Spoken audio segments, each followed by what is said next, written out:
Let me see. Alright, so hopefully people come super duper soon. I just started streaming now. I just gotta check over a couple of things before we get started. Well, one thing that would definitely help out, I think, is sending the link out to some Discord servers so everybody knows we're live right now and everything's good.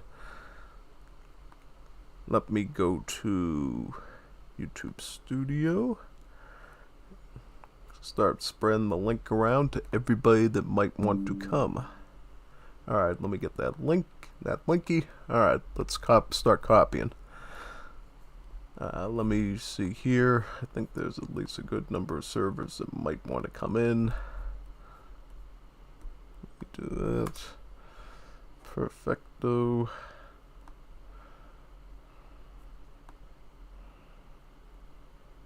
Let me go to video stream here. Yeah, there's so many servers I got on my Discord that I have to like send links out to for streams and stuff to make sure everybody's like aware that the news is here. It's good news though, right? I do the best Wars of Liberty streams around, so you better hope that I'm gonna send my stuff out to everyone.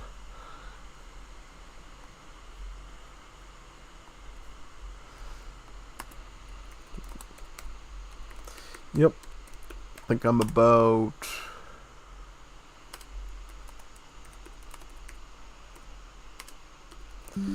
Yep, that one.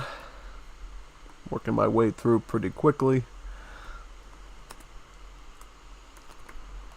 Sell these Juanitos in vivo, which means I'm live right now. I'm on that one from the Chorizo Muy Largo himself.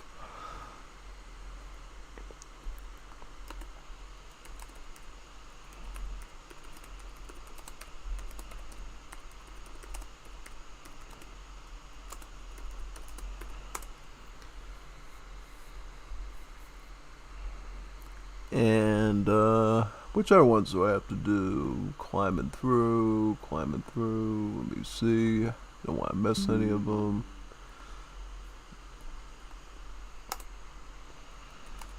Let's let these guys know I'm live. I know they usually like to come.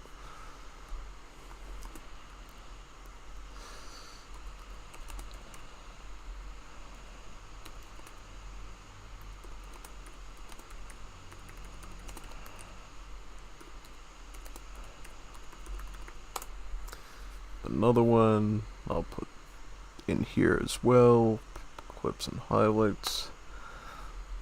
Yeah, in general, any sort of like Discords I can find that are interested in AoE 3 tournaments, I try to put these links out to, in particular in the Legacy game, right? Because clearly Definitive Edition and Legacy are two different products for the most part, so if you like DE, you might not necessarily like the Asian dynasties, or you might not even know what they are, depending on when you got involved with AoE, so it's a bit of a learning experience, yeah. Let me put that over here. Did I get all the servers? Just gotta scroll through. I think I did. Pretty certain I did. Yeah, I think so. I think we're good. So, yeah. This should be perfect. I'm going to close Chrome out because it eats your CPU like a horse at that point, or a cow. So yeah. Oh goody. So people have started to arrive. That's awesome. That's great. Hello, Juanitos muy bonitos and gringos. Play it. Nope, we don't play it just yet. Remember, in 10 minutos we begin the matches, because there's a lot of Juanitos, you know, busy fish and their tacos and their burritos, so we need to give them time to, you know, scrub their little Juanito manos and get their computers on to watch it. So yeah, I give everybody 10 minutes of just me blabbering about stuff, and then we, you know, start streaming. Okay, gringo. Yeah, Aladdin. Yep, Aladdin's probably very excited because he did some pretty intense combat against Chapo this week. I think I saw his games too, I just can't recall the exact details of it. I'll have to watch it over again. It was pretty good though, so yeah, Aladdin is definitely looking forward to this week for sure. Yeah, definitely. I think overall all the games from the ones I saw were really good. And this is actually also the last Wars of Liberty Liga A week that will be taking place in this version of Wars of Liberty 1.1.0b. Yeah, because yesterday there was actually a update to Wars of Liberty of patch 1.1.1 that actually started to add the first batch of technologies to Great War Age. That was something people were asking about forever, like, why is there no technologies in these buildings, man? You know, it's this whole new age and we can't even upgrade stuff, like, what's up with that? And thankfully, yesterday, first set of technologies have been added to the Great War Age, and they're very useful too. You know, I've gone through every single one of the techs. I'm probably going to do a tutorial on that a little bit later today and publish that alongside the stream here. Well, technically after the stream, because the VOD should already be available before that, but I feel like it'd be a nice pairing for people to watch together, you know. Yeah. And by the way, I kind of sabotaged myself yesterday because I didn't think about, hey, wait a second, the Wars of Liberty matches I'm going to be doing today are using the old version, so I overridden with the patch, and I had to reinstall Wars of Liberty to a new... Oh, hi there, Dr. Ande. Un otro manito? Si? Perfecto? Alright, as I was saying, yesterday, I ended up having to install Wars of Liberty all over again to a new directory, and then use the manual updates to patch it up to 1.1.0b just so I could play these games for you, because these games were not played on, you know, the newest version that came out yesterday. I already have Age of Empires 3 remastered. That's wonderful, actually. That's actually really good. So, as long as you got complete collection, you will be able to install Wars of Liberty on that and enjoy it like everybody else is. Yeah. That's definitely awesome to hear, for sure.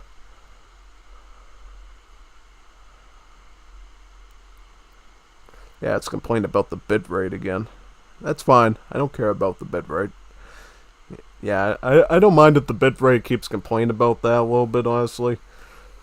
I'd rather just have the graphics be good enough that it can be considered 140 high definition. At least in my opinion, I think that's a little bit better. And when I go back and watch the stream myself, I notice it doesn't look too laggy ever. So it's like, whatever, man. Yeah, I'd rather just have better viewing quality, so people looking for higher graphic settings are going to find my streams, you know. Because some people actually do search by graphics quality.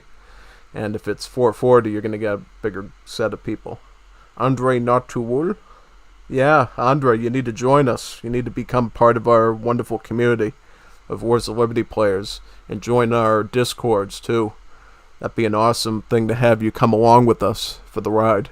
It's a very long ride. It's been a 10-year long ride at this point, and probably an even longer ride if you count the years of War of the Triple Alliance, which preceded Wars of Liberty. So yeah, this is not only the best mod in Age of Empires 3, it's one of the longest running ones too, I would say, consistently. Yeah. Because there are some other mods like Napoleonic Era, which are probably older, but nobody plays them, right? Like, maybe somebody's having a bit of a, you know, a nostalgia moment and they want to go back and do it, but nobody plays it consistently like they do Wars of Liberty. Wars of Liberty has an active multiplayer community, as all these Juanitos know, so we're always active with people, constantly. Yeah, definitely. I think we're going to start recording in about 1 minute. I'm just going to make sure I have enough disk space to do that, because usually I think these, if I want to save it as a recording, it will take about, let me think statistically. I think if I just delete this and some of this older stuff here, yeah, should be good. Alright, I'll just delete that stuff with the recycling bin, and I think we'll have enough space. Because what I like to do usually is, once we get to that 10-minute mark and we start the official proceedings and everything, I like to have a backup recording on my machine in case the VOD for whatever reason doesn't save. It should always save in general, and because we're doing all this stuff on ESO maps with recording files, you don't get any of those civilization themes, so 99% of the time you're not going to have all these, you know, these copyright notices about stuff, which is great. Right, because as you know, a lot of the Wars of Liberty Civ themes do have copyright protections on them that makes it harder to view.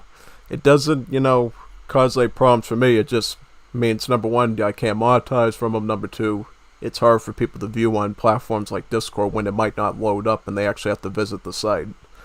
So yeah, it's really good that the Civ themes don't play on ESO maps, which these tournaments use.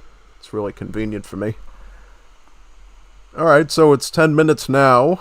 So, what I'm going to do is I'm going to press this magical button called Start Recording, and we're going to start stream right now. Sounds good? Alright, so let's begin. Welcome everybody.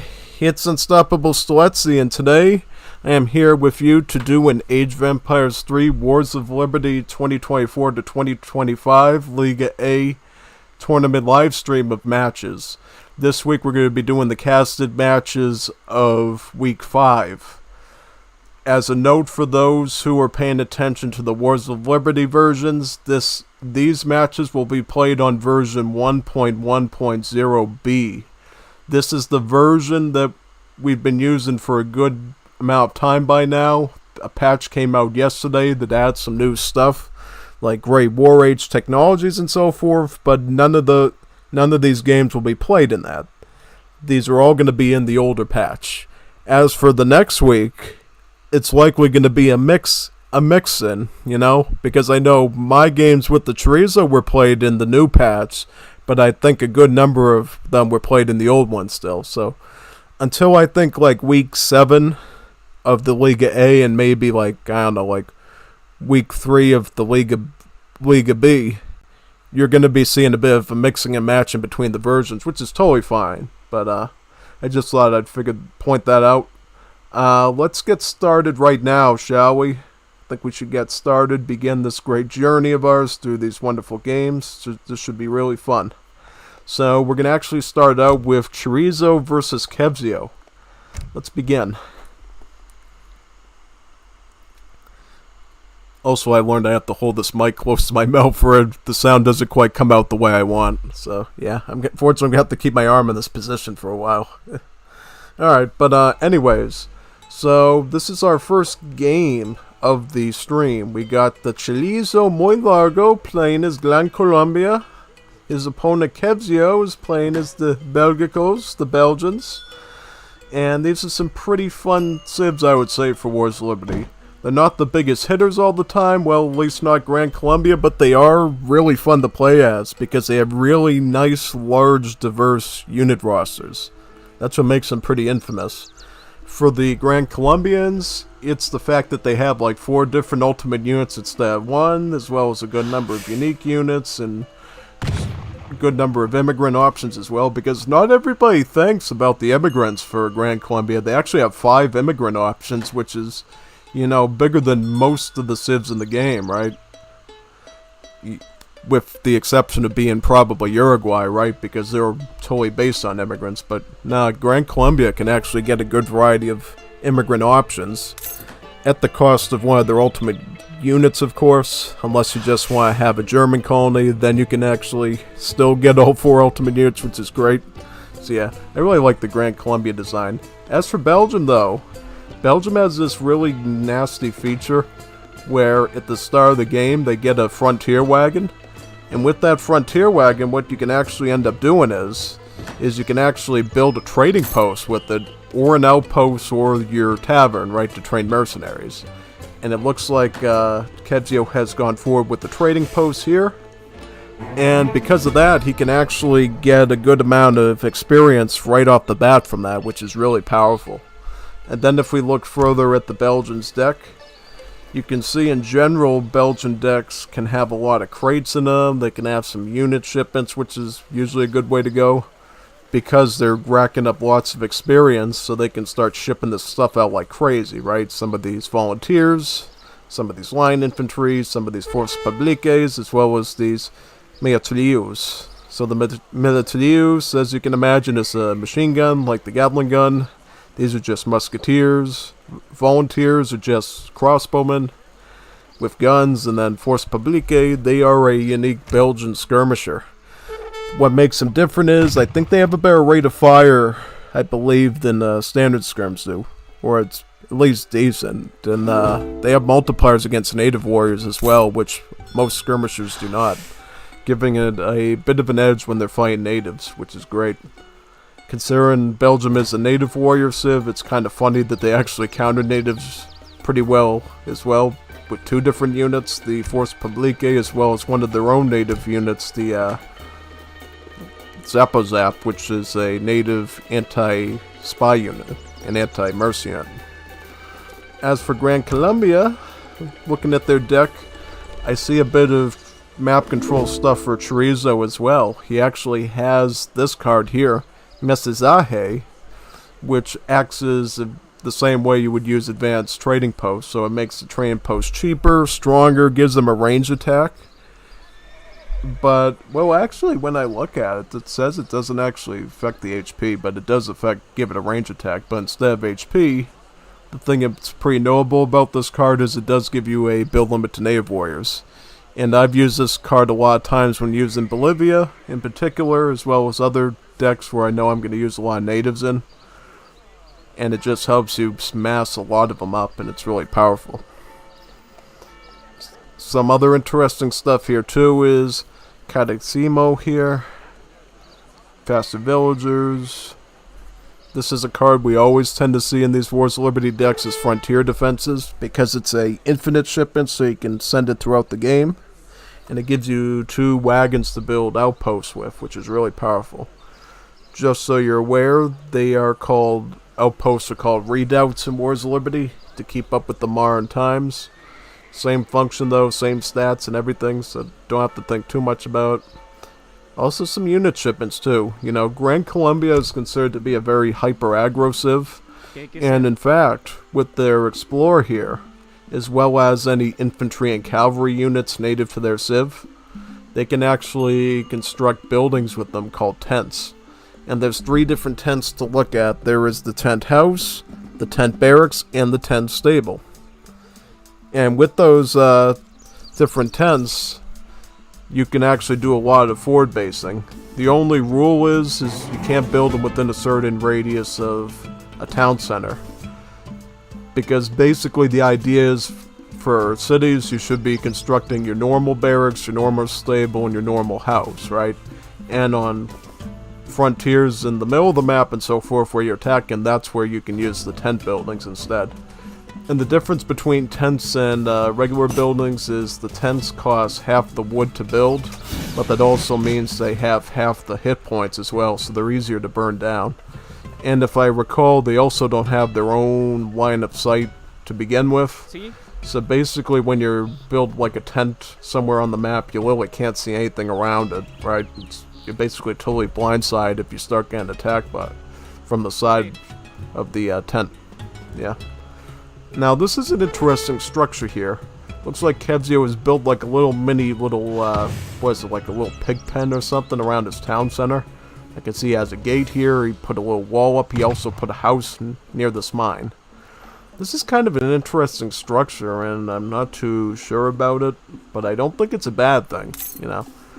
Because I know the Chorizo loves to attack people directly, and the fact that he's putting up these sort of wall structures to make it harder to siege at the town center is kind of a smart thing if you can maintain it. So yeah, kind of a bit of a different thing than I'm used to. It's a bit deviant from the normal way of things. And how is Kevzio going to proceed with his shipments? So looks like Kevzio is going fast fortress age or fast capital age. So he's going to be hitting age 3 pretty soon, it looks like. And overall that's going to be a pretty strong option since he can get a fort with that, which he has right here. He can get some of his Miatarus machine guns. He's got the line infantry. In particular, he has the Force Publique skirmisher shipment as well. And then, of course, you get all the nifty upgrades, too. So that's going to be really powerful, I think. Yep, these villagers are going to start gathering some of the wood over here. So they can put up some defenses, ideally. Maybe some more walls. Maybe a redoubt. Maybe get the barracks going right now. Or get some natives from the native embassy. Because, yeah, apparently, because Belgium is like a native warrior civ, they can actually start to construct their native embassy at the start of the game and train some of their Belgian Congo native warriors instead of, yeah, the natives you normally get. Of course, you can build training posts on native sites and get those warriors as well, but Belgium already starts out the game with 3 native warriors they can access from their colony in Belgium, in the Congo. So yeah, they get the spearmen, the Nyam Nyam, they get this knife-throwing unit called the Hunga Munga, which is also anti-cavalry, and then they get the Zappa Zap, which we mentioned before was an anti-spy and mercenary unit that also has multipliers against native warriors. Sort of like the Force Publica does. So not only are they great at spamming natives, but they're also good at killing natives too. Kind of a unique civ in that sense, right? They don't focus on like the main classes and units as much, they just sort of do their own thing. And in terms of their unique roster is actually pretty unique as well, because they get elephant cavalry, they get bicycle cavalry or infantry. They're called bicycle infantry, but they're really cavalry because they get the shock tag, and then they get the Mia-Tourouse machine gun, of course, and then the Force Publique. So basically, Belgium is a really fun civ because of how many diverse units they can produce. And in fact, we're starting to see some of those natives right now. These are the Nyam Nyams. In general, their stats are pretty close to that of a pike. Their siege is pretty impressive with about 40 siege. And then their attack is quite similar to that of the pikemen, with just slightly better damage and slightly less multipliers against shock. And you'll notice too, they actually shadow tech as well, so you don't actually have to upgrade them, which is really nice. They just gain better stats when you hit that age 3 or 4 or 5, which is really... Well, actually no, not for 5, because of course in age 5 you have that legendary natives technology at the capital, which Europe has always had. You would just research that in age 5. But as far as age 3 and 4 is concerned, those are shadow upgrades for the veteran and guard. So that's a nice little bonus you can take advantage of. In general, it looks like the trade routes are going to be divvied up pretty evenly here. Chorizo has gone for his trading post right now. I would say too, why don't you grab some of these natives now? Get some of the Zapotecs and the Mapuche here as well, because you know, Kevzio, if he's playing in theme of his civ, he's going to want to grab these as well, so you may as well get on top of those and deny him. Like he did to me in a very special game in week 6 that you're going to see. So yeah, Chorizo knows a thing or two about plugging up your trade sockets. And it can get pretty annoying sometimes, especially when your civ really depends on those trade sockets, like with Bolivia or Belgium. Yeah. So, it looks like Kevzio is getting hunting dogs, it looks like. That's usually a tech I would want to get back in like age 1 when I'm transitioning to age up, but the fact that he's getting it now is okay. It's better to get it now than never, right? Especially since hunting dogs is one of those technologies that always tends to be useful from the market. On top of that, it looks like Kevzio aged up with the Elephant Hunter Politician for age 3. And instead of getting like crates or units, they actually gives you 3 wild elephants near your town center, which you can hunt later. So in that sense, again, hunting dogs now kind of makes sense considering these elephants have a whopping 1k food in them, giving you a nice incentive to get that technology, even if it's later in the game. Now it looks like Belgium is getting La Redoubt Casino. The T-Hall now trickles a large amount of coin over time. So that's going to be pretty useful as well, because Belgium, believe it or not, can actually do some cool stuff with mercenary decks. Not that I think that this deck is really a mercenary one. But in general, you can get some pretty decent native shipments from their... Not only native shipments, but mercenary shipments for coin from the Belgian home city. We can see some of the native ones there right now, actually, like this one here. The 9 Nyam Nyams. And then they have some heavy cavalry options for age 3 in terms of mercenaries, as well as some Chinese infantry, which is nice. Yeah, in general, Belgium is a pretty flexible civ, I think, if you know how to play them correctly. And to many, they're kind of too easy to play as every now and then because, well, you get free trading posts if you play your cards right and you keep those wagons safe when you age up. And having control that much of the trade route is generally going to be a great thing for you. Now, one thing I find kind of interesting is Chorizo has actually gone super duper greedy here and grabbed 3 trading posts. Kevzio, regardless of, having access to all those wagons, right, those frontier wagons, he actually opted to build a tower instead of a trading post. And for that, I say, okay, what are you doing? Now, I can't deny the towers aren't useful either, right? As well as having, your tavern here, or tea house, or saloon, or whatever the devs decide to call the thing finally. In fact, it still has the cup of tea and the icon right here still, so I guess we'll call it a tea house. But yeah, in general, when you're playing on this map, Mendocino, which in DE would be called Dakota, try to get your 2 trading posts on your side of the map. It should be like a freebie to you, assuming they're not rushing you right out of the gate. And to be honest, I feel like Chorizo has been pretty nice here, right? He's been pretty friendly, It's been like a nice little puppy dog, right? He hasn't been biting too much at Kevzio's hand every time he tries to go out and grab trading posts. So I would have just grabbed it so I could control my whole trade route. And one thing you can do is you can get stagecoach on that trade route once you capture both of the TPs.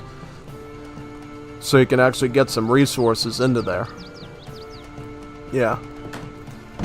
Yeah, that's the cool thing about this map is once you capture one of the trade routes, stagecoach becomes super duper effective because the route itself that the stagecoach has to go on is pretty short.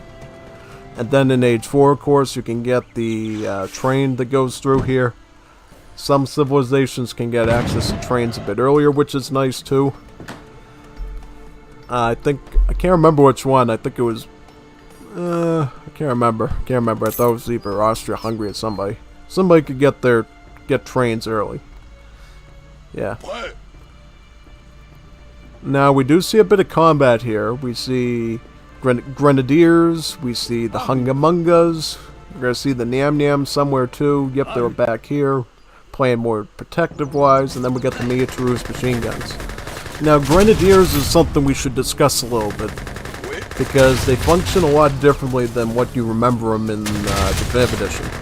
So, in Wars of Liberty world, Grenadiers are a barracks unit that only costs 1 population, but there's a twist. Their grenade throw is actually a charged attack which gets recharged every minute. So every minute they can only throw 1 grenade, and the rest of the time they're just firing their musket. They're basically a variation of musketeer that has better combat against infantry than the cavalry. They actually don't deal any multipliers against cavalry with their bayonets. So really, instead of having the bayonet with the anti-cavalry, they just have pierce armor. And then the grenade throw, making them like more of an anti-infantry. Oh, whoa, wait a second. Volantes just sniped the machine guns. Oh, that's not good. And Chorizo is also moving forward with the fort as well. This is not looking good for Kevzio. He's going to have to think pretty fast here. I'll try to summarize some of these units. So, the Conscripto, just another musketeer unit. I think it does have a bit more, siege and maybe stats compared to a musket. Commando. They actually have less HP, but is it the... Yeah, it's the hand damage, yeah. They do more hand damage with their bayonets. That's what it is. You also have some Volantes here. These are just Latin America's culverins. You got these artisanal cannons. Artisanal cannons, these are basically just super early game falconets, right? When you think of falconets, you think like Age 3 artillery that costs like 5 pop, right?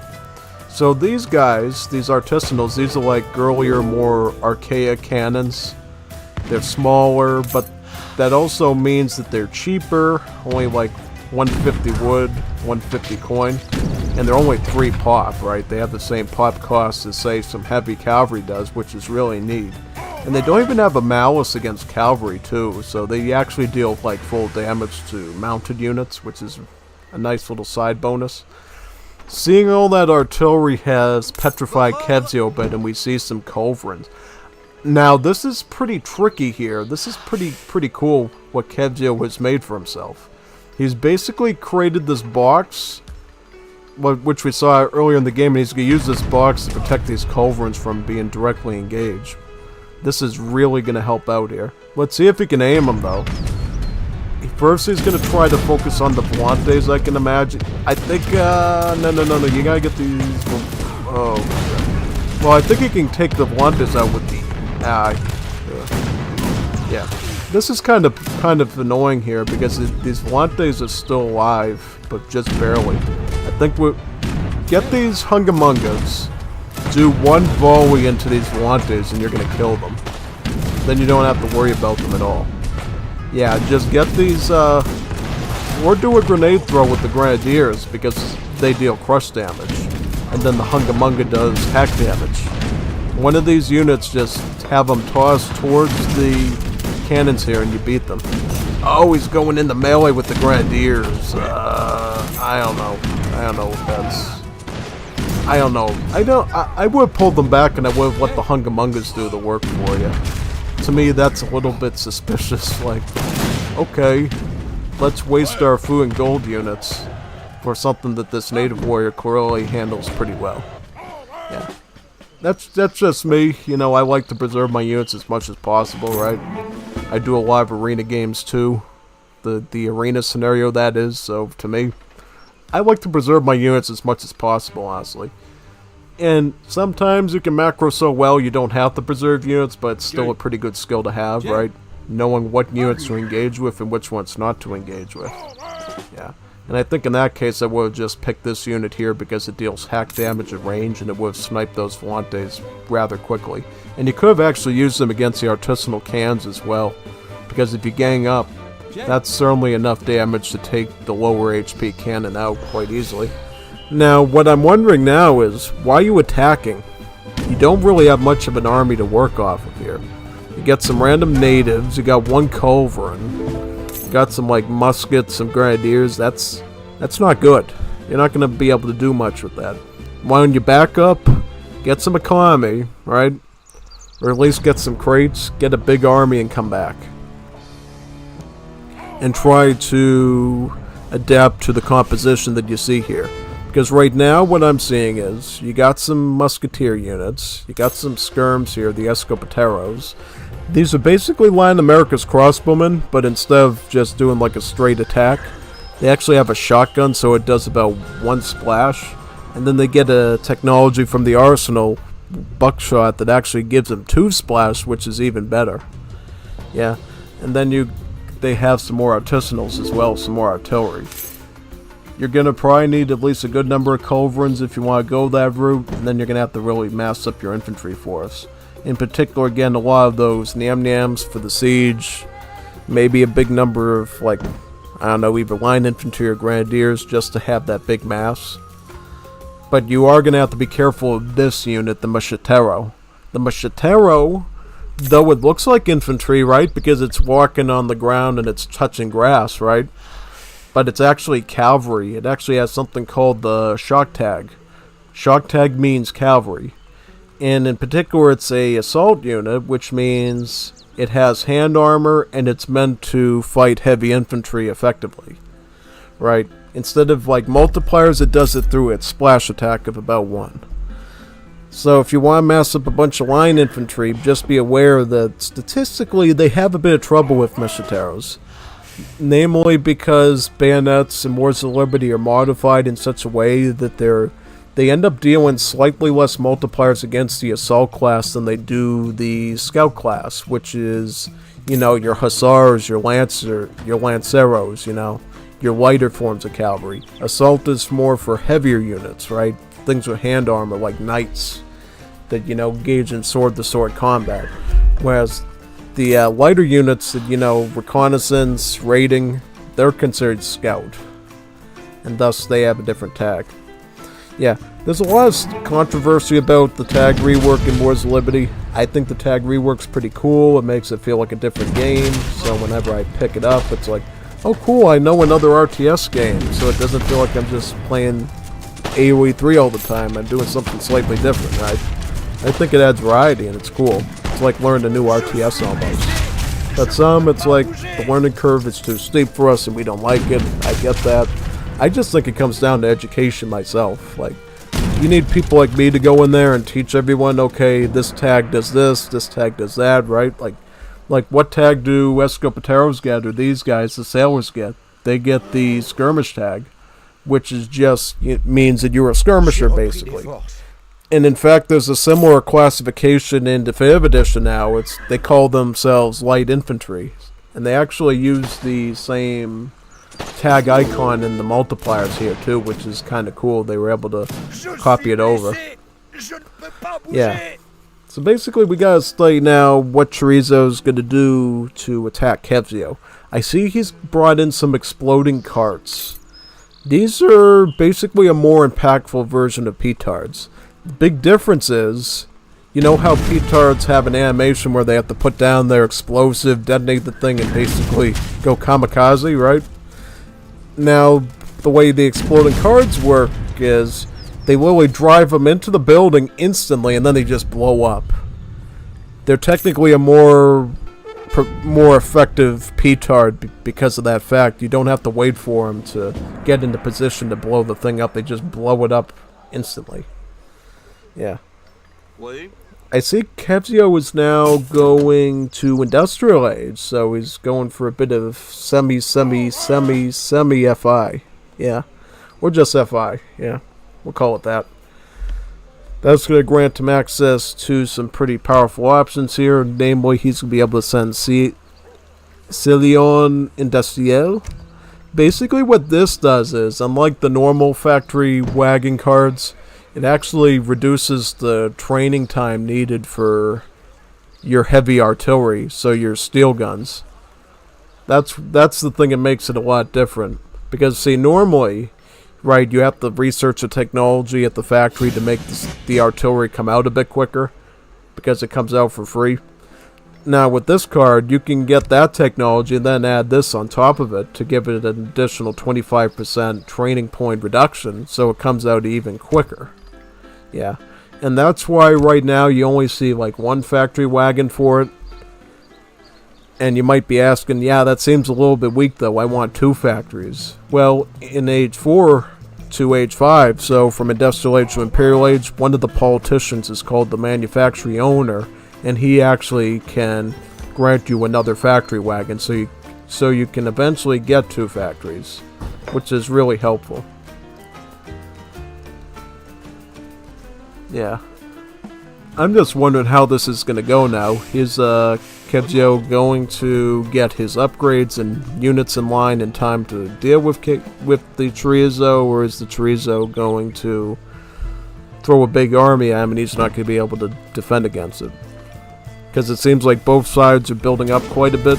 It's also important too to check out what the vill numbers are. Kevzio is going to have about 44 villagers, just starting to get some of the mill technologies now. His seed drill, and then he's going to need artificial fertilizer next is the second one. How about Chorizo? Like, where's he villager-wise? It seems like they're both doing 2 town center boom, which is great. They're both taking advantage of multiple town centers. So it looks like Chorizo is slightly ahead with about 51 of his Juanas muy guapas, in fact. And what makes them a bit different than regular villas is they just do a lot of hand damage. They're better in melee, right? You can see the little sword in the icon here. Yeah, these Juanas muy bonitas know how to fight really well with their blades and scare away the Belgian flamingos very quickly. Oh yeah, yep, this is a bit of a dilemma here. The fact that these Macheteros are an assault unit means that the Hungamungas actually do worse against them because they deal hack damage instead of the normal pierce damage that ranged anti-cav usually does, which does lead to a bit of a delay in the combat. Yeah, in particular, the best thing to do against Macheteros would actually be to get Dragoons, which has a tag called the Maneuver tag to replace the old Light Cavalry tag. And Maneuver has multipliers against Assault and Artillery. But to deal with scout cavalry, like Scout Shock, they have to go into melee with their swords, which they get really strong multipliers of usually 4x against. It's a bit complicated, it takes people a million years to figure it out sometimes, but I figured it out pretty quickly, right? For the light cavalry, when you're using dragoons, you have to attack them with blades, like in melee, and chase them down. When it's assault, you can sit back and you can kite them like you normally always could. And that way, the cavalry has different purposes, they have different strengths, there's more variety, right? You don't just say, hey, I have a million resources, so I'm going to train the heavy cavalry and just ignore the lighter one, right? This is an Age of Empires 2, where you could just say, you know what? All the gold mines are gone, so all you got are relics for gold and you're toast, so you have to make the weaker unit now. Now, you can't do that in AoE 3 because, of course, you can make your own coin with your coin buildings like the estate, the plantation, the rice paddy. There are ways to get that gold. So you need a new system in place to deal with that, right? And still make both the lighter cavalry and the heavier cavalry have their, unique roles. And it can't just be based off of resources or bare stats, right? You need to give them different roles. So in general, when you're thinking about like assault, like the Machiteros and other assault units are stronger against heavy infantry, so like muskets, pikes, particularly musketeers. Whereas the scout cavalry, like a hussar, is going to be better against skirmishers and artillery. That doesn't mean that assault can't counter skirmishers or artillery, they're just not as good at it, right? Like in general, the scout cavalry will have pierce armor, so it will be harder for skirmishers to take them down. Assault has hand armor to deal with the bayonets of the heavy infantry, so they're going to be a little less effective at it. It's a bit nuanced and you have to get used to it, but it's the way it is. And frankly, I really like how it leads to different gameplay outcomes, honestly. You can't just ship in like 5 dragoons and just kite somebody to death. There's actually consequences to playing that way, right? Because if I know you're going to spam out a bunch of dragoons and start kiting me, I could just make a bunch of scout cavalry and statistically win against you as long as I can smother your dragoons properly, right? And maybe add in some skirmishers with that, and I can counter that, right? There's no single best way to play Wars of Liberty. You have to mix the tags together, the unit tags together to get what you need, right? You need to morph your armies together. It's not a one-trick pony, one unit wins everything sort of thing. Unless, of course, you're great at micro and you just happen to have a lot of cards available for that unit. Maybe then sometimes you can do that, but in general what you find is, with some exceptions, you gotta make like some shock units, some infantry units, some artillery units like this. You got some shock in the front, the Machiteros in the middle, you got some conscriptos, as well as some of the leftover sailors and escos, and then in the back you got the cannons, the artisanals. And that to me is like a perfect army comp, and that's gonna get you that's gonna reward you really well. Or you could do what Kezio's doing, right? Have some grenadiers for the infantry, have some line infantry for the cav, bunch of native warriors that focus on anti-cav, and then just have some culverins to counter the artillery. And then you even got some of your own anti-infantry artillery in the Militaires here. Montigny is basically just a guard upgrade for these machine guns, right? If you remember from Legacy, artillery's guard upgrades does give it sort of like a new name, right? Like falconets would become field guns, culverins become culverin royale, and the mortars become the howitzers. So yeah, for the Militaires machine guns, it's simply the Montigny upgrade. Oh, yep, that's going to be a problem. Look at these machine guns doing some pretty harsh damage to those Machiteros. Yeah, believe it or not, you might not think of this because of the malice against shock, but in technicality-wise, rapid-fire artillery units like the Militaires actually are good counters to cavalry, believe it or not. And you might be saying, why is that? They have a malice against them. The reason is because they hit more than once, they hit a succession of bullets.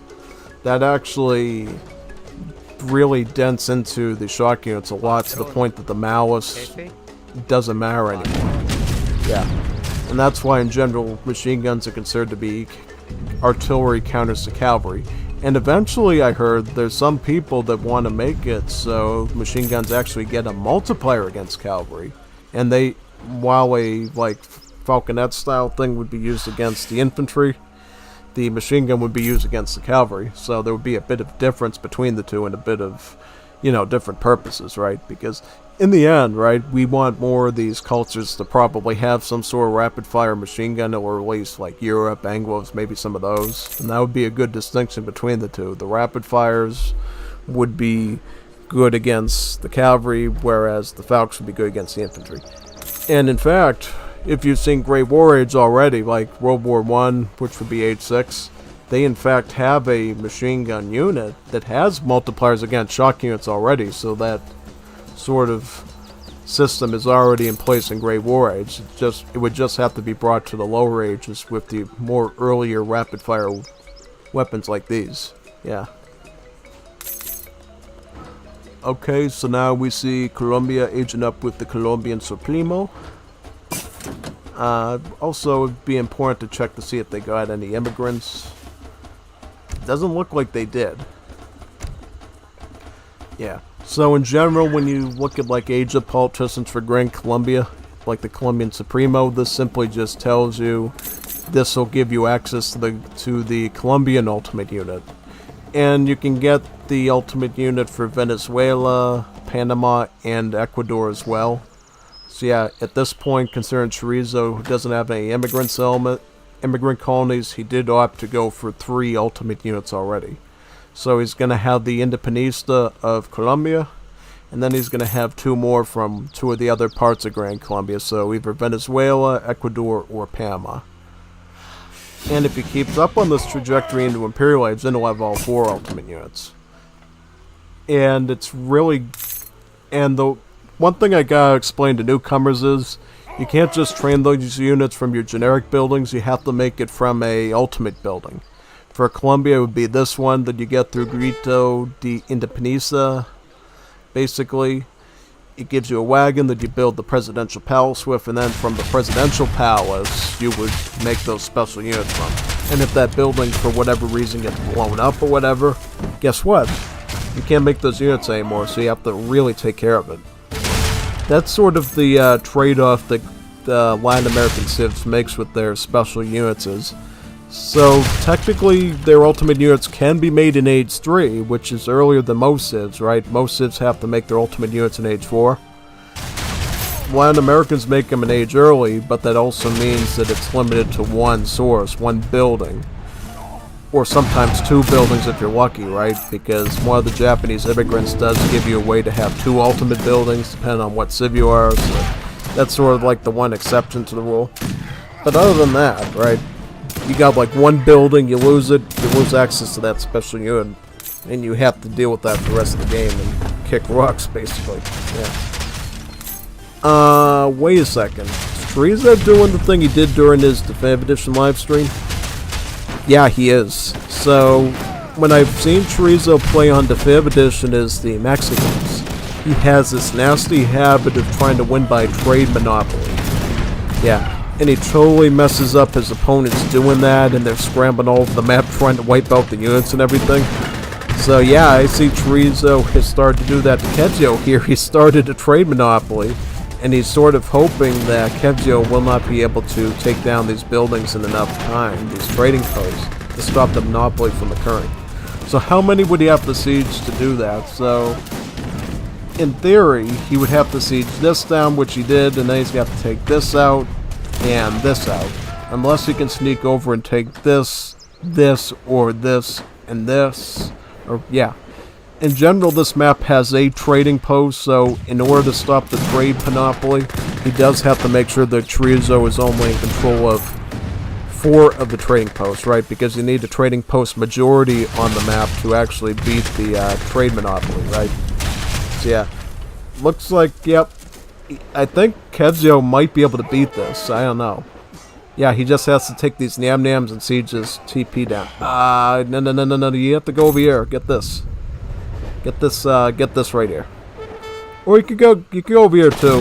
I mean, yeah, that certainly works. I mean, whatever works for you. But I would just take this one out, my friend. Right here. Thankfully, he has enough time to make a choice still. Usually, you don't have that option, right? But yeah, thankfully, he has enough time to make that decision. Well, it shouldn't have to be a decision. You should only just take your Nyam-Nyams and just siege this one right here. However, I do think that Kezio can indeed beat his way through this. It looks like he is. The thing is, yeah, he has like a lot of culverins right now, so it's not like Chorizo can just break through again with his artisanal cans anymore. The culverins just eat those for breakfast and they shred right through them. Also, you have a pretty long line of Guard Grenadiers. Yeah, these Guard Grenadiers are going to be a pretty sturdy force to break through because of their pierce armor. So yeah, definitely. Oh, yeah, it looks like the Nyam-Nyams are going to take this element out, yeah. They're really high siege of about, how much is it, 48? Really adds up at this point, yeah.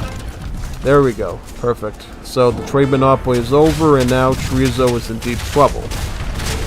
Because that trade monopoly has ended, Chorizo does not have an easy path to victory at this point. He actually has to beat this army here, right? He has to find a way to... He looks like he's queuing up Mishiteros right at these tents so he could go right after those cannons, which should be an easy operation. Take the Miyaturus out first, since that's the anti-infantry and shock artillery. It's taking out one culverin. He's going to take out another one. Yeah, as soon as you take the culves out, then you should be able to make more artisanals and start blasting back some of this infantry. Some more Montigny Montignews coming.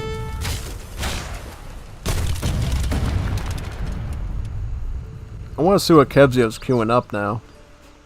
So it does look like Kezio is going to queue up more culverins too. So he's not taking any chances here. He knows that Chorizo's going to want to go for that easy mass of artisanals to try to defend.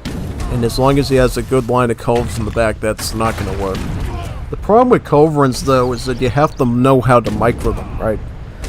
It's really good to, if you can pay attention to them and, like, target multiple cans within a short amount of time, right? Sometimes using hotkeys or the control groups can help with that quite a lot.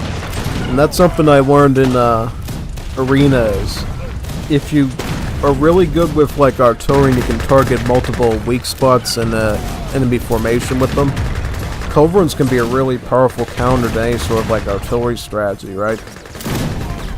And in particular, if Chorizo accidentally groups up his artisanals when he's trying to move them, like they get super close to each other, like 2 or 3, sometimes you can even snipe them down in like 1 or 2 hits, which is great. Are these also... Huh. Why hasn't Kezio actually upgraded his culverins to the culverin royales yet?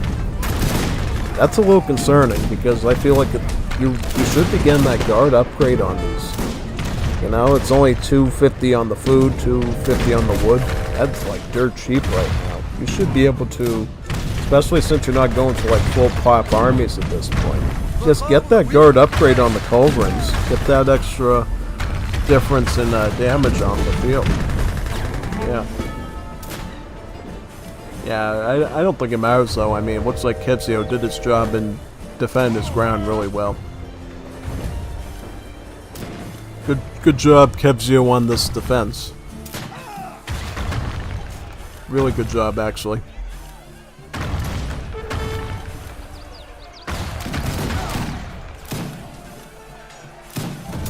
What's the range on those Nyam-Nyams? They attack him like talking from like this range or something. Yeah, I just noticed that. Crazy. Good match though. Good match, Kezio. You beat the Chorizo muy largo. Very good work. So now we're gonna see your match number 2 and see how that one goes now. Let me just close this out and then we're gonna restart the game into game number 2. I should make this OBS a little bit smaller, get this window out of the way, get all this crazy stuff out of the way. Yep, alright. I had to create a new desktop shortcut to get to the older Wars of Liberty version when I made that new installation. So yeah, I got my original Radman desktop shortcut that has connection to Radman multiplayer to play the newest version, and I have this older one without the Radman to load up these games here for you. Yeah, and before we continue, let's just check out any chat. Chorizo muy largo versus Kevzio. See, yeah. A pretty good duel, too. So, yeah, let's continue on with game number 2 of Chorizo versus Kevzio.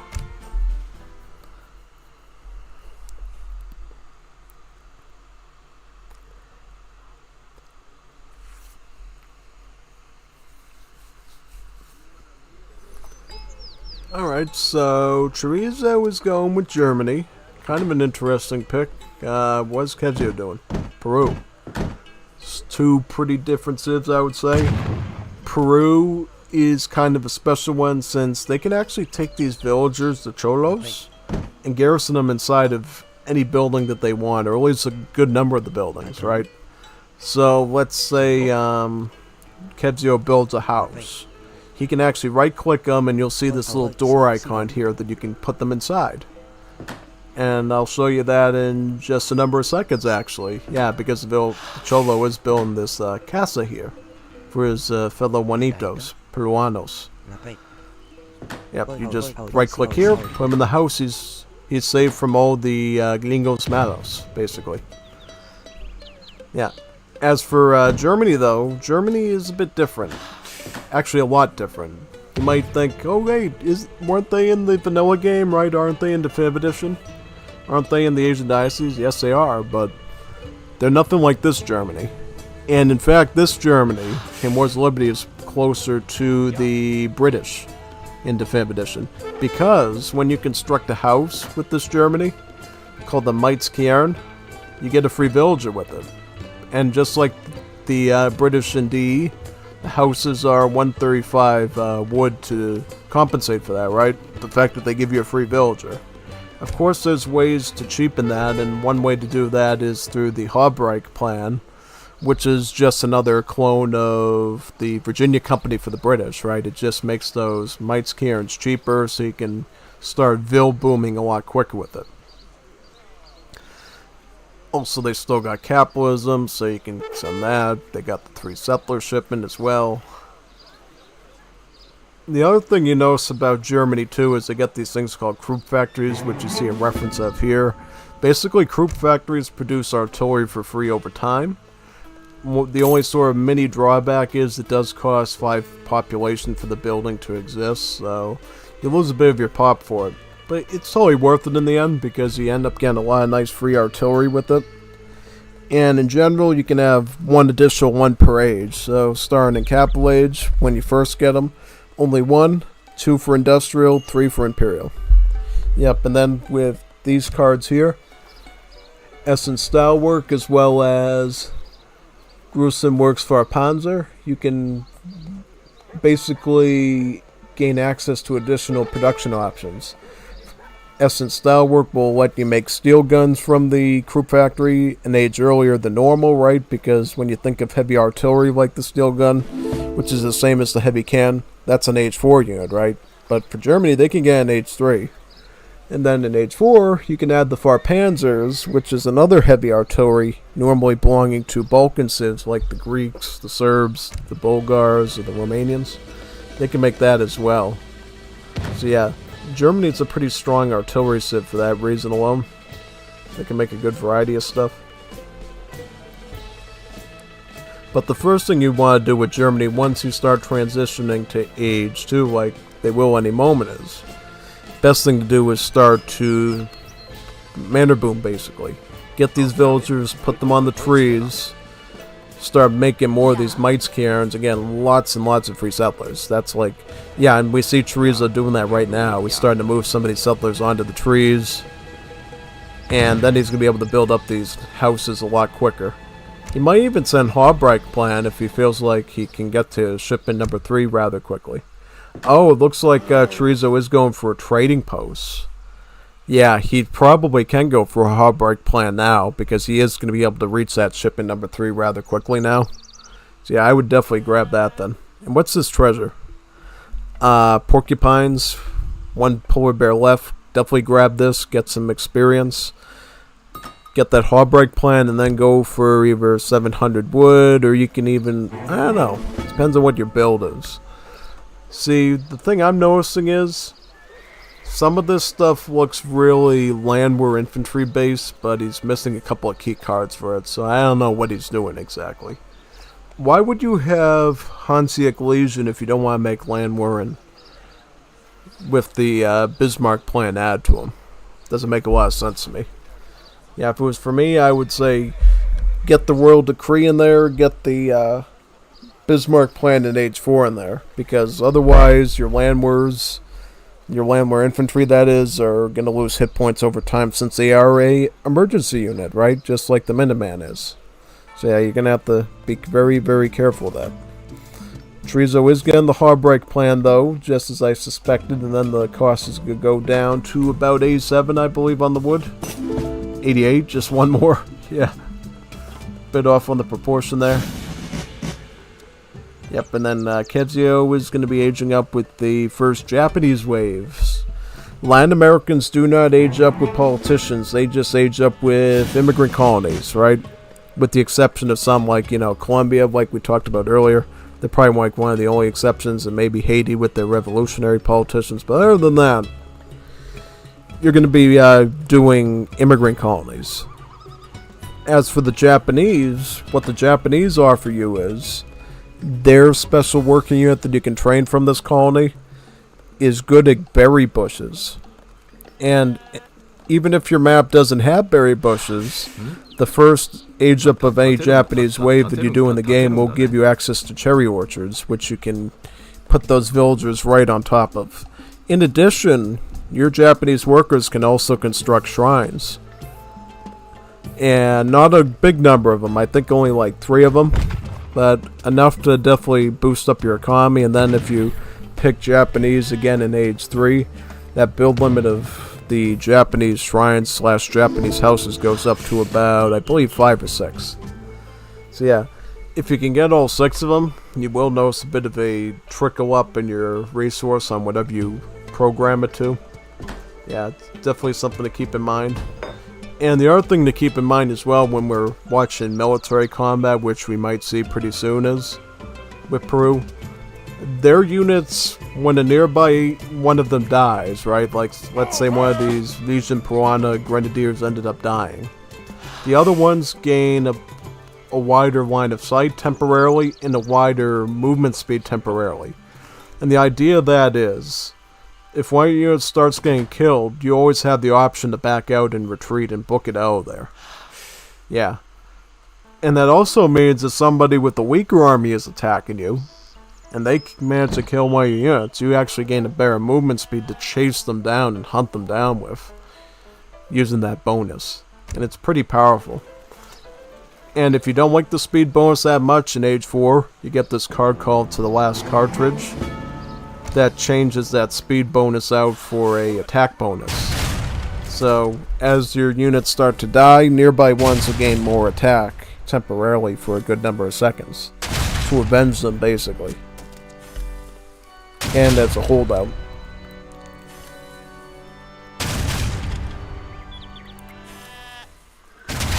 Right now we're seeing a bit of a siege on this trading post here by these Legion Peruanas. It looks like in general Trezo has gone for the whole trade route, which to me that's actually pretty deadly for this Civ to be doing. And in fact, because of all this trading he's doing on this route right now, he can already start to afford a bit of military. We can see some of the line infantry, some of the volunteers as well to deal with the heavy infantry tag of the grenadiers. Yeah, it's good to have a bit of variety in there.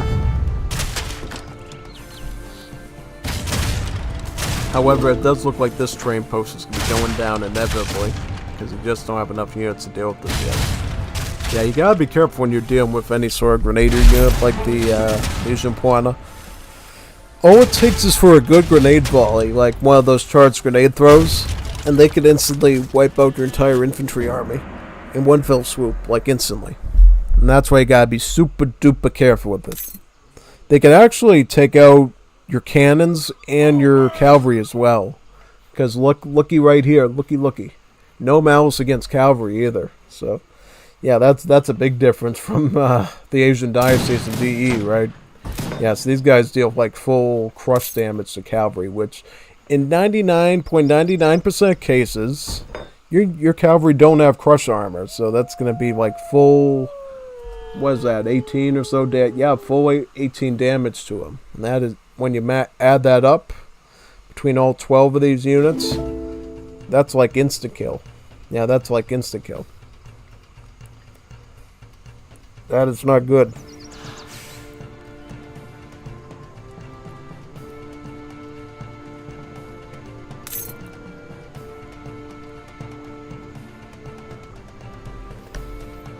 Why are you putting your wood on the front lines, Teresa? What's up with that? Why does everybody have this issue with, like, maintaining their ship and gather points? Like, I've seen Chapo do it too, and he's like a super advanced player. Like, they seem to forget, oh, I've put my gather points to the front lines. Why don't I move it back for a second to put the crates on there? It's such cringe when you see it, because it's like, come on, man. I know how experienced you are, and you're blundering that hard. Like, yeah. Maybe he thought because he has all these villages on the front lines anyways, he's going to grab it, so whatever. But still, I would just have it back at the town center as a safety precaution, because you never know what's going to happen. It just takes one volley of these grenades into your villagers to basically kill them. Because those grenades dish out a lot of damage. They do. And that's not even a joke, they do. You can see what they're doing right now to this redoubt. It's not good. And yeah, he's going to keep working and grinding away at this tower. There's nothing that these line infantry and volunteers can even do, for the most part, except this sort of hit and run game that they're playing right now, the cat and mouse. But that only lasts for so far, you know, so long. Eventually they get beaten out, yeah. Ooh, yep, look at that. Look at how much these grenade tosses do to these units here. You keep seeing them getting wiped out one by one. Yeah, and as you try to beat those Peruvian units, yeah, they can just, you see that little feathery ring around their feet? That's that bonus I was talking about, them, the temporary line of sight and speed bonus from nearby killed units, so they can retreat out in very quick speed and continue to keep harassing in and out. Oh, Teresa's going to add in some hussars as well, a bit of hand cavalry. This should be pretty useful. You know, in particular, Germany now gets both Royal Guard line infantry, the Maykoffers, as well as Royal Guard hussars, the Totenkopfs. So the fact that Teresa's sort of going the hussar and line infantry game right now is a pretty good sign for the late game if he gets that far. Yeah. Oh, nope, that's unfortunate. Teresa wanted to put another tower down, but it got, like, denied pretty early on by those grenade tosses. Grenadiers are still winding. Nope, that's not good. Yeah, see here, if you have, like, enough grenade throws, you can actually somewhat counter the hussars, which is pretty nasty.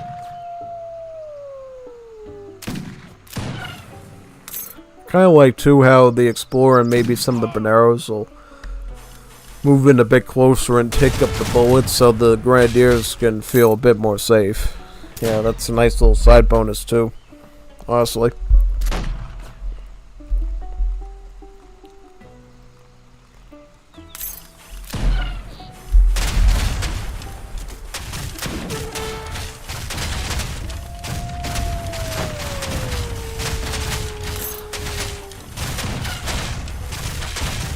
Another train post is going down.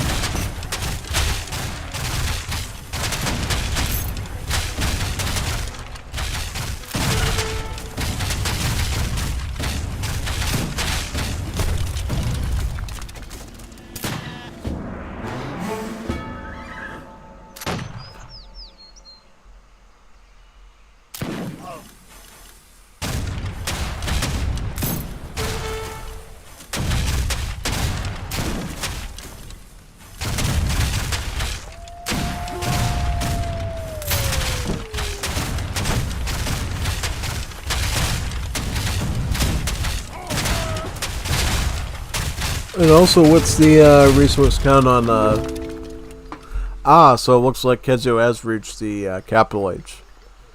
And he's starting to get the upgrade on the Legion Piranhas Inspired. Inspired is simply just veteran upgrade. So these Piranhas are going to be a little bit more statistically strong now. And the fact that they're all starting to get their charged grenade throws back now is telling me this is going to be a pretty alarming situation for the Chorizo to deal with. Yeah, I'm kind of concerned for the Chorizo at this point because I think once you get a sizable mass of these Legion Piranhas, it's going to be a pretty fatal situation. Pretty quickly.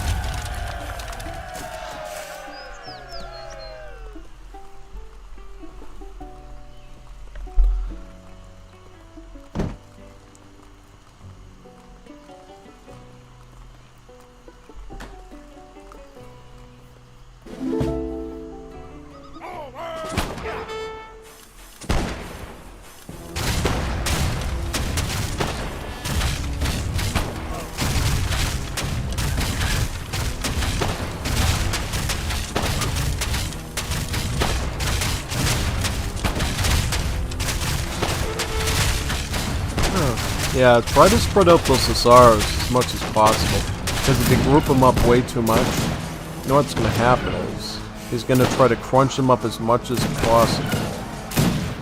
He's going to try to crunch them up as much as possible, and then the splash attack is going to really hurt those Cesaros bad. Or is he's going to try to retreat from this. Huh. What's going on? What is going on? Oh, he's leading him into a trap. Yes, I see queuing up a Pardos. He's leading him into a trap. Not bad. Not bad at all. Just lead him into a trap. Yeah, that is good. That's a good strategy. Yeah, just lead him into a trap.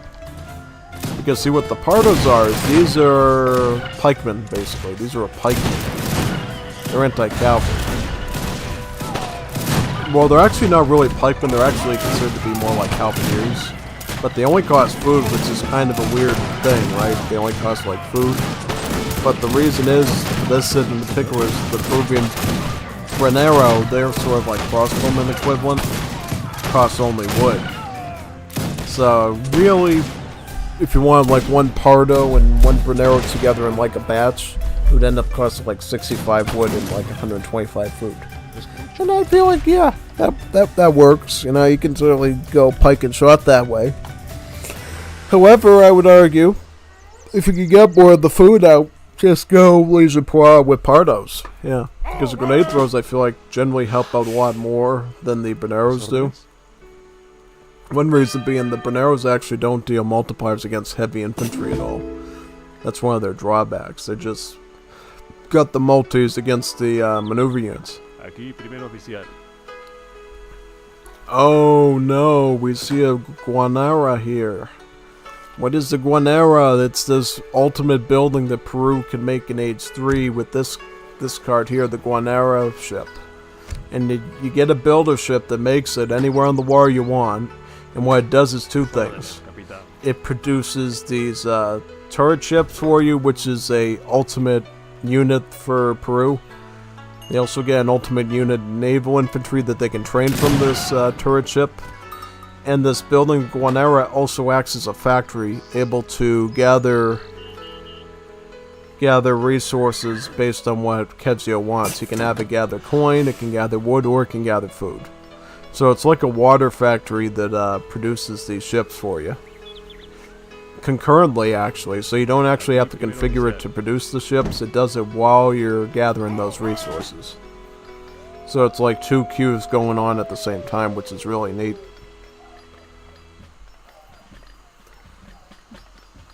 And it's not as OP as you think because, believe it or not, you can only have 2 of these turret ships. Their build limit is not that high, honestly, so it's not as bad as you think it is, right? Like, if they didn't have, like, if they had a pretty large build limit, yeah, that'd be, like, a serious threat, but, nah, it's not that big. Oh, looks like he shipped in some of the Granadero Caballos as well, some of the Horse Grenadiers. This is another grenade unit that Argentina has in their roster, but Peru can ship a couple of them. So basically, instead of heavy infantry, these units would be considered to be scout. So they have stats similar to a hussar, but also holding a charged grenade throw, again, every minute or 60 seconds. It's quite surprising how Kevzio was able to turn this around so quickly by making good management of his grenadier units and tactically retreating and leading the chorizo into a trap. That was pretty powerful, honestly. And good job, Kevzio, on that one for sure. Definitely.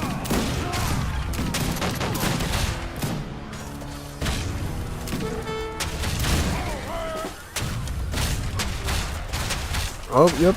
Looks like that's being taken down right now.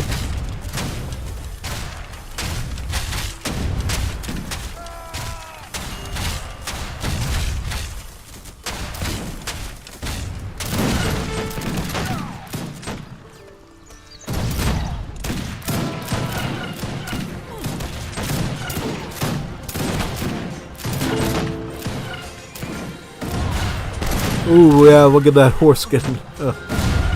rider falls right out the horse from that grenade. Yep, but no. No, I thought that one was going to fall off the horse, too. Yeah. Well, he did fall off the horse, but he didn't go flying in the air like what usually happens when you do either cannon or grenade shots against Cavi. Yeah. Good match, though, you know. Kevzio did a good job at defending against the chorizo in both cases and was able to do a proper counteroffensive each time. So, Kevzio, pretty good here. Pretty good work overall. So now we're actually ready to move on to our second encounter of the day, which we'll find out shortly. Just got boot back in. Let me load in. Here we go.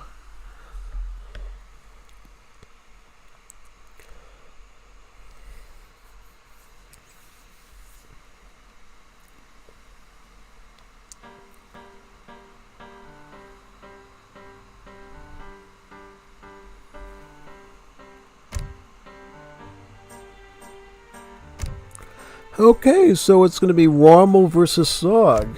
Interesting. So let's see how this one goes. I feel like they're going to be pretty evenly matched, to tell the truth, but we'll see. We'll see how it goes.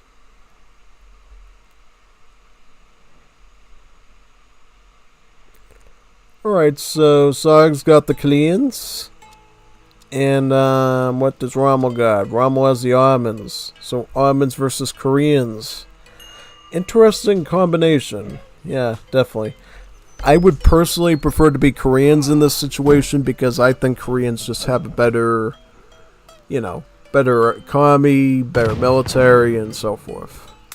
Yeah, and I feel like if the Koreans play their game really well, they can usually best the Ottomans a lot of the time. That's assuming, of course, they're not like a micro god, though. Because, see, the way the early game works is Ottomans, as you know, they can go Abyss Gunner and Janissary. You know, one barracks, one foundry. But for the Koreans, their early game roster is around spearmen and archers. The Myeongyung archers and the Dangpa spearmen. So if you can mass up enough archers with the Koreans, I feel like sometimes you can best the Ottomans, but if they can get enough Abyss Gunners, they can micro them like gods. Then you have a bit of a problem to deal with. And unfortunately, Koreans do not have any sort of cavalry option from the consulate, so it's a bit tricky for them, right?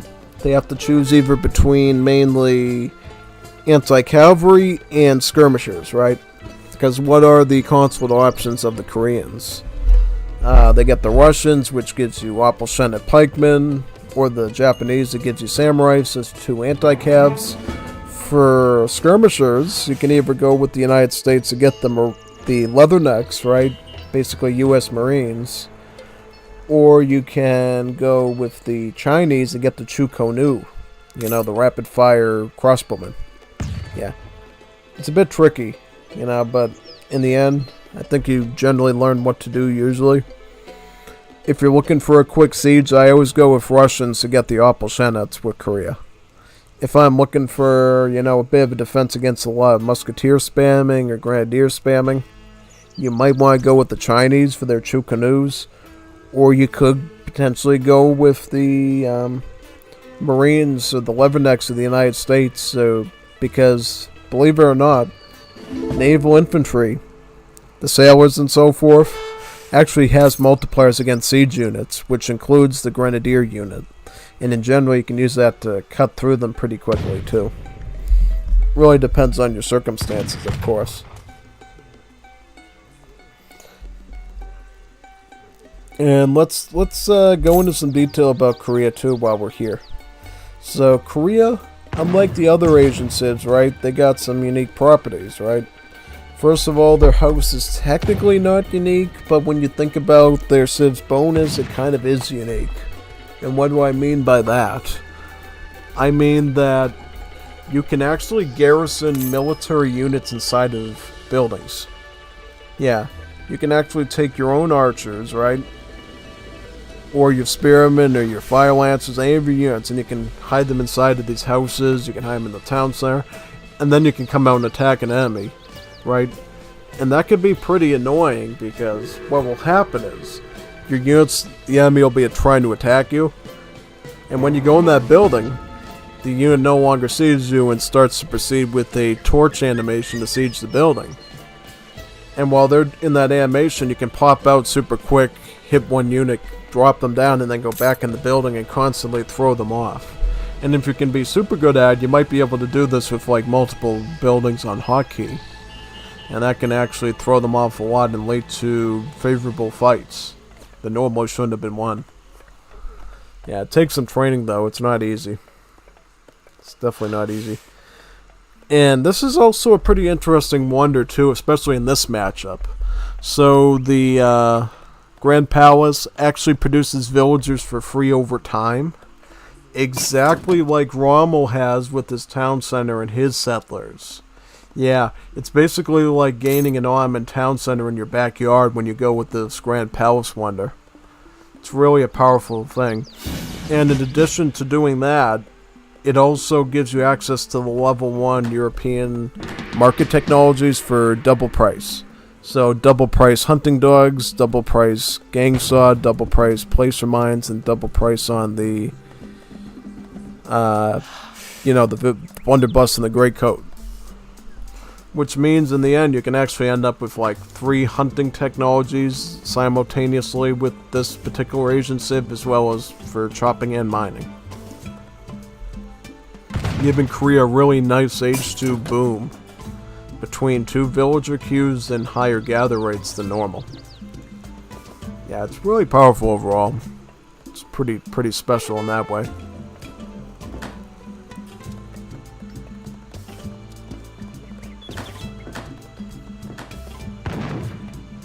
So what's Ottoman's gonna do exactly here? They could go FF, pick up some of the cannons, pick up some of the Safahis.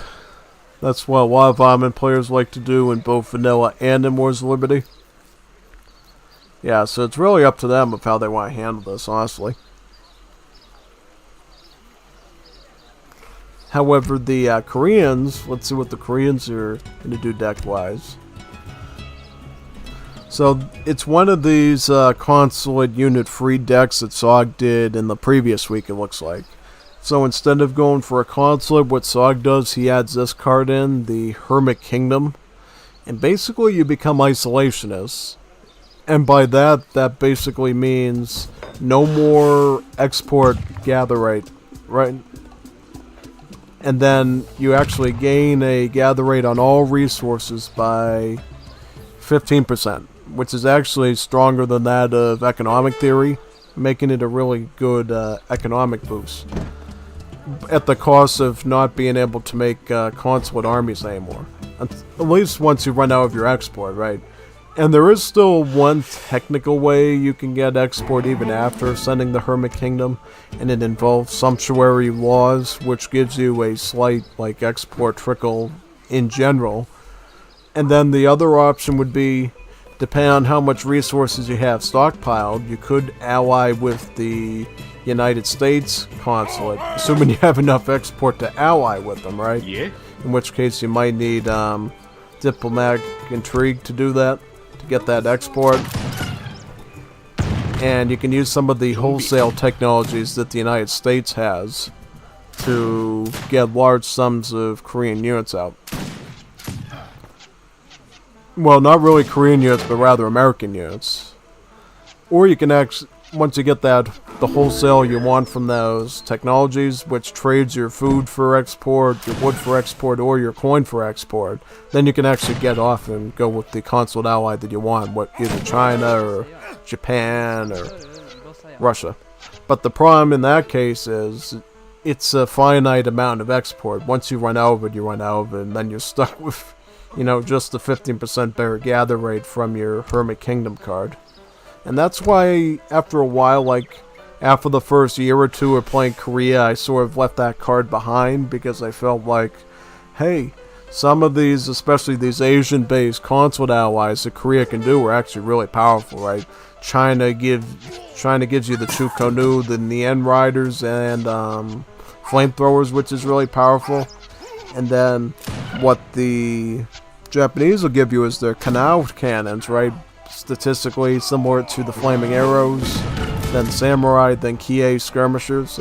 In general, either going with Japan or China is probably more worth having than gaining 50% gather rate, especially considering your gather rate is already exceptional as Korea.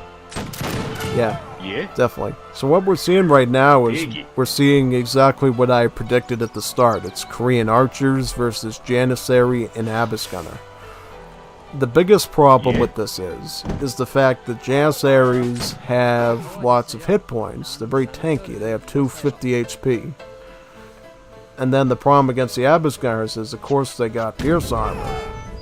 And also the fact that they're actually a skirmish unit too, so it's not like these archers are dealing a sort of multiplier damage against them. And then also the fact that the Abyss Gunner does crush damage, so it burns right through the armor of these archers really quickly. Oh, and this is another problem with the Ottomans too. They can ship their delis in as well. So the thing about these delis is they technically have less damage than a Hussar, but they do have a lot more hit points than a Hussar. And to you might think, well, these hand cavalry are pretty strong. Why are they so strong?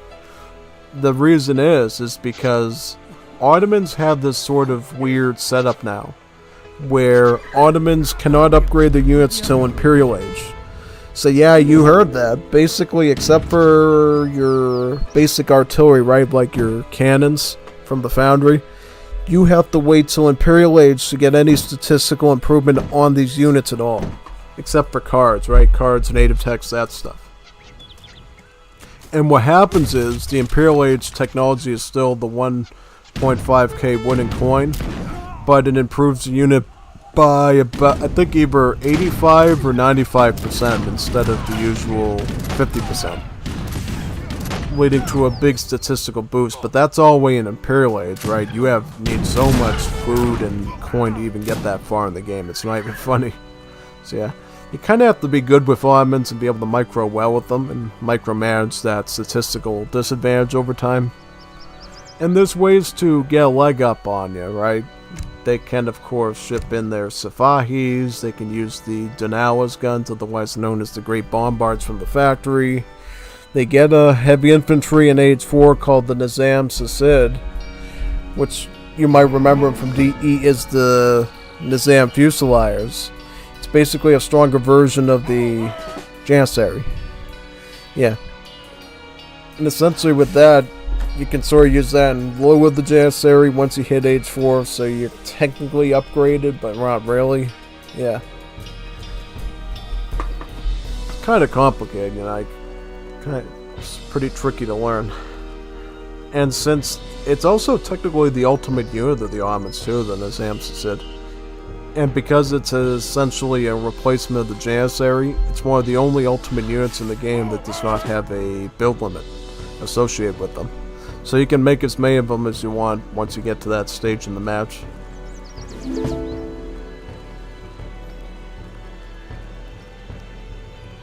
So how many villages does Korea have at this point? 35, and then they're going to be queuing in additional 3 to make 38 pretty soon. And on the other side, we see the Ottomans. Are they going to go for capital H, or are they going to stick it out in H2? Yeah, for Ottomans, it's not as essential to go for FF unless you're going to use the Safahi and the cannon ship, which it looks like they have. So it's really up to them. Another thing you see the Ottomans do a lot of as well is they grab up the trade route. Because mainly what the Ottomans like to do is they like to go for the Silk Road card that they have in their home city to make the trade route more impactful, right? The trade route will return more resources as well as crates in your base also containing more resources. But even if you're not going to have the Silk Road card in your deck, apparently Ottoman players love to get all those trading posts just because it allows them to get their Fortress Age shipments out a lot quicker in this game. Yeah, they can get those cannons, they can get the Safahis, they can get those bigger batches of Abbas and Janissaries they need, and then they can overpower their enemy with them. Yeah, definitely.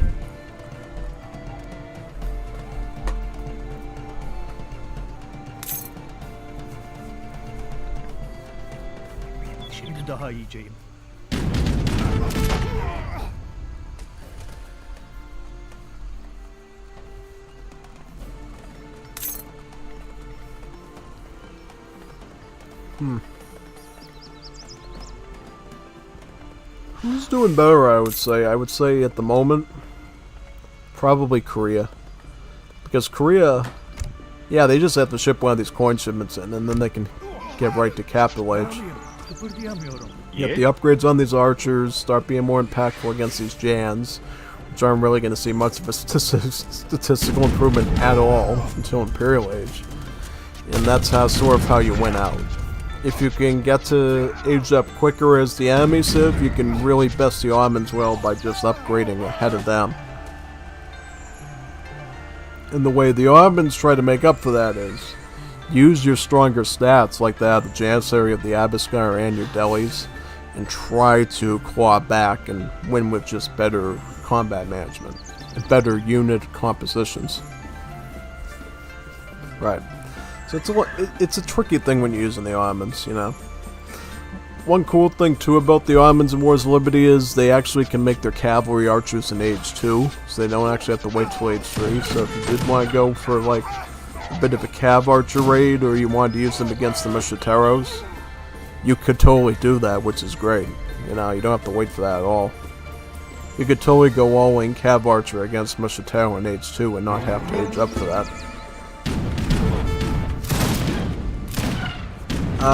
Watch out with the archers. No, get the spearmen up there, like, right? No. See, if you can manage well, you should be able to win with these archers just on numbers alone. But if you keep letting the Abyss Gunners get a claw on you, and letting the Delis get too many hits in you, then Ottoman starts to do better. And trust me when I say the Ottomans do not want you going to Capital Age. They'd rather you just stay here in Age 2 where they can hold the stats advantage. Once you start getting into veteran and guard upgrades, right, your discipline and honor upgrades for your infantry, then you start to statistically hurt them really badly. And they start to falter to the point that no matter how many resources the Ottomans get, they're still not going to be able to beat those armies anymore. That's why they try to stagnate you down to Age 2 if possible. So that way the Ottomans will eventually win in economics against you by just massing their bare units. Yeah, Korea's going to get right cooking down to going to Capital Age. I can see that 700 coin right now. Once that arrives, they're going to start getting their second wonder. I wonder what it's going to be, but it's definitely going to be a wonder. Yeah, at this point, Ottomans are just playing all in right now. They sort of know, yeah, I'm not getting any sort of like veteran and guard upgrades here, so I may as well play all in. Yeah, they don't have advanced arsenal. That would have been a pretty good option here, because with advanced arsenal, you could have actually gone the arsenal in Age 2 and got in counter infantry rifling for the Abyss Gunners in Age early. which would give you like really good multipliers at 2.5 against these spearmen. And also, you could have also upgraded the stats of your Janissaries and Abyssinians slightly as well, which would have been good. But I can understand why you don't want to do that. It's totally fine. I just think in particular the advanced arsenal HP boost for the infantry is really strong for the Jan because of how high its base HP is. It's going to mathematically be a lot bigger than it would affect musketeers, for instance. Yep, it does look like they have the Janissary combat though, so that is going to be a little bit of a boost. In particular, it's 20% improvement, so that's actually like adding a veteran upgrade to these Jans. Which will definitely help them stay relevant in the skirmish.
Huh.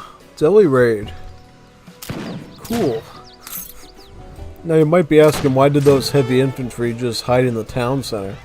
Well, yeah, number one, it's because of that bonus I mentioned where military can do that. And number two, those Byongyongs, the unit that you just saw there, do not have multipliers against the scout units, only the assault units. It's a bit weird. You gotta consider these Byongyongs, this unit here, the same thing as like a dismounted dragoon, pretty much, you know. They're supposed to counter like heavy cavalry. When it comes to light cavalry, though, pretty pooped versus that. Pretty pooped up, pretty much. In the old days, when there wasn't a tag rework, they were great against these type of delis, but now, no bueno, it doesn't work. Yeah. Yeah, get your discipline upgrades on the Myongyungs and the Gangpa Spearmen, like right now. Because the more upgrades you get, the better you're going to be doing against Almonds. Does he have archer combat? He does not have archer combat. Nah, that's bad. I would have gone archer combat here instead of this, you know. Pun 1, stratification, not that great. It just makes, what, your rice paddy upgrades a bit cheaper. Who cares? The prices generally aren't that bad for the rice paddy, so I wouldn't really go for that. I would just rather my archers be relevant, right? Make those statistical gains versus the Ottomans you really need. Yeah, and in particular, Koreans in Age 4 get a team card that can actually increase the range of their archers by, I think, about 1 or 2. Which is really good, right? Because what's the base range of these archers? It's about 22, which is more than a standard skirm, so they can actually increase it to 24, which makes them into pretty good arrow firing snipers, pretty much. They can hit a lot of things from pretty far away protection-wise. But it does look like instead Sog is going to try to upgrade his agriculture a bit. He's going for advanced rice paddy. Makes the rice paddies cheaper and stronger. Also 1k wood to actually afford some of those rice paddies should he so want them. Oh, and now we start to see some of the fire cattle as well. Where are those coming in from? Yeah, here they are. Fire cattle, these are a pretty interesting unit. They're another type of petard in the game. They act more like the exploding cards in that once they hit the building they automatically explode. Yeah, normally with the regular petards you have to wait for their animation where they put down the barrel, of course, and detonate it. Nah, for the fire cow, they just ram into the wall and they slowly just blow up. Pretty powerful thing. Oh no, we see the Abiskar is making a move on these hunting villagers right now. So they're going to have to back up a little bit and get back to some safety.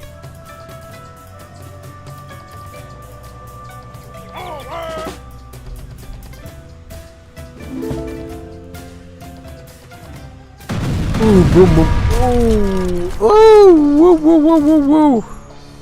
He just took out the main town center. Did you see that? Oh boy. Oh wow, that was unexpected. I didn't think he was gonna go for the prize. He went for the golden ring and he won. That's what happens when you try things, you know. Sometimes you succeed, sometimes you don't, but this time this succeeded really well. Yeah. Definitely. Yeah. Yeah. No Hermit Kingdom, though. Why don't you get some constant armies now? You know? That'd be a really smart idea, I think. Just get some constant armies. Just because of the fact you got some export to work with. Just make some. Make some Russian Opalshenets. At this point, you could probably get an army of 2 units, right? Some Opalshenets with Plastunis. Some Kie with Samurai. Some Chukonu and Yen Riders. Or some Marines and mounted riflemen, right? So it depends on what comp you need. Do you need maneuver? Do you need assault? Do you need line? What or heavy? What do you need?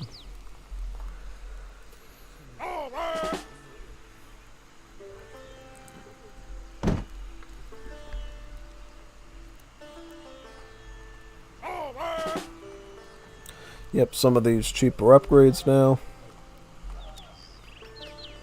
For the paddy threshing, this is the first food upgrade for the rice paddy. We're probably going to see some other food upgrades as well. Probably some coin ones for the rice paddy.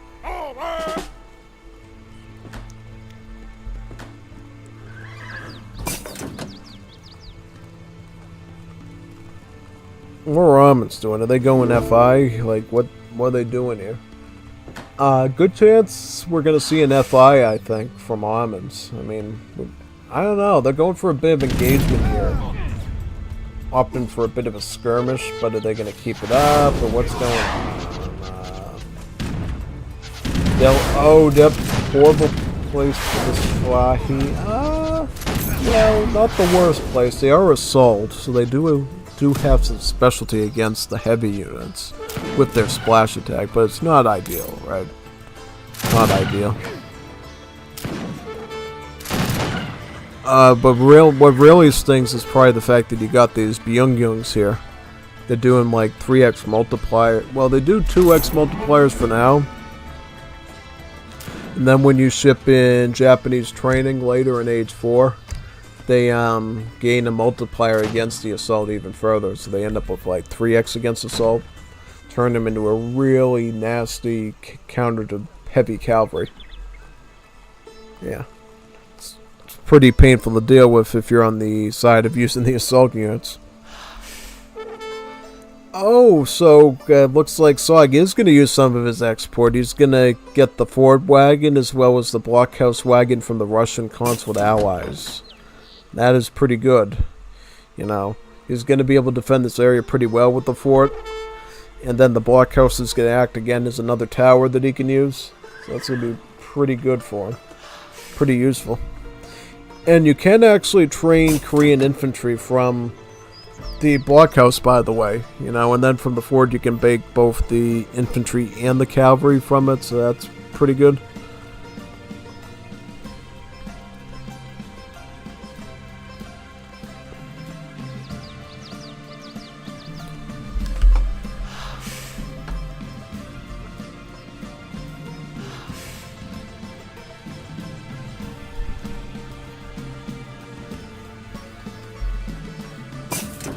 Here's Fort Plano. Sounds pretty Spanish if you ask me. Doesn't sound very Korean.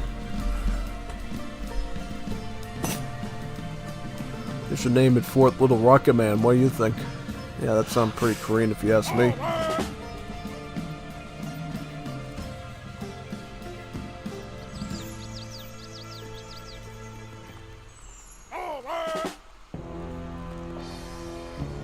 becomes a blockhouse down here on the frontier.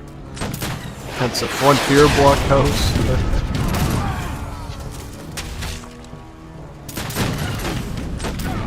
Oh, that's not a good place for foot artillery, though. Nah. Definitely not. Right on the front lines there. And now you got a problem where you got no more spearmen, and now these delis are going to have a field day eating into you with their lances. It's nothing these units can do for the most part. And then the Safahi come in, and this is not good. Oh, and then Rommel has his Dornalis guns ready. These things are going to be a behemoth in siege. Koreans finally able to position behind the fort a little bit. Why don't you use some of that garrisoning, you know? Yeah. Go inside the house, hide in there, and mess them up a bit.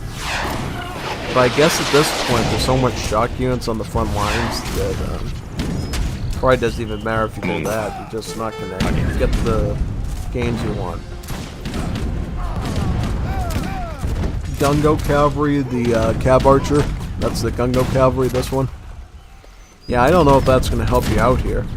You know, you could hit the Safahis with arrows, and then you can put them in the melee to cut at the delis because of that anti-scout multiplier melee.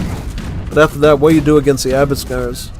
And then you know they're going to be guarding that those Sedalis kids very effectively, so to speak. So that's probably not even a worthwhile endeavor.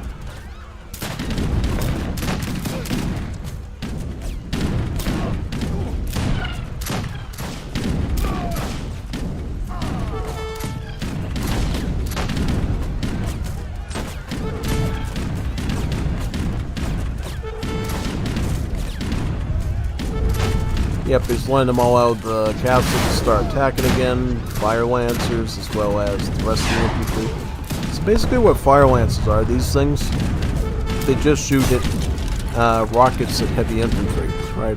So I almost consider them like an Abyss gunner, but they actually have the heavy infantry tag as well, because they're sort of like almost a grenadier skirmisher hybrid in a way. So yeah. Definitely the Abiscars have a bit of an edge because they don't have to contend with the heavy infantry tag at all. Yeah, definitely.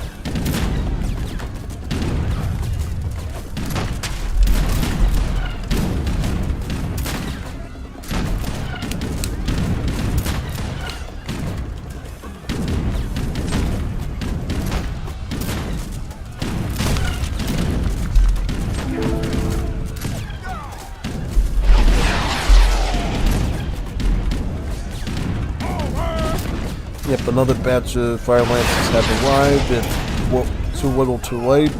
Gonna get completely destroyed by those cavalry now. Oof, yep, that hurts. That definitely hurts real bad.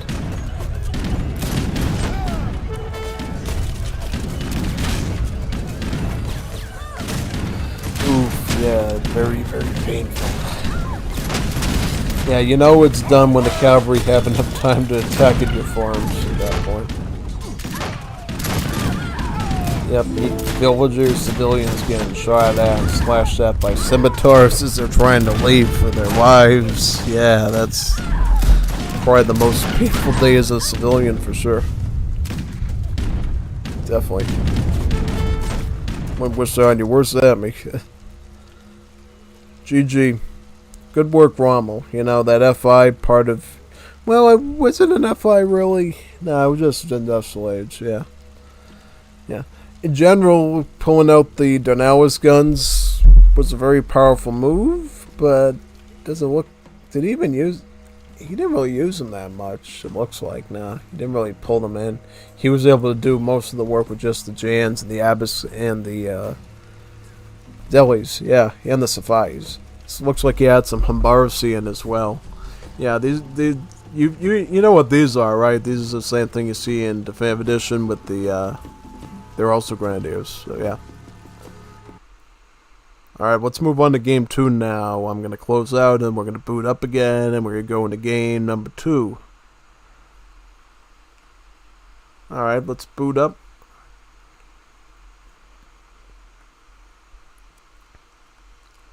Let me go into this one.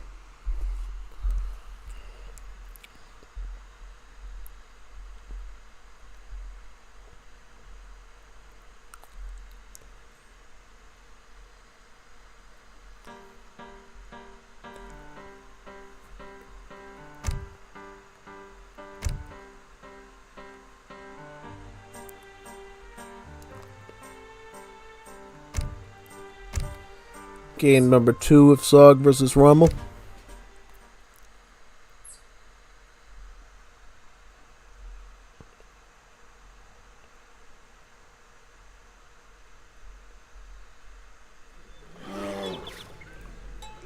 Entendido. Oh, Rommel's gonna do Koreans now. Interesting. So the tables have turned. And then Sog is gonna do Gran Colombia. Nice, nice, nice. Two pretty good civs. Yeah. We already seen both civs, so we really don't have to go too much into the details of them. You know, we already know pretty much everything there is to know about them. Sog with his tent buildings, and Korea with, you know, their military hiding inside of buildings thing. Lots of military buildings with these civs. You know, yeah. One thing I'll say, though, is I feel like Korea has an edge in this matchup because they can boom a lot more effectively than Colombia does. And in general, their sort of like pike and shot archer spearman gameplay is really critical, you know. It hits really hard. And even if that doesn't, you know, suffice, you can use Lore of the Mountains, which is a card that lets your monastery produce tigers for free over time. And those tigers, they're a tanky, beefy piece of cavalry, right? But they don't have the shock tag, so it's not like you can beat them with pikes or bayonets or anything. They just rip through archers, artillery. They can raid villagers. Those tigers are ferocious. Yeah, definitely something to look out for.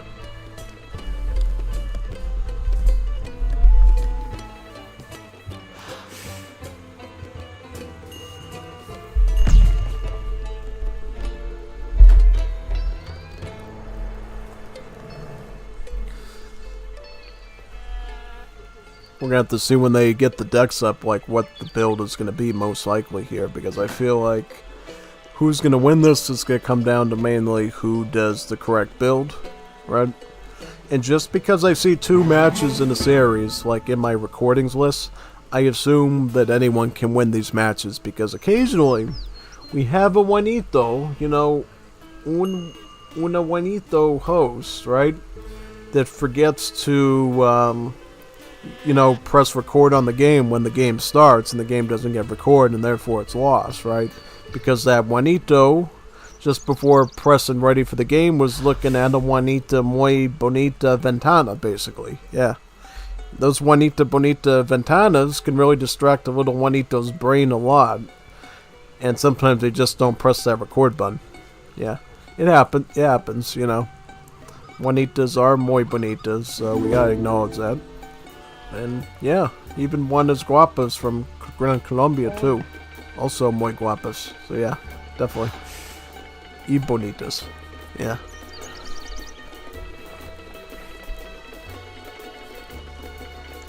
So what wonder is, I wonder what wonder he's gonna make. Let's see. Grand Palace too. Yep.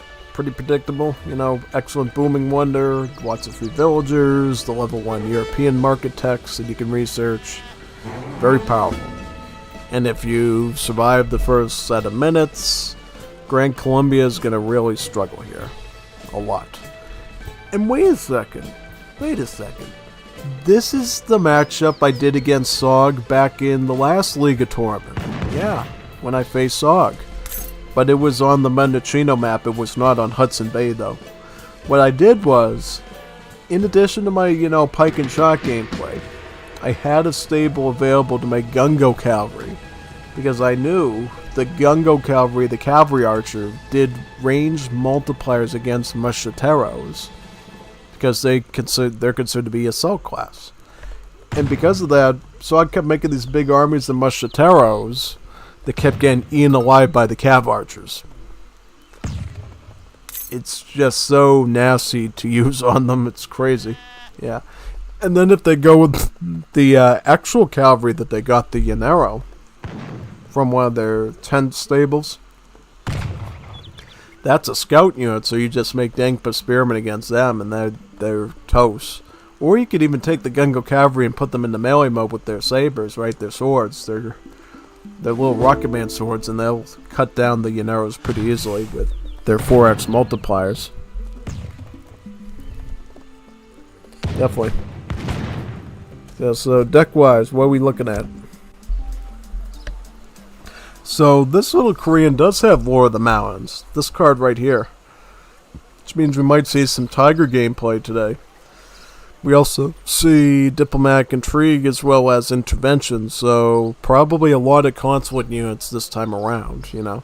I've been sort of teaching these Juanitos for a while now. Definitely get lots and lots of consulate armies. They're really worth doing, if you can afford them, right? Though it does look like Rommel for now is just going to go Tiger Infantry.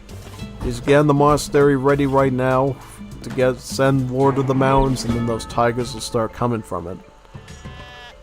And then he's also going to be queuing up some Myung archers from the barracks concurrently. And just so you can get that shipment in time for the Lord of the Mountains, church buildings like the monastery do trickle some experience points too, as sort of like reference to Definitive Edition, where that also takes place as well.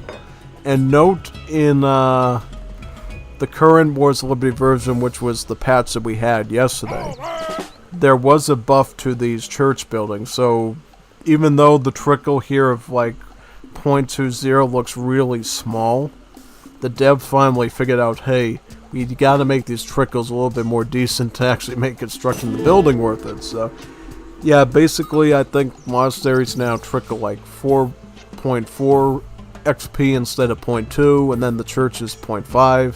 Probably more on the basilica, or maybe not, I don't know. Yeah.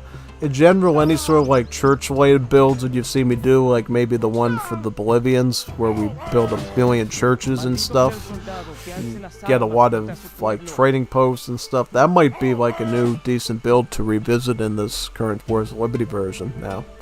That the trickles are actually pretty worthwhile and you can get a lot of shipments through. Yeah, maybe I could even do it today, who knows, you know. Let's see if we can get some Wars of Liberty games in. Yep, because things are always going on in Unstoppable Streletsy land in terms of recording possibilities. Yeah, I've always wanted to record new things for you guys. Lots of fun games overall.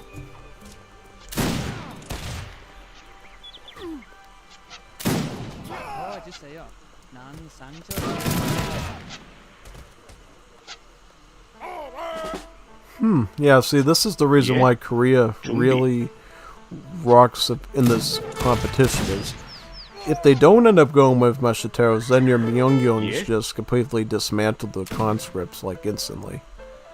And then at that point, Sog is, forced to go with some sort of Escopetero, which is way too late. Also, the fact the Escopetero is far less range than this archer is. So these archers can kite against Escopeteros as well. And, wait a second. What are the Okay, so actually, because this is like an early game skirmisher, quote-unquote, they actually don't have a malice against assault. So that means these archers do deal like full 100% damage versus the assault class, which is really neat. Yeah, in case you didn't know, like early game skirms have malice do weaker against scout class, whereas late game skirmishers have a malice against assault. So it's a bit of a difference between the two, right? So like say a crossbowman would have an easier time killing a heavy cavalry like the cuirassier, but a late game skirmisher would technically have an easier time killing like scout cavalry like the hussar. Just slightly though, because the pierce armor still protects the scout unit somewhat, but they just don't have to deal with that malice as much, so the damage is a little bit stronger. Yeah.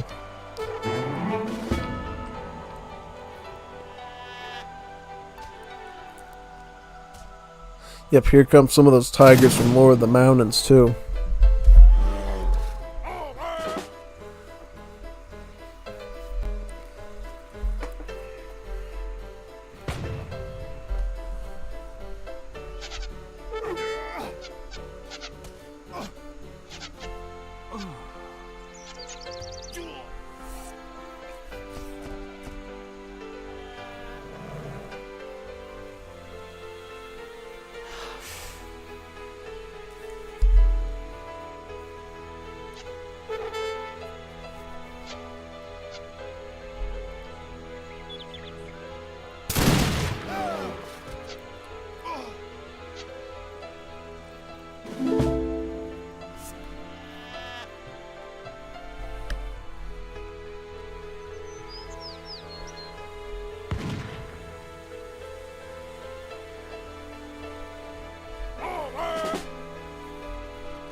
to be frank, I don't really think in this case Gran Colombia is going to be able to defend against this because, yeah, they're just not making the right units here. I mean, as hard as it is to think about, you'd probably just be better off just stacking a bunch of Llaneros here. Just throwing them right at these youngs. Yeah. Yeah, you're going to need, like, some Llaneros here, unfortunately. Like, mix Machitero with Llanero and use the conscripts you got to take down the Spearmen. That's probably your best option here. Machitero will not do justice to you. They might survive the Spearmen a little bit easier, but it's not... Now, this is really bad. Look at... You know why this is bad? Because the archers will always be able to outrun you. There's no point in going into bayonets at that point. It's just not worth it. And then, of course, you got the Tigers and the Spearmen. They're gonna ruin the formation of your heavy infantry at reaching the archer targets. So again, oh wow, look at Mother Nature. Look at these grizzly bears who are also maiming these poor pobre Juanitos here. Yep, look at these osos make a move on them.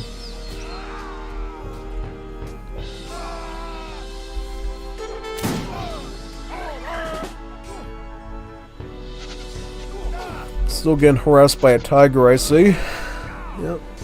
Be kind of sad if you actually got the kill. They are gonna get. Yep, they're gonna get that kill. They could probably get this one too. Yeah, that's bonkers.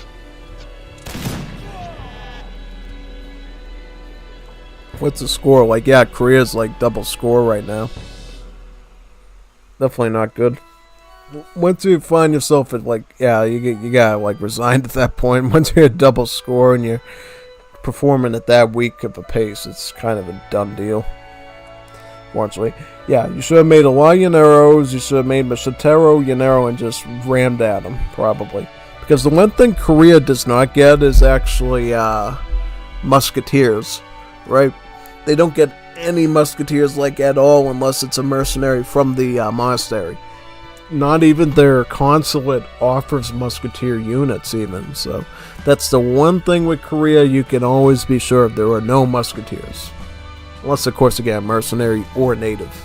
Yeah. Yeah. Rule for life when you're dealing with the Koreans. Remember, they don't have musketeers. They actually don't have reliable... the great Colombia and the beautiful Juanitas muy bonitas. Sí, las Juanitas muy bonitas de Colombia. Sí. Yep. They tienen muchas Juanitas muy bonitas.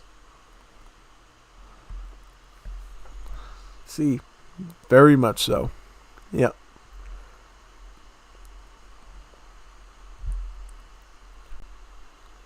Let's boot up, and now we're going to go to a new encounter. Let's see. Now it's going to be GMP versus MCMR. And this is our first 3-game series today, so it had to come down to a tiebreaker, I see. So this is going to be some pretty tight gameplay, it looks like. You know, Elton is going to have a bit of struggles against the Pollo Peruano, as we call him. Okay, let me get this fixed real quickly, because I remember last time when I saw GMP playing, the view block started to zoom me in, which I really don't want to do. You know, I'd rather just have the nice big view like this when I'm commentating on stuff. So yeah, luckily I was able to do that in time. So what we got is MCMR with the Zulus, and we got GMP with the Swedish. Now this is going to be kind of a fun one to look at, because we're dealing with two pretty wacky rostered civs, I would say. Pretty wacky rosters for a couple of reasons. For the Swedish, yeah, they're European, right, and they have the European culture and all that, but they work a bit differently, you know. For one, they don't have regular villager shipments, so their early game is a bit strange. The way they do get villagers early on is through... Wait a second. Oh, this one. Now, I looked at it and I noticed the little tick mark here. Like, wait a minute, he was gonna use this deck. Like, wow! Imagine if GP brought this deck and beat MCMR with it. that would be history broken. We gotta see somebody do that, actually. Somebody comes in with like a one-card deck or something and beats their opponent. I should have done that against a Chorizo. That would have been super funny, you know. Beat him with like a one-card deck or something. Or no deck. Deck-free victory. Yeah. That's actually a good idea for a series now that I think about it. We should do games where I don't use a deck, but my opponent can use a deck. And I have to play like normal macro, and somehow I feel like depending on the opponent it might be impossible to do, but if there's like enough of an ELO difference, just as like a circus act, you can pull it off. Yeah. I should definitely try that out sometime. Definitely. But yeah, the thing I was going to explain here is this card called Land Mana Party. And what Land Mana Party does is, for every market technology that you research from the market, you get a free villager with it. So instead of like normal villager shipments, Swedish simply gets that. And you might be asking, doesn't that sound a lot like the Italians in the 5th edition who also gets a villager with every technology? And I'll say, yeah, it's exactly like that, only it's only at the market, right? You don't get a free villager for military upgrades, arsenal upgrades, farming, any of that, just the market. And I don't believe mercantilism is affected by it either, because it's sort of like a special tech, yeah. And this is one of the Swedish unique buildings, the sawmill. And basically it's like a bank, but it trickles wood instead of gold. And in addition to trickling the wood, it also spawns these little crates of 100 wood around itself that your villager can pick up once they drop off. And the third part of the sawmill is the fact that they have these big button techs you can research that actually increase the hit points of all your buildings except walls, which is really great. Yeah. So your Swedish Civ can actually become really sturdy against raiding if you invest deeply in these sawmills early on. What I'm surprised by, though, is the fact that Swedish actually went with the sawmill pretty early here. What I particularly usually do is I hold off on sawmills until age 2 when I get this card, Norland Logging. Because what it does is, not only does it let you have a second sawmill, build limit-wise, but it also reduces the cost of the sawmill to only about, I think it's like 210 or 211 wood. Here it's like 350 wood. That's like a lot of your wood stockpile. Honestly, you could use a lot of that wood early on to get hunting dogs, placer mines, maybe even steel traps once you get right out of that age 1. And then you could get all those free villages from it. Yeah. Unfortunately here, it looks like they're going to be dealing with the Zulus, though. Now, the Zulus, they're hyper-aggressive. They have one of the most unique macro structures in the game right now, and very, very, very different from what you know from the Age of Empires series. In fact, you might understand if you've played the game StarCraft before, that the Zulu system looks a lot like the Zerg faction, and indeed, even the devs have acknowledged that the Zulu production system has been based off of the Zerg. It's being very micro-intensive, but also very rewarding. Because while you might have to micromanage your unit production a lot more manually with this Civ, it does mean that the units come out a lot quicker than is normal, right? Because normally you have to wait like a century for your musketeers to queue up in the barracks. Well, to queue up some bowmen or spearmen or your own packety clubman from the Zulu, from a youth, it's pretty quickly. And what is a youth exactly? Now, what a youth is, it's this little child, like a little toddler, basically. And you know how your little toddlers play with different toys and stuff, and they want to grow up to be somebody when they become like an adult, right? So instead of like becoming like a police officer, or a construction worker, or a librarian, or whatever, the Zulu kids basically want to grow up to either throw spears at their enemies, shoot them with arrows, hit them over the head with clubs, charge them with long spears, or just carry big giant wind sticks, light them on fire, and then start to poke at a building until it incinerates. So yeah, in Zulu World and Worlds of Liberty, kids grow up to become really great things. At least in terms of what you're looking for, of course, right? Because you want absolute victory, these Zulu youths want to grow up into things that will help you out a lot. A whole lot, actually. And then as you progress through the game, there's these special buildings called the Horse Corral and the Gunpowder Corral. And after being near that, your Zulu youth can decide, you know what, instead of, throwing spears or shooting arrows, I might want to grow up into a man that arms himself with a revolving machine gun that sprays many bullets into my Swedish enemies, and that's what they can grow up into. Or grow up to ride on top of a horse and use a rifle. So yeah, there's a lot of aspects to this Zulu Civ you gotta learn to really micro-elf them. In fact, here's some of the youth right now. And let's see what they mature into. And you might be asking, what are all these technologies here coming up the side? These are library technologies. You see, Africans don't age up from the town center. They simply research library technologies, and once they research a certain number of them, depending on what color they are, you eventually get an age up in the end, right? There's blue technologies, yellow ones, and red ones. Red ones are army, yellow ones are economy, and blue ones are civil, like buildings. And what you see here is these little kids decide, I want to grow up into a man that throws spears at my enemy's head, and now they're engaging with the Grenadiers as we speak right now. Grenadiers being one of the Swedish units that can be really powerful in the early game, right? Because remember, in the old days, Grenadiers were limited to the artillery foundry, and they weren't seen as much, right? In this new setup, Grenadiers are like one of the mainline units you see in the Swedish armies now. And another one is the Bevering. So what is the Bevering? The Bevering is a hybrid between pikeman and musketeer. It has the properties of a pikeman of having a high siege at 32, as well as increased multipliers against their counters. So 4x against scout instead of the usual 3 with their bayonets. They also cost food and wood instead of food and coin. And like the musketeer, of course, they have a range attack as well. And another thing that makes them a bit different than most stuff you're used to is they actually run really fast. They have a movement speed of about 5. So they're great at like kiting your enemies with, if you are really quick on your clicks of the mouse. Is he gonna engage? Nah, he's not going to. A bunch of happy kids today in Zululand that want to grow up to be spear throwers. So I would definitely get out of there if I were you.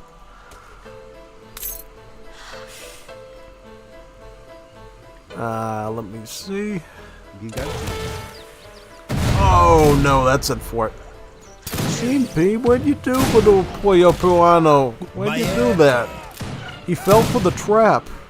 And what was the trap? Basically, what MCMR did was he put his Explorer Shaka in the front line, so all the Grenadiers would throw their grenades at him.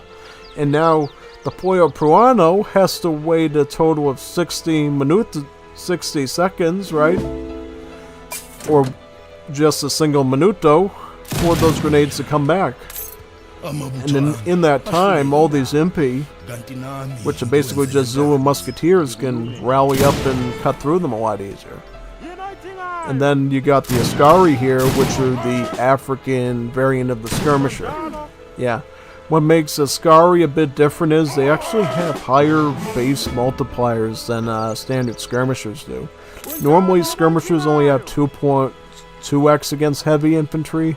The Askari has a remarkable 2.5. Yeah. Just keep in mind, though, that Africans don't have counter-infantry rifling like the Europeans do, so it's a bit complicated. But what you'll find is, especially in the case of Egypt and Zulu, they actually have upgrade cards from the home city that adds the effective counter-infantry rifling or better. So that means that the Askaris tend to actually do more damage to heavy infantry than European skirmishers do, because it ends up going to a walloping 3.5 against heavy infantry instead of the usual 3. And in particular, the card that the Zulu get also boosts up the multipliers against the maneuver as well, so it ends up being like 3.5 against maneuver, making them really good beasts at beating the dragoons just as much as the muskets. I like what Zulu's doing here. They're trying to lure the Swedish out, and they're just gradually massing up their impi for the final attack. And this is the way you have to play Zulu. Try to mass up as much as you can.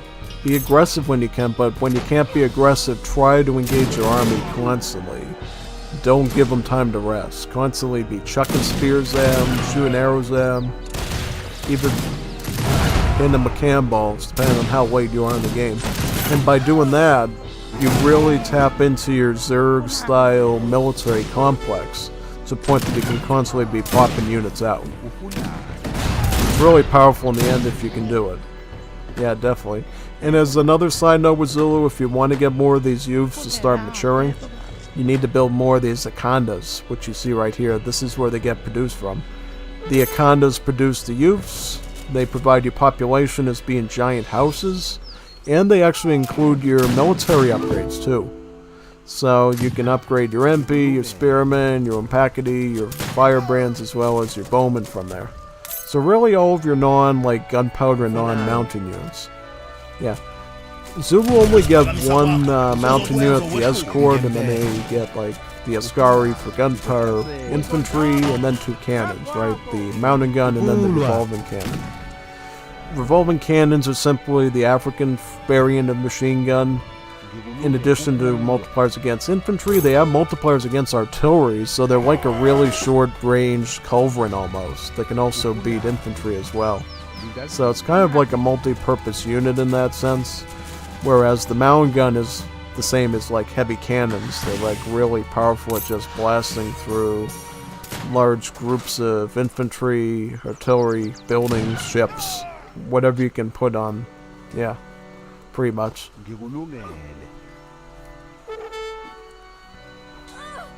Oh, look at this stray SR though, doing some damage.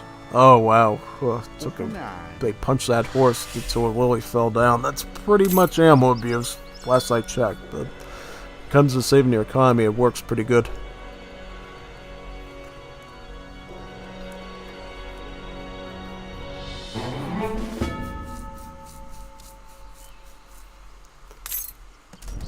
Here comes the volunteers, volunteering to die now, as they have to.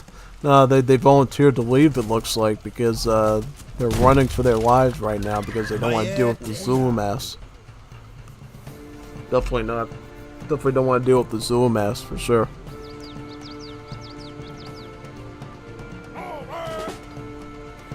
Yeah, it also looks like the Pollo Peruano is completely burned through his resources as well, which is not good.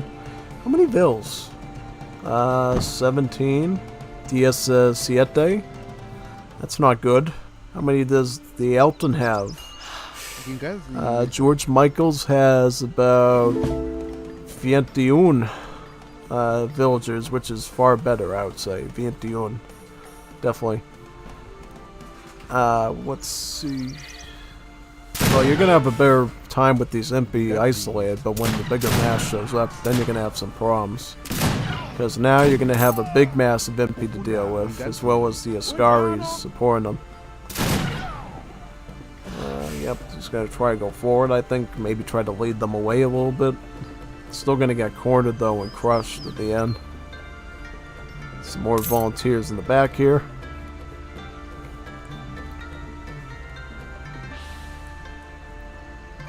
See if we can take a shot at him. Boom, that one's down. Get him in the back. This one hits him in the front.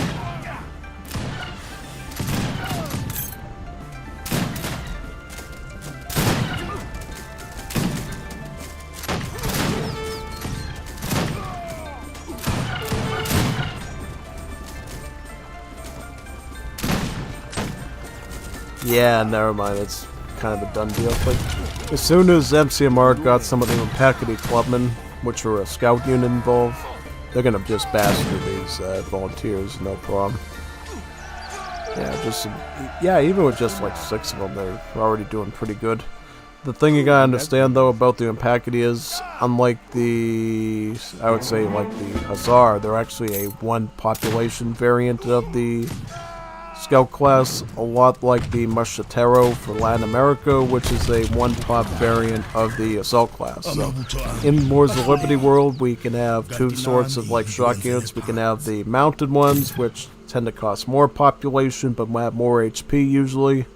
And then we can have the dismounted ones, which tend to only cost like one pop, but, you know, combat-wise, of course, they're going to amount to that of a one population unit, right?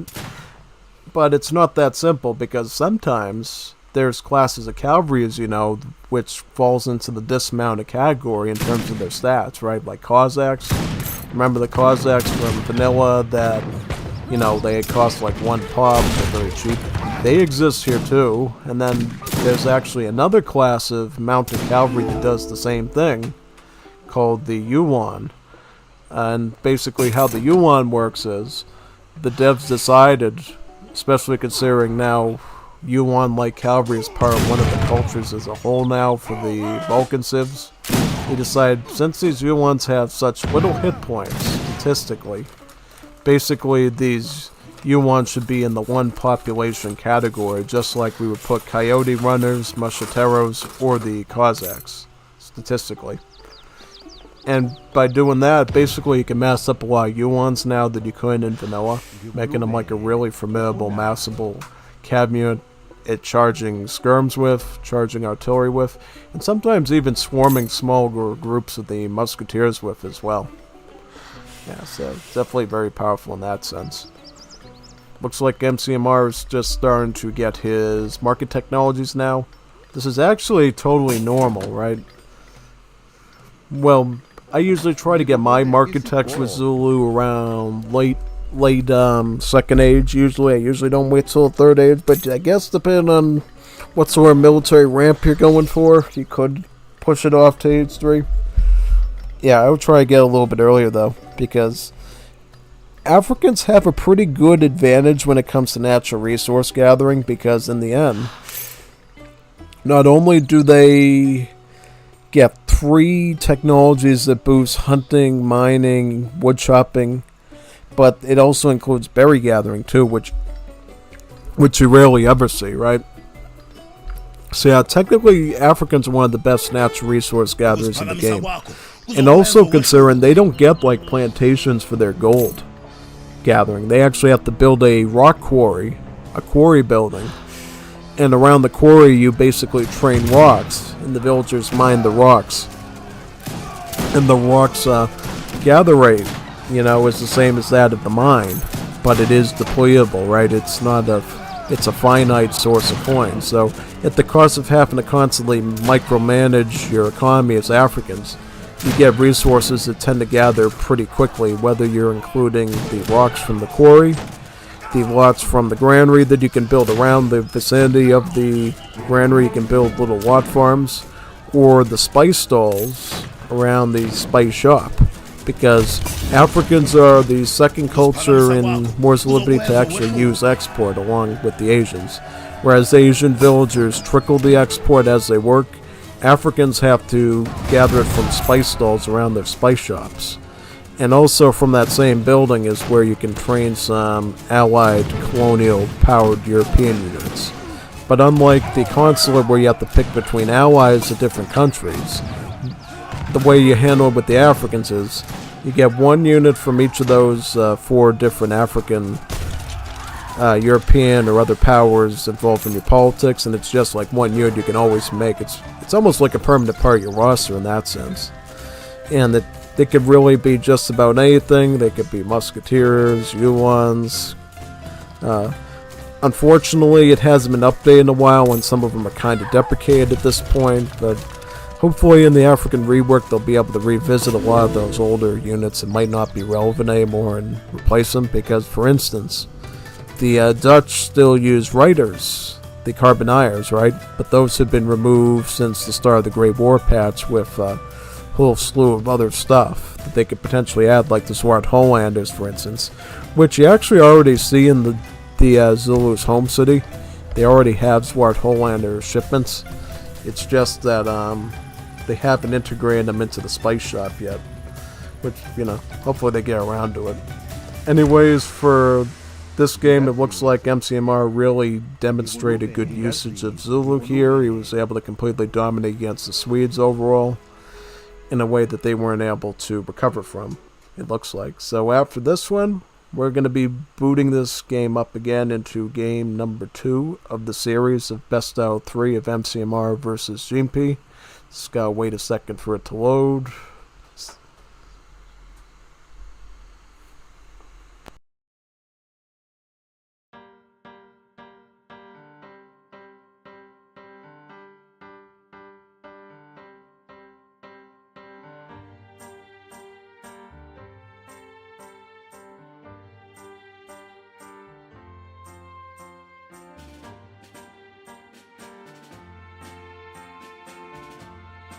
Alright, I'm back. Let's get into game number 2 of the series of GP versus MCMR. We're now going to be moving on to Hudson Bay.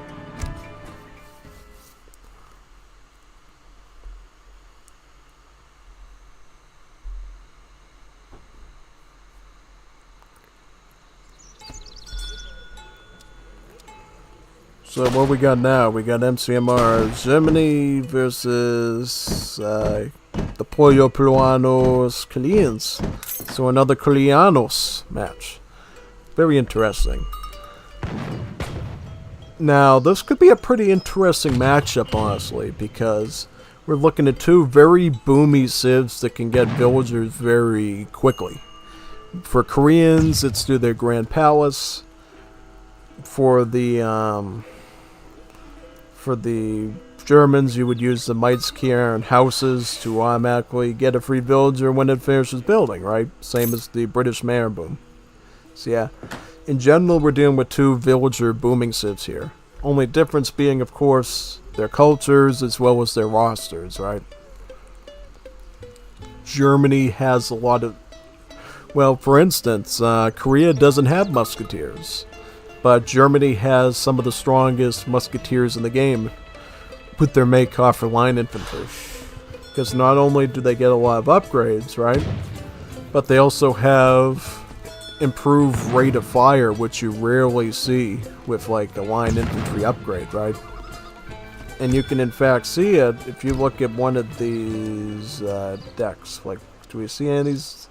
I'm surprised MCMR doesn't have it for any of these decks, but there's actually an Age 4 card called Needle Guns that actually gives your line infantry improved rate of fire, so they actually shoot super fast. Yeah. I wonder what deck is MCMR going to go with while we're here. You could technically go for one of these. It could go for either one at this point. Really depends on what he's looking for.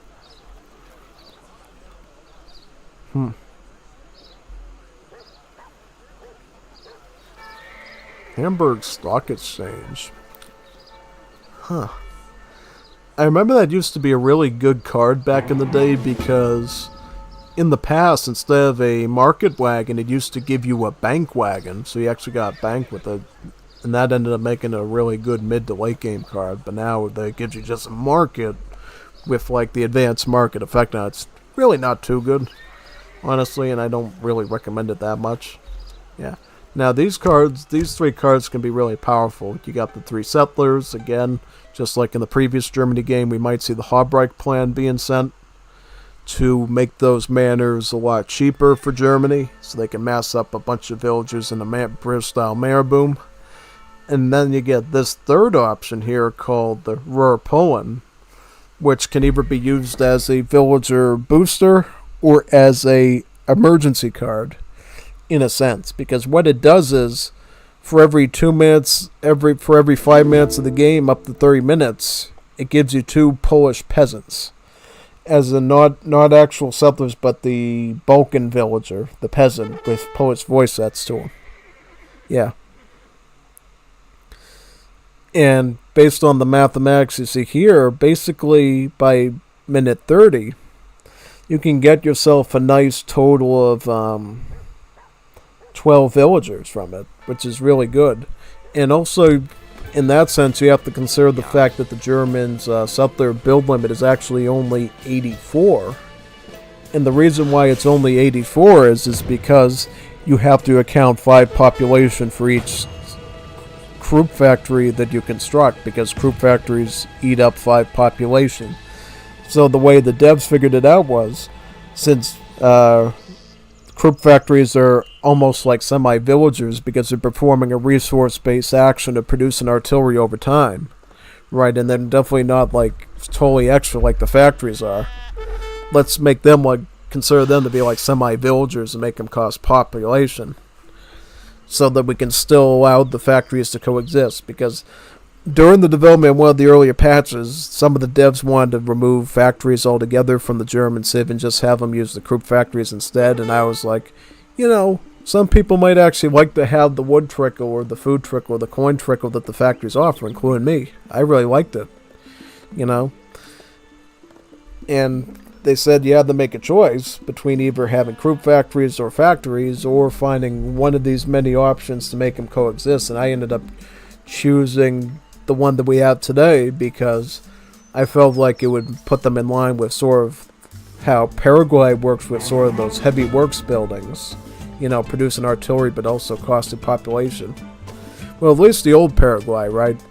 New Paraguay, the heavy works doesn't actually cost any pop, but in the, a lot of history, put it that way, a lot of history.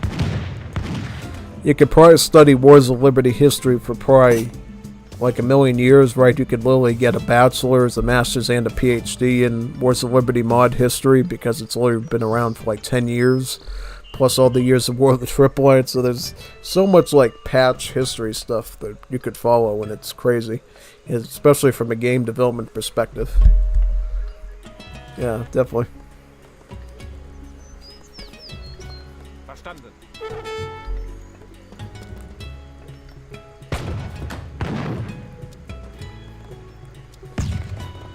Yeah. Let me look at that Korean deck, actually. So, yep, this Juanito definitely loves his export units, his consulate units. That's cool. Probably styled the deck almost after what I do. Now, one thing I don't do is I don't actually go for a lot of hunting emphasis, right? I don't really go with the spice trade that much. I'd rather just get Refridge, Royal Mint, and the textile mill down in age 3, right? Because I like mid to late game options for economy usually myself. Yeah, but certainly that exotic hardboards in age 1 though is definitely pretty useful because as the Koreans, a big portion of your roster does include wood cloths. So whether it's age 2 up to age 5, better wood gather rates are always going to be generally useful for you to take advantage of. Most definitely.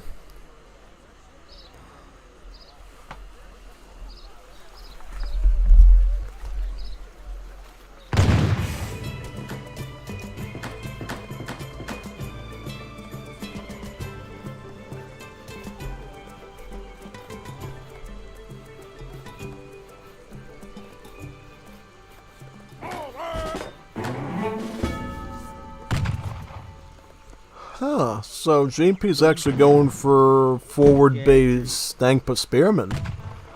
Interesting. Yeah, this is sort of the thing we see a lot with Delian as well, is he'll like build like a forward building, either directly forward or on the side here to sneak it, and then go with the forward rush of some sort of siege infantry like a Spearman that has a high siege mount. And that seems to be what JP is doing here though. My one critique to that would be, if it doesn't work effectively, you could actually be punishing yourself, because, remember, if you burn down a Mites Cairn of Germany, that means Germany can build it again to get one more free villager. So unless you're killing villagers alongside the removal of these Mites Cairns, Germany could actually be gaining from those losses of those houses. It could be a double-edged blade for the opponent to deal with, right? You're thinking, hey, I'm destroying his houses, so that's... Oh, well, wait a second now. This could be a little bit tricky. Why am I saying that? Because, from the looks of it, basically, MCMR has opted out to build more Mites Cairns, and he's just building towers, which is telling me he's actually going for a Land Warren-based strategy. Yeah, he's going for a Landwehren-based build here. Yeah, and by Landwehren, I mean emergency units that Germany has. They have two such emergency units, the Landwehr Infantry, which has the stats of a Minuteman, the Landwehr Cavalry, which, you know, has the stats of probably like a weak Lancer unit, you know, multipliers against skirmish class. And essentially, what you do is, instead of being available at the town center, you send those levies or those emergency groups of the Landwehr units from the towers, the redoubts, instead of the base town center. Which means you can actually spam a lot more of them than you normally could with a Civ. Yeah. Oh my, this is not good though. This is actually really nasty, because Korea's actually able to deny MCMR the redoubt wagons that he got from his age up, and basically took him out before they became more towers. So MCMR is actually in a bit of trouble here now, and he's basically being pinned down into a corner at this point. Yeah, this is not good for him. Definitely not. Of course, MCMR is going to try to continue to build another one with all that. Yeah, he's also going to begin his 1k cords of wood now as well, so he's going to be able to add that to his stockpile to get those towers up. I think he's trying to gun it for Age 4, because in Age 4 what you can do is two things. Number one, you can start by sending Bismarck model, so that all those Landwehren emergency units, which normally lose hit points because they're emergency units, no longer lose hit points. So they become like actual useful military. And then after that, once you get that secured, you can send these levy cards, which will take every redoubt on the map, as well as another ultimate unit called the Telegraph Troupe, which we could get into later if we see him. And it queues up a free batch of said unit, either the Landwehr Infantry or Landwehr Cavalry. They have these types of muster cards, as they call them, right? Large Landwehr Cavalry muster. They got some for H2, some for 3, and some for 4. Yeah, pretty much. And by doing that, you can basically ensure yourself a permanent free army of massing units, right? Assuming you have the shipments to keep calling up those musters constantly, right? Because they are infinite shipments, so if you like what your first muster did, you can send another muster in and another muster in. And you can keep mustering until there's nothing but mustard left, right? And MCMR is yellow, so I guess it is mustard after all, right? Yeah. Amarillo. It's going to be beefing up these towers a bit with the Frontier Redoubt upgrade. Gives them a bit of HP as well as some increased damage. MCMR really needs these redoubts to do their job and hold off these spearmen, because as soon as the Pollo Peruano lets his grip off of his little chicken foot off of MCMR's neck, basically MCMR gets Age 4 and starts sending out muster after muster of Landwehr infantry until the poor Juanito Peruano has to submit to it and take his 2-0 loss. So GMP has to definitely try something here to stop that, and he's doing that by applying constant pressure. MCMR is now actually levying some of those Landwehr infantry from the towers now. As you can see, same stats as a Minuteman again, so multipliers against siege units. And actually no tag either, except for infantry, which means neither skirmisher nor anti-skirmisher does like any sort of multiplayer damage versus them, which is pretty neat. MCMR, with no other options at this point, has to start shipping units from his home city. He's shipped his 8 skirmishers now. Yeah, because the Royal Guard went to the line infantry and the Hussar, German skirmishers are no longer considered Royal Guard anymore. But they do actually get a nice upgrade card. It does give them improved multipliers against the maneuver class, so they end up becoming real beasts when it comes to fighting Dragoons. Which is really neat overall.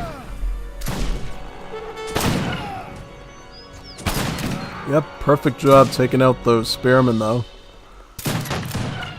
And then MCMR is going to ship his second card of 7 skirmishers now. Yep. And what can GMP do from here? Oh, he's gonna add archers in now, so he's gonna take this combat very seriously. And then he's also gone lure the mountains too, because you see that monastery right here, and you see the tigers coming out as we speak. Tigers are gonna be a nice meat shield on the front lines to claw right into those infantry with.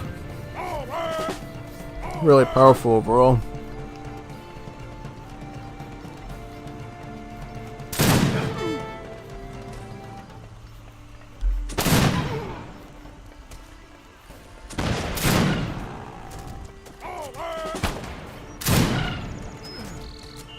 Yeah, it's going to be grouping them up right around the tower there to reduce the melee units' ability to attack.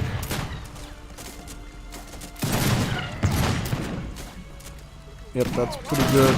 Go after that spearman. Go after the tiger now.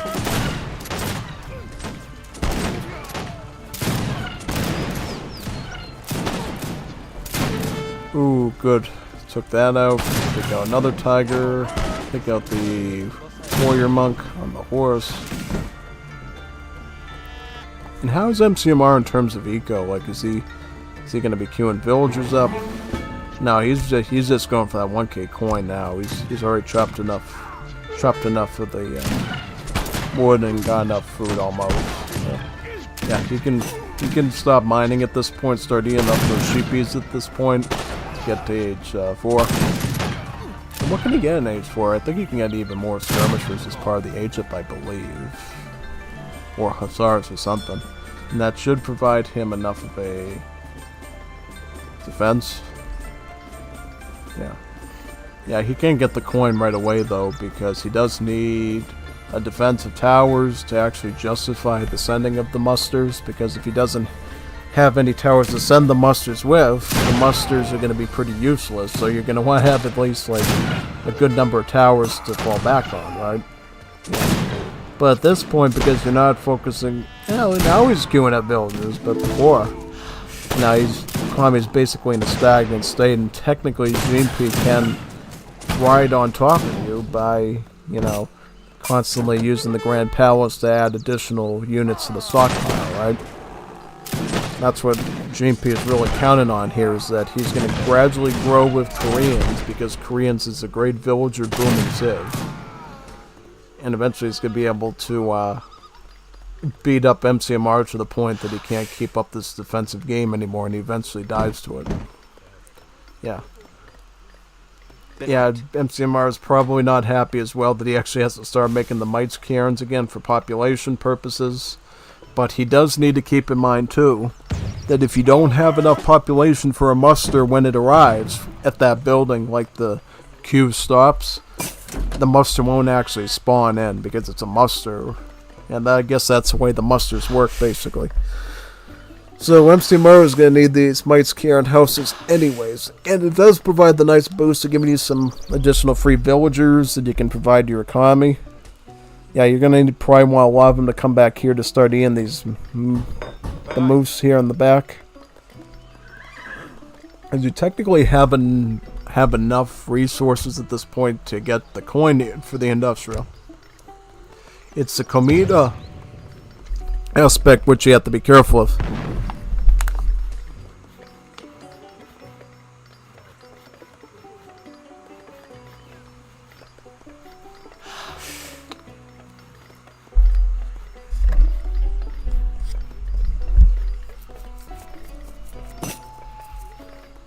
Ja. Bereit.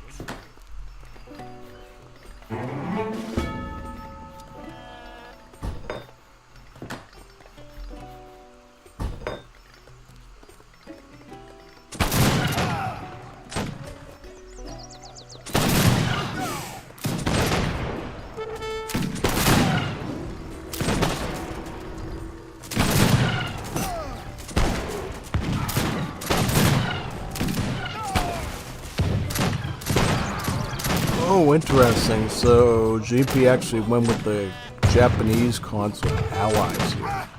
You can already start to see some samurai. Yeah.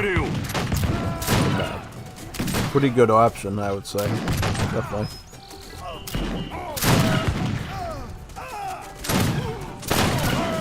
seem to be missing their splash attack though, which is a bit of a problem.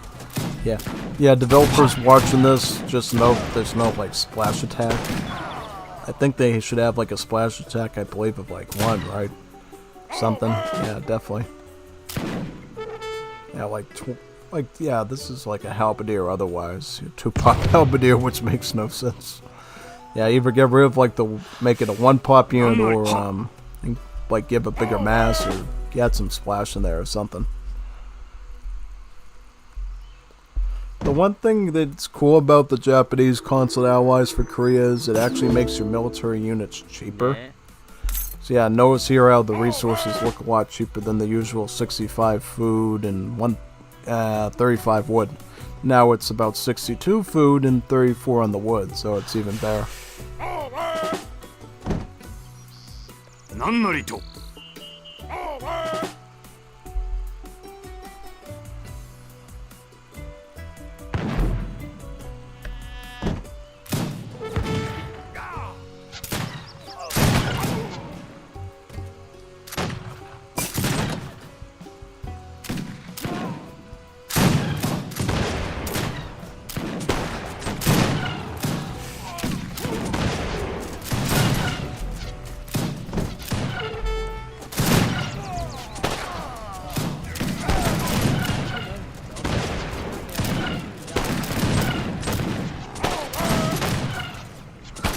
Yeah, so he's going just to the siege at this point because he knows that if he keeps sieging and annoying him, that might be enough to end this MCMR crusade again to the industrial age. Because if he can keep him in the capital age, I think Korea is in far better shape at this point. Yeah, for sure.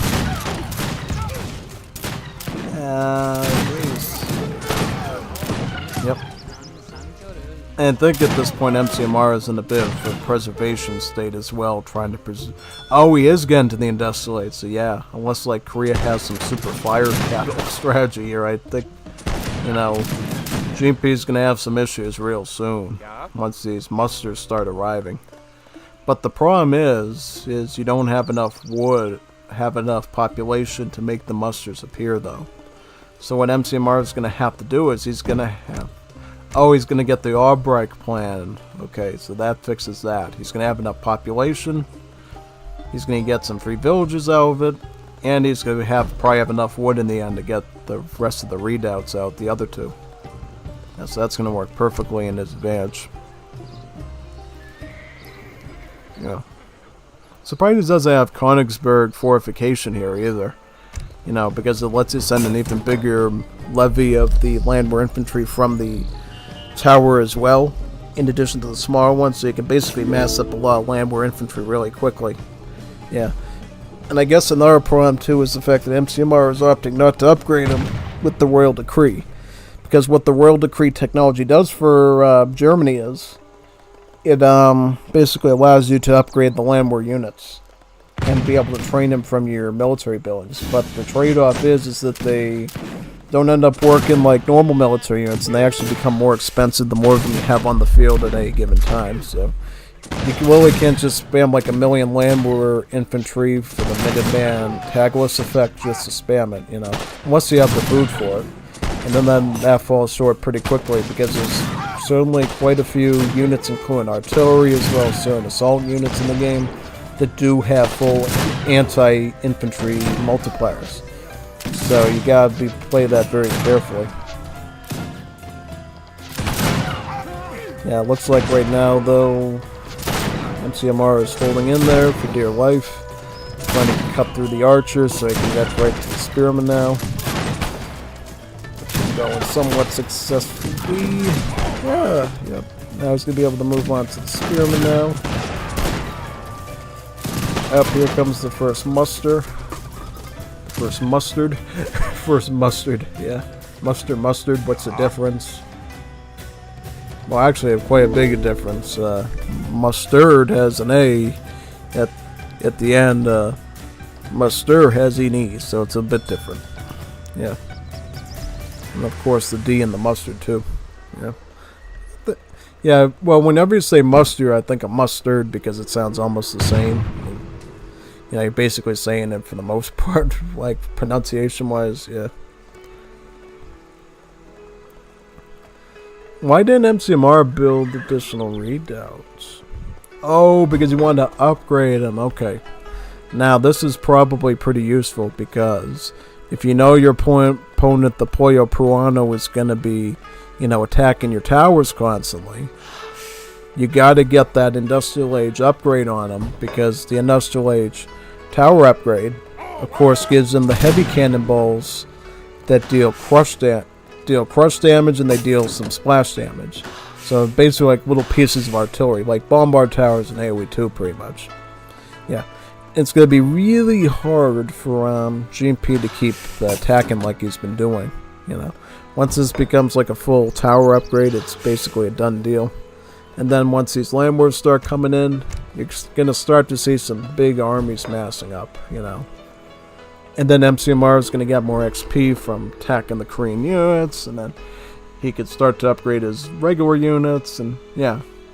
The end draws near at that point. You can start to get some factories and get some real eco. All the while, MCMR is getting additional mites cairns in the back here. Looks like.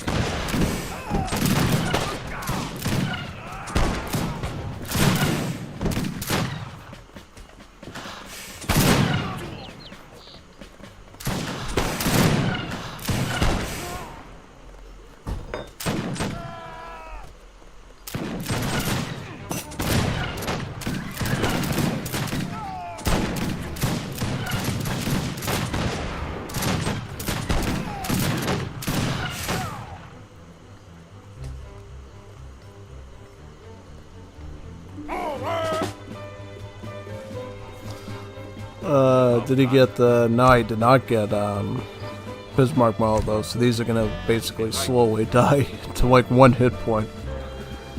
Yeah, but I can't blame him. I mean, you're in kind of a tight situation right now, honestly, so it's probably not that easy to, you know, pick and choose that type of stuff. Huh. So what's going to happen here? I'm kind of curious. Kind of a curious George of how this is going to play out. I think what might happen is, because MCMR isn't getting the Bismarck model, he might end up getting like completely being down by Huachas or something and ends up like dying to that. Yeah, I don't know. I'm like following this super duper duper closely here. I don't know though, because MCMR is making good kill bounty at this point by taking out all these buildings. And you can start to dismantle those TPs as well. So he is going to start queuing up Huachas. Yeah, and he looks like he already shipped the Huachas in as well. So what do you do against this situation? Now, this is kind of a hard one. Is he going to, like, just sneak up on him and just, like, completely annihilate him with those? He's going to figure out, though, once you do get the first volley in, though, right? Surely he knows about this. What's coming? Does he know about this? Surely you know about this, do you? Oh, yeah. I would have put him in the better position, GMP, myself, because now what you do is you let George Michaels know that you're going to attack him, and now he has to retreat back to the town center. Yeah. MCMR also starting to get the Bismarck model now, so now these land war units will not be losing hit points anymore as they're standing around. Yeah. Also, start getting your Krupp factories. You can get 2 of them and you can start to get some free artillery. You can either get culverins to deal with the Huachas, or you can just get foot artillery to just generally be good against everything for the most part. It's really up to you at this point. So he is going to queue up additional skirmishers, though, it looks like. Probably has some room to send some additional landward levies if needed from those redoubts, I believe. So, yeah.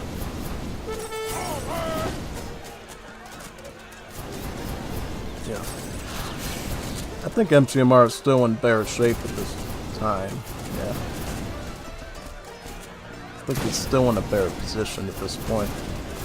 He's gonna have to like blunder really badly to actually get killed at this point. At least that's what it seems like. That's what it seems like. Because yeah, you also have the untapped Lambert cavalries as well.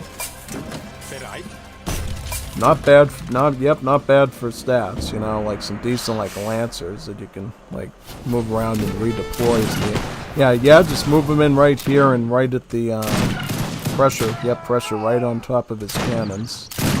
And then all the while, you're able to basically... Yep. Oh, no, because of the loss of HP. They just got instantly fried. Yeah, that's why you try to get the Bismarck Mall as quick as possible.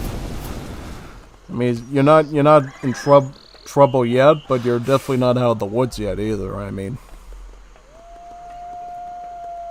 It's kind of a tight one, I feel like. Yeah, now that's one way you could lose this thing, not protecting your bills, and let them get hit right by the barrages of the Howitzers so easily. Yeah.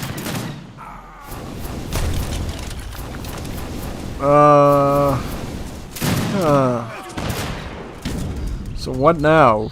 Because you're gonna need culverins. You need culverins. Get culverins. If you don't get culverins in time, you're basically toast. You need culverins. You need to queue a bunch of culverins. Yep, exactly. You need culverins. Ideally, try to get like, and then you're out of coin, of course. So you're gonna have to use your market to chop some wood and sell it off for some money. You're gonna need a good number of culverins. If you can beat the culverins, you can beat the Howitzers with the culverins. You're all right. You're generally fine. But if you can't beat the Howitzers with the culverins, and he somehow like rides up on you. And what's his wonders, by the way? What's his wonders? So he's got the Halcyon Fortress, which can train additional artillery. Yeah. I was gonna say if he had like that ability that sends the little scout units in to attack an A point on the map, the Righteous Fires. Yeah, he could just like completely slice up your culverins when they come out, which would really not feel too good. This 2 culverins gonna be enough? Enough? I don't know, because, oh my, they're exposed, no, they're exposed, no, no, they're exposed, oh no, this is bad. At least it gives you a bit of a distraction, right? That's good. Because now, his mass is down, so I mean, you just need like one batch of reliable, but at what cost? So he's going to have to send a muster of cavalry now, the Landward Cavalry.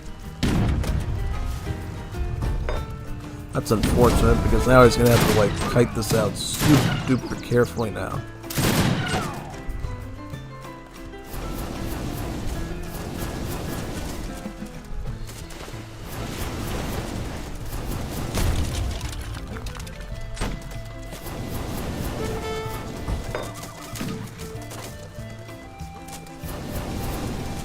Culverin Royale. See, he knows about Culverin Royale, man. He knows to get it. Alright, so now... Microronian Chief. Oh, the Samurai got him. Oh, no. You almost did it. You almost got him. If you got those other ones, you'd be okay.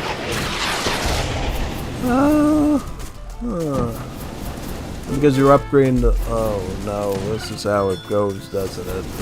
Boy.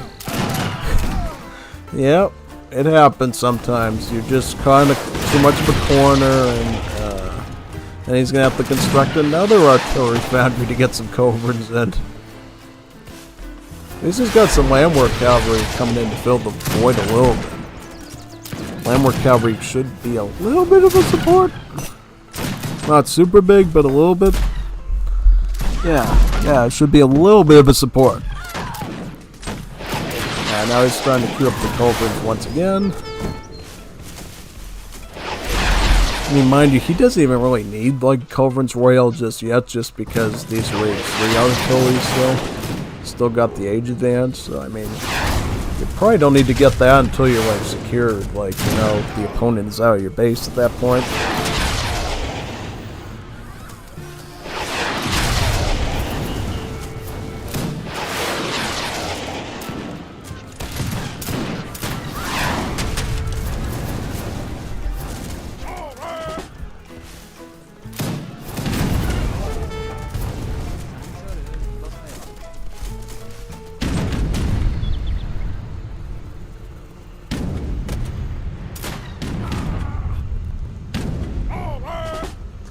Oh, here comes the Lander Cavalry.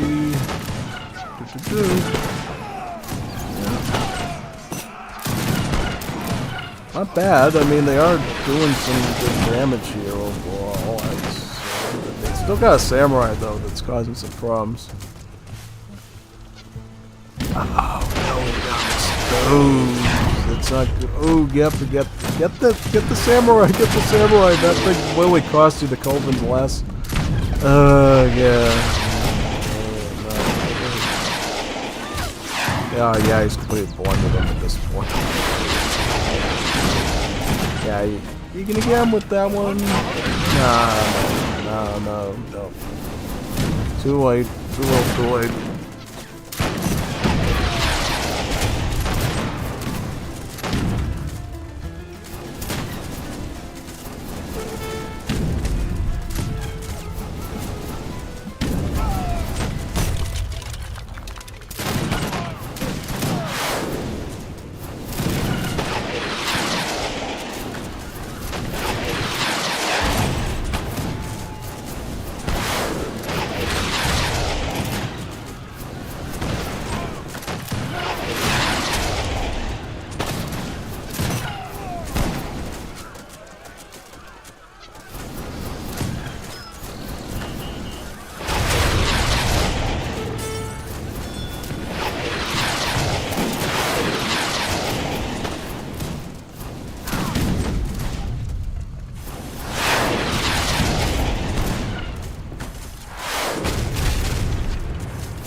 Yep, another Korean victory, it looks like.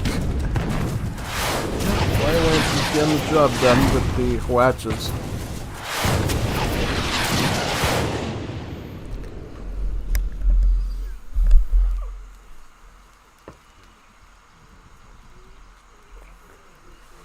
Oh, that was beautiful. That was honestly pretty beautiful of a fight for JP.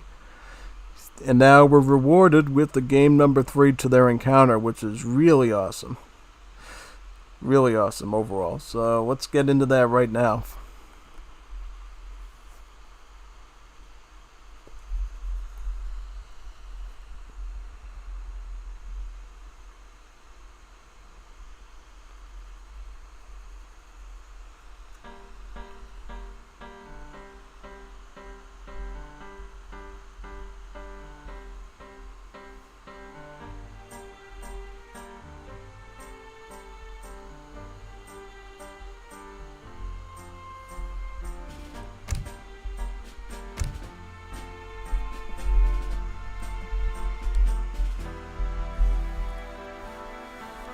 Just checking to see how many games we're still going to be doing. So we got a good number of games to go.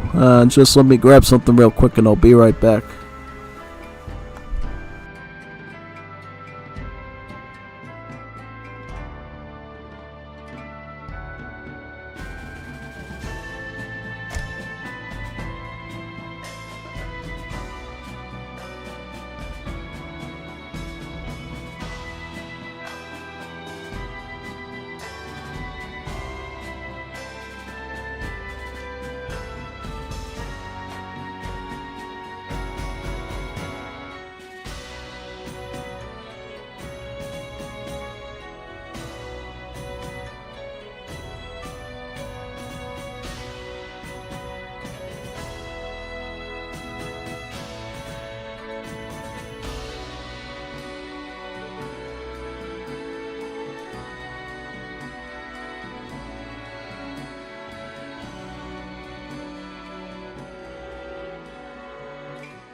let's continue. We're ready for GP versus MCMR match number 3.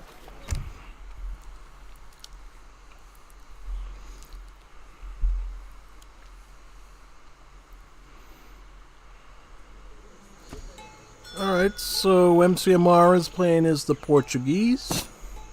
And who is Puyo Peruano doing? The Dutch. Two pretty tough civs, I would say. Portuguese, not too much different of them compared to, say, vanilla gameplay.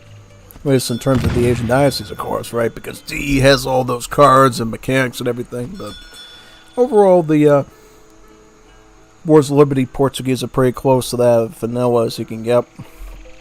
A couple of differences, though. Probably the biggest difference you notice is they actually don't have organ guns anymore. They actually just use falconets now, called foot artillery. Yeah, they're kind of in line with all the other European sits now in terms of their artillery roster. It's good and bad, you lose the advantages of the organ gun, but at the same time, Falcons certainly are a more powerful cannon overall that can do a lot of good stuff. And they don't get the 2 falconet card, by the way, just for those that were wondering. Yeah, because I guess 2 organ guns does not add up to 2 falconets. 2 falconets would be like 3 organ guns or something, which is a lot more than that. So yeah, they definitely have to consider that part mathematically.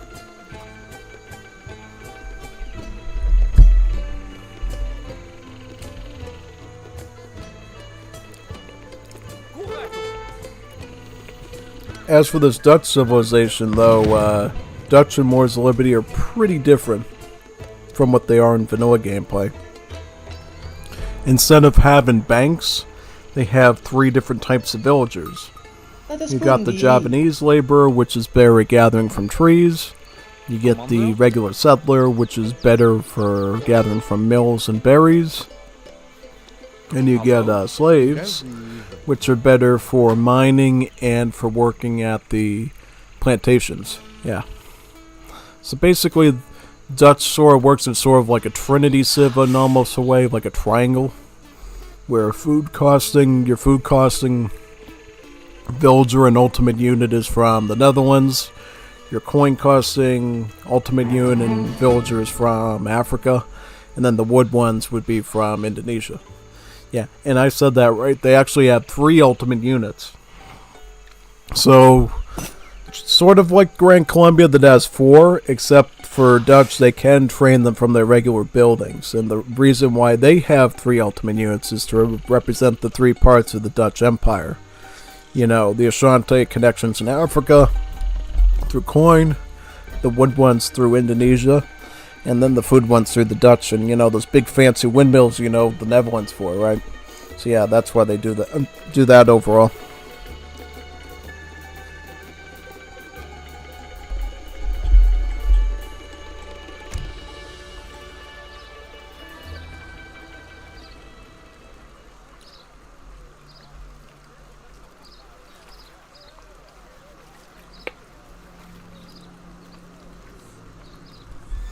So, in general, from a roster standpoint, the Dutch are also quite a bit different as well. And we can sort of see some of the differences here, looking through the home city. So instead of, their original gameplay of having like early skirms and stuff, Dutch now get the flankers instead. These are basically a hybrid between I would say crossbowmen and musketeers almost. Because in range, they have multipliers against scout unit, maneuver units. So a lot like crossbowmen are really good against like dragoons. They carry this property. And then in melee, they have multipliers against shock units. So a bayonet. Making them almost like the AZAPs in the 5th edition for the offensive. Yeah, but the big difference is they move fast. They have a really good movement speed, and then they can add on to it with Skutter's Mobiela, this card, and then they become like super beasts that can run around the map super quickly. In addition, Dutch is one of 2 European civs that can actually get Royal Guard Marines, so their naval infantry can actually become Royal Guard. For Dutch, they also get a card called Shore Leave that lets you train those sailors from the barracks, making them more of a land unit. And as we know from before, Marine infantry, like Marines, sailors, all those, what they're known for is having ranged multipliers against both siege units and artillery units, but still falling under the class of skirmisher. Yeah. So really, the Dutch have a really weird roster that... Also, they don't have riders anymore, they just have regular dragoons. And then their skirmishers just become available in Age 3 instead of 2 now, since the flank work sort of fills the skirmisher role a little bit. Yeah, quite a lot of changes to it.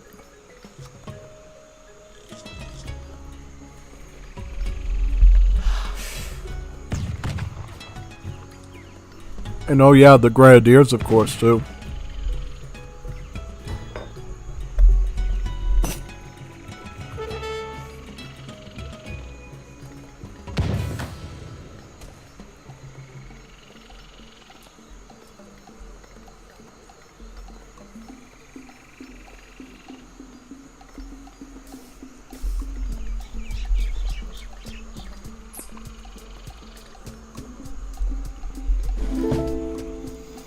The thing I gotta say though, in like most situations, is Portuguese will typically do better on this map because they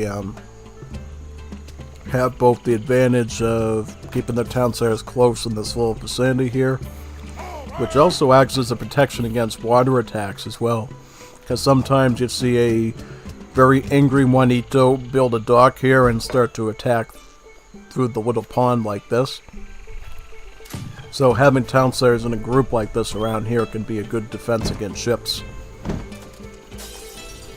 Wait a second. Oh, so we're seeing flankers already start to engage in combat, looks like, on this town. Oh, that's pretty good, actually, because if you could start the siege on this town center now, that means that in general this TC is going to have less HP to work with, to make it a bit easier to siege it down later. Also forces MCMR to cough up some wood to actually repair it too. So that's pretty good. Maybe GMP can pull it off. Maybe he can beat MCMR here. Who knows? But he's got to do it very carefully though. Because this Civ, I believe, doesn't get pikemen. So you're not going to be able to use that much. You're going to have to just use the flankers.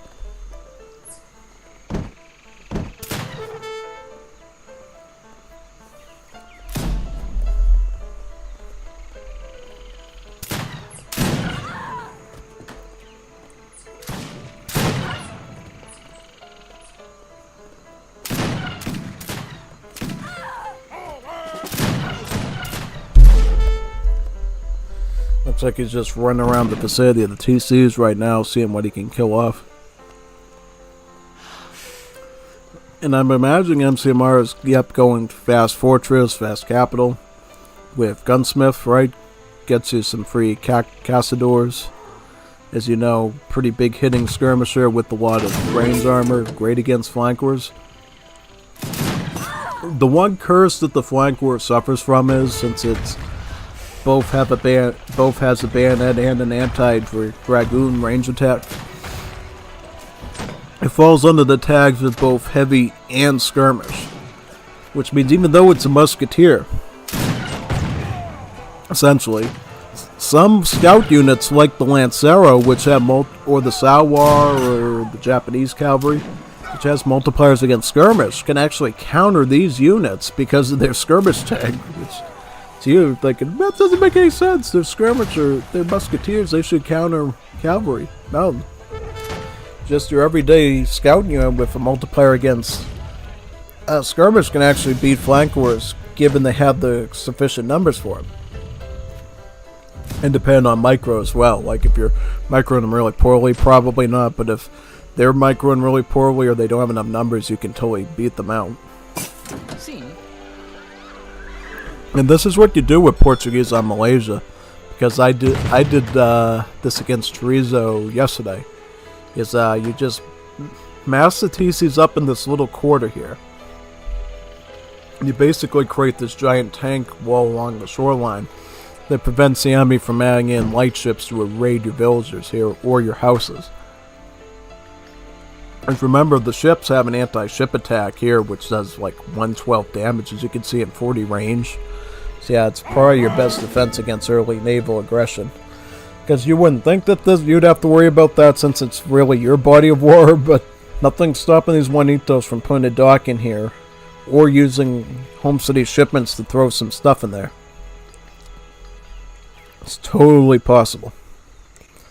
So it looks like MCMR has got some Cazadors already. He's also going to ship in some Ordenanzas as well.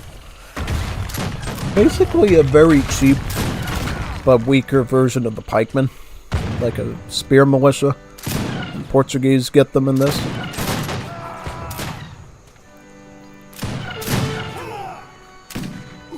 Good. Yep, doing a pretty good kiting them at this moment, it looks like.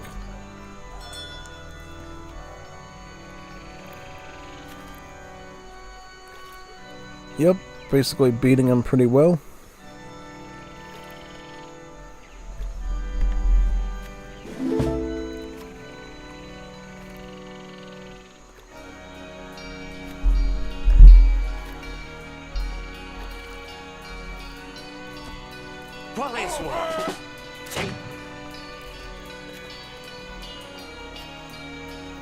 Yeah, if you can't beat these Castors, I think you're going to run into some problems. Which means you're probably going to have to train some Hussars for that. Yeah, pretty much.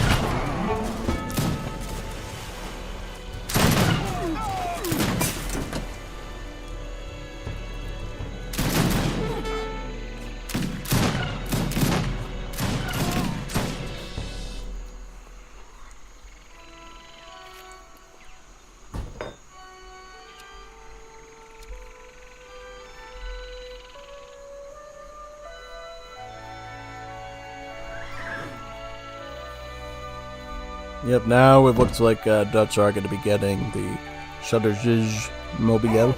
So now these riders are going to, these flankers are going to move really fast now, with speed of about 5. Quite similar to that of the Beveringer, if not faster, if you get the advanced arsenal technology later on for drumming. And another neat little property this card does as well is it actually allows you redoubts like this to also train the flankers. So you can actually queue flankers up from your towers as well, which is a nice little side bonus. I think the problem is though he's got too many Cazadors. Cazadors completely eat through flankers.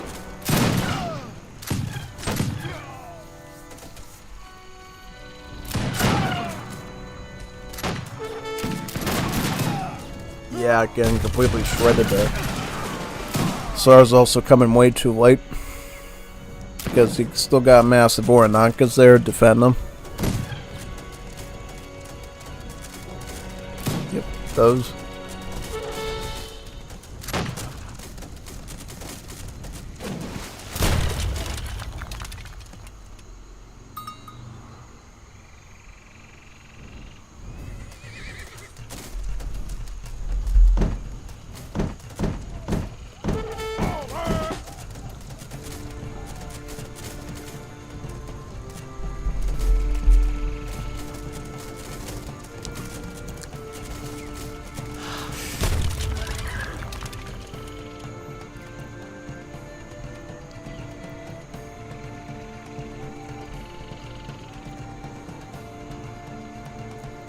Looks like this combination of Spear and Cazador is winning out at the moment.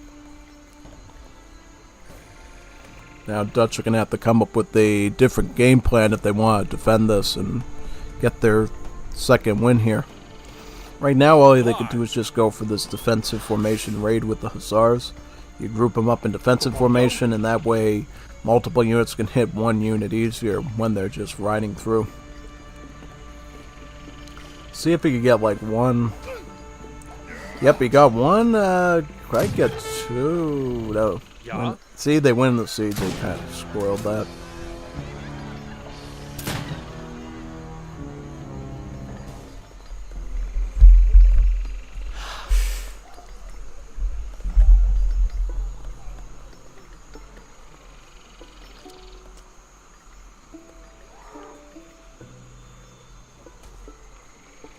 Olá. Only 16 villagers for Portuguese. That's probably what's keeping them back at the moment. You know, GP's effective aggro has kept their bill numbers pretty low at the moment.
Again, the veteran upgrade on the ordinances as well. Sim. Make them a little bit more effective.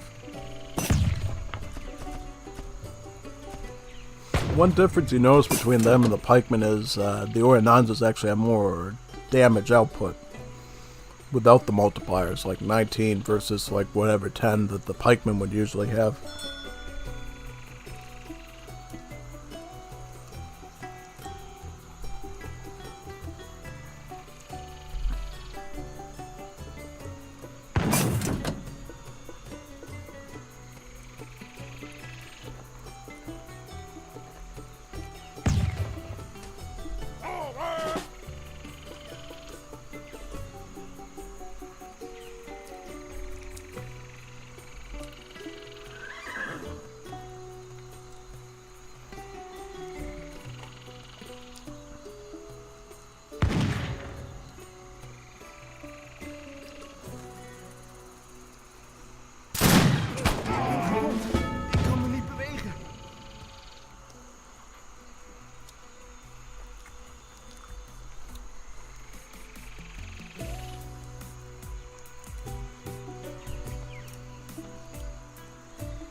Yeah, now they're gonna go for a frontal assault on the Dutch base, it looks like. Or not gonna spearmen and gonna take the front lines. Casador is gonna make short work, trying to aim at as many settlers, laborers, and slaves as they can. Yep, Casador should be able to make quick work of the flankers though. Flankers is just not the tool you would want to use against the Casadors. But you also don't want those Casadors going into melee either. You know, the thing that makes a Casador an elite unit is its 50% pierce armor. So you definitely don't want to be engaging in a melee fights with them. You want to be doing range fights if at all possible.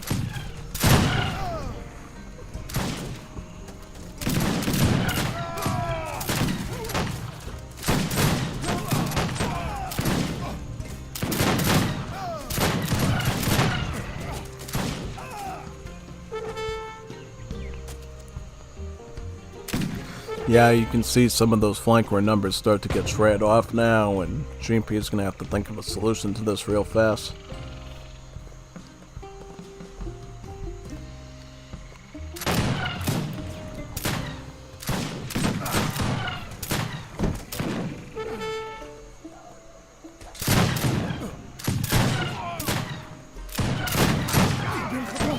Ik kan me niet bewegen.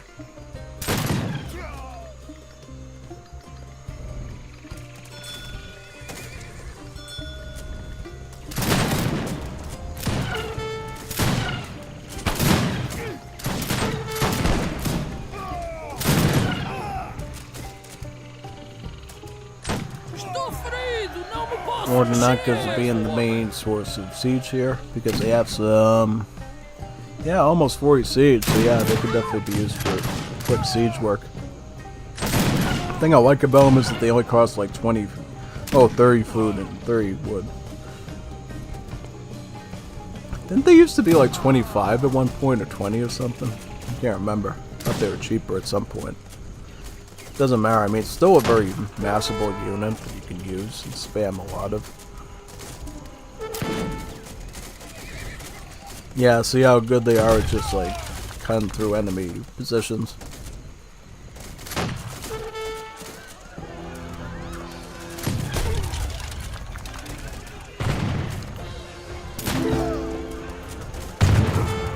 Force to call the Miniman out to try to mitigate that siege factor. But I don't think it's going to quite be enough here because his Ornans is a pretty good substantial number now to do the attack. Now this is the thing that I think that Teresa did in my game yesterday, is he tried to make a bunch of Ornanzas at me. I tried to like siege my base with them. But the problem was, he never went for my town center, he kept trying to go for my houses. And I had, you know, proper, like, macro control to the point that I did reach capital age. And once I reached capital age, the Teresa was in deep, deep trouble. Because his Ornanza stuff had to come to a cease, and he had to, like, run out of there. With his Teresa between his legs at that point. Yeah, he had to, like, retreat. Because once you essentially get to age 3 as Portuguese, it changes up things so much. Because the Caçador is such a wild factor in eliminating enemies. It's also when you get Dragoons, it's also when you get the Falconets that Portuguese now have. So, it changes up everything, and at that point, I don't want to talk about it too much. We'll have to wait till that week comes. I don't know, I'll probably be streaming it either next week or the week after. Depends on when everybody's done. Yeah. Yep, it all depends on that. Because I know next week we're going to be doing Liga B week 2 stuff. Yeah. Because I have to ask the Teresa about those record games now, and so I have them. Then we can plan that stream out. It'll be fun doing Liga B again, you know. If we know anything from the first week, we learn a lot of weird ways you can play the game, and I mean really weird ways you can play the game. Not always effective, but they're weird, which is also fun. Yeah. MCMR is so confident at this point he can actually start to begin fishing now. Grabbing the gill nets, and then the hooks, right? Yep. Yeah, that's the other thing you can do with Portuguese. You can go for a fish boom too with schooners. You know. And I think I even have schooners in like my 1v1 deck I use versus Frantic Fred, because I know he loves to, he basically loves to do these big giant maps where he can hide and stuff, so I figured, if you're going to give me all this space to like build up and everything, I'm just going to use schooners and just fish boom out on top of my TC queues that I'm getting with Portuguese. It's just really effective that way.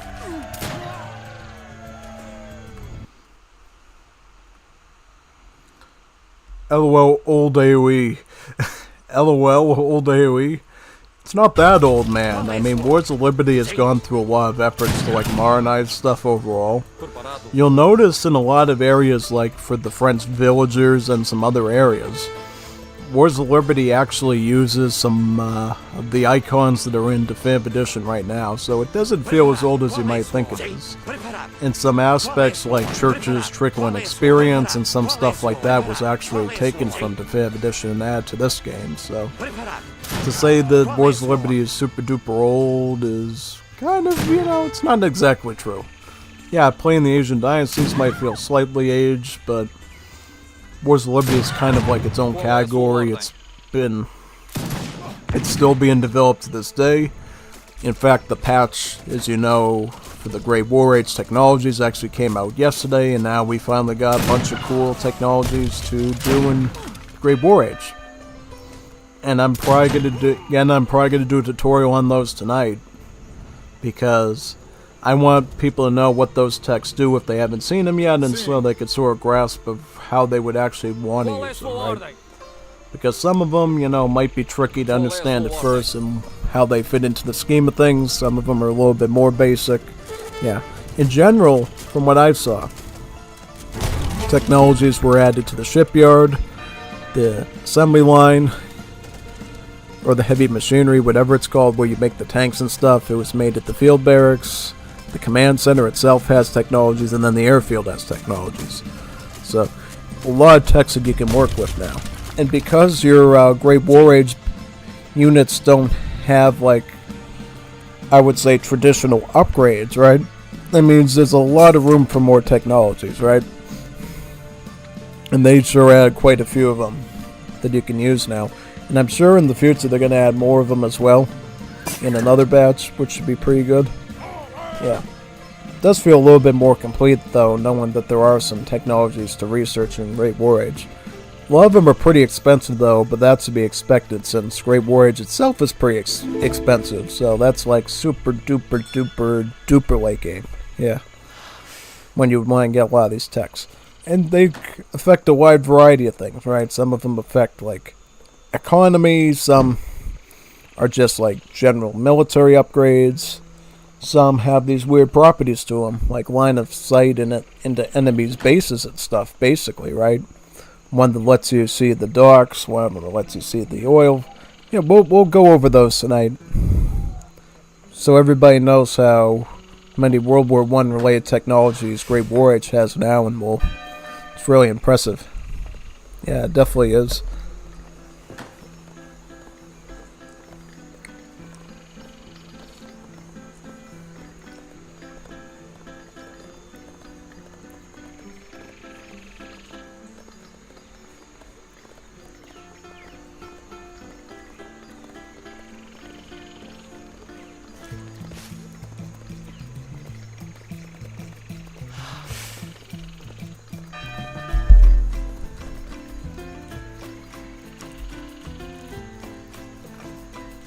This is the thing GMP has gained a habit of doing. He's kind of picked up this habit that Lars does, where he just holds on the map for every second till all his stuff is defeated. This is literally what Lars does. He like runs around the corners of the map and just forces you to want to kill all his stuff. Yeah. Kind of annoying, but it's also fun too.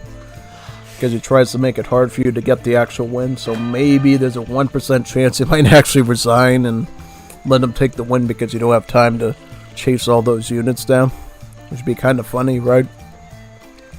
Because let's say you're chasing around GNP around the map for like a half hour, right? What happens if you had Taco Bell for lunch, and now that lunch wants to rear its ugly head? Because it's Taco Bell, right?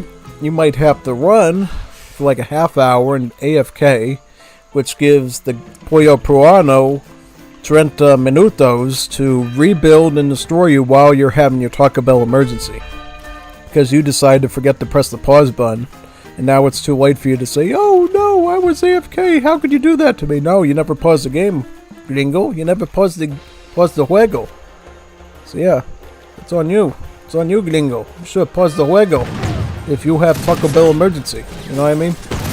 Because how's the Juanito supposed to know your insides are dying from the Diablo sauce? You know, who can even predict that? Yeah. Taco Bell stories, yeah. And they are true, by the way. Your insides will burn if you eat Diablo sauce. Guaranteed 100%. 100% guaranteed.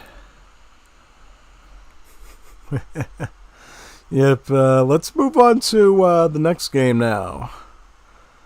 I think this encounter is actually going to be mine versus Delian. Yeah, I remember this one pretty vividly. It's kind of an interesting one, to say the least.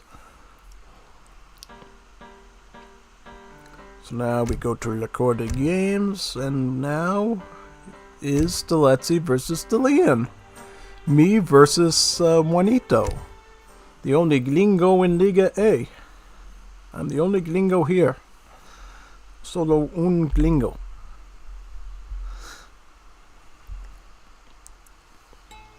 Alright, so I go with Chino. Chino. And Delian goes with the Lakota. Yep. Delian has admiration for the Lakota. He tries to always do aggro stuff with them and tries to beat people with them. So we'll see if he can beat me, perhaps. Or maybe not. Or I don't know. Maybe something. I don't know. We'll see what he can do. But anyways, this is pretty interesting because it's technically 2 vanilla civs. Yep, Lakota are in vanilla as well as Chinese. So the big difference here is that for Lakota in Wars of Liberty, their military actually starts out with naturally higher siege numbers on their units. Because normally, remember, you have to use the siege dance at the fire pit or the community plaza to get your siege up as a civ.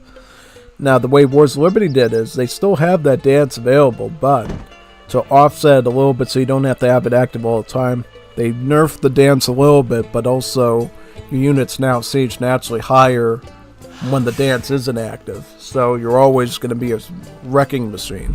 Yeah. Or did they nerf the siege dance? I don't know. If they didn't, then that's certainly going to explain why we could burn so much stuff up with this civ. Yeah, it's basically takes the concept of the AoE 2 Huns to a whole new level with the Tarkans, right? Because they already got the bonus of theirs where you don't need houses, right? You start out with 200 pop. Now, it's funny is with the way the Lakota work with the whole siege dance thing is it basically turns their whole army into Tarkans, right? The infantry and the cavalry, pretty much. It's kind of why I don't think they even have any artillery in AoE 3 is because your units are the artillery. Yeah. Whereas for Chinese, they got some weird civ bonuses now. So one negative bonus they got is they get a negative economic theory applied to the villagers throughout the game, which means that they gather 10% less. Oh, that's bad, but don't be worried. For every time that you age up, right, you get 1 free villager at each town center in every village like this that you have on the map. So if you have all like 9 or so villages, or 8 or 9, you get like 9 free villagers plus 3 from the town, so that's like 12, right? Pretty good. You know, but playing that greedy is obviously not advised, and you're probably going to get yourself killed doing that. But still cool to think about anyways, right? Where it does make a difference, though, is like in Age 3 and Age 4, particularly Age 3 and 4, right? Towards that Industrial and Imperial Age upgrade, where you do have some time to build out those villages. But I find I can even get all my villages down in Age 2 if I'm playing real carefully, right? Because what I include in my deck is I have Nomadic Settlement as well as Nomadic Expansion, so I can actually increase the build limit of my villages appropriately and use these to expand. Of course, my emphasis is on the military, but after that I go for these. Yeah. In general, I know Delian's Lakota all too well at this point. And my biggest job is find where he's going to put his forward war hut and like crush him down super duper hard. Right? That's my goal here, because I know he's going to go aggro. He always goes aggro with Lakota. He does not go for the FF and the rifle wires. He goes right into war clubs. Lots and lots of war clubs. That's exactly how he's going to do this. So I start doing my Summer Palace here, get my food. Another way to queue up some units to try to fight against Delian with. This was a painful loss, too. Did I lose this one? I'm trying to think now. I'm trying to remember. Did I get this treasure in time? No, I got this one time. Might be thinking of something else. Yeah.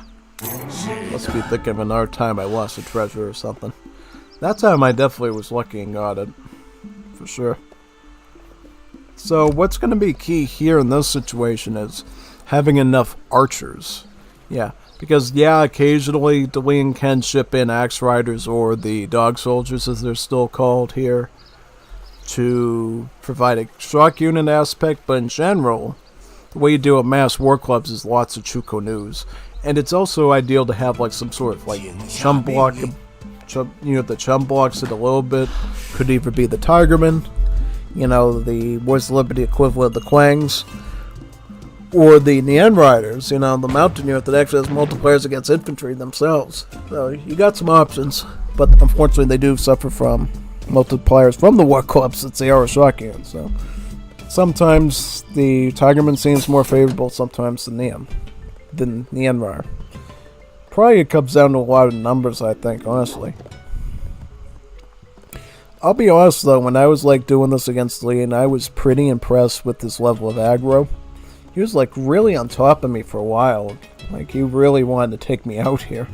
Like, okay, little Juanito. Okay, Juanito Bonito. Okay. Whatever, man. Whatever. Try it as you may.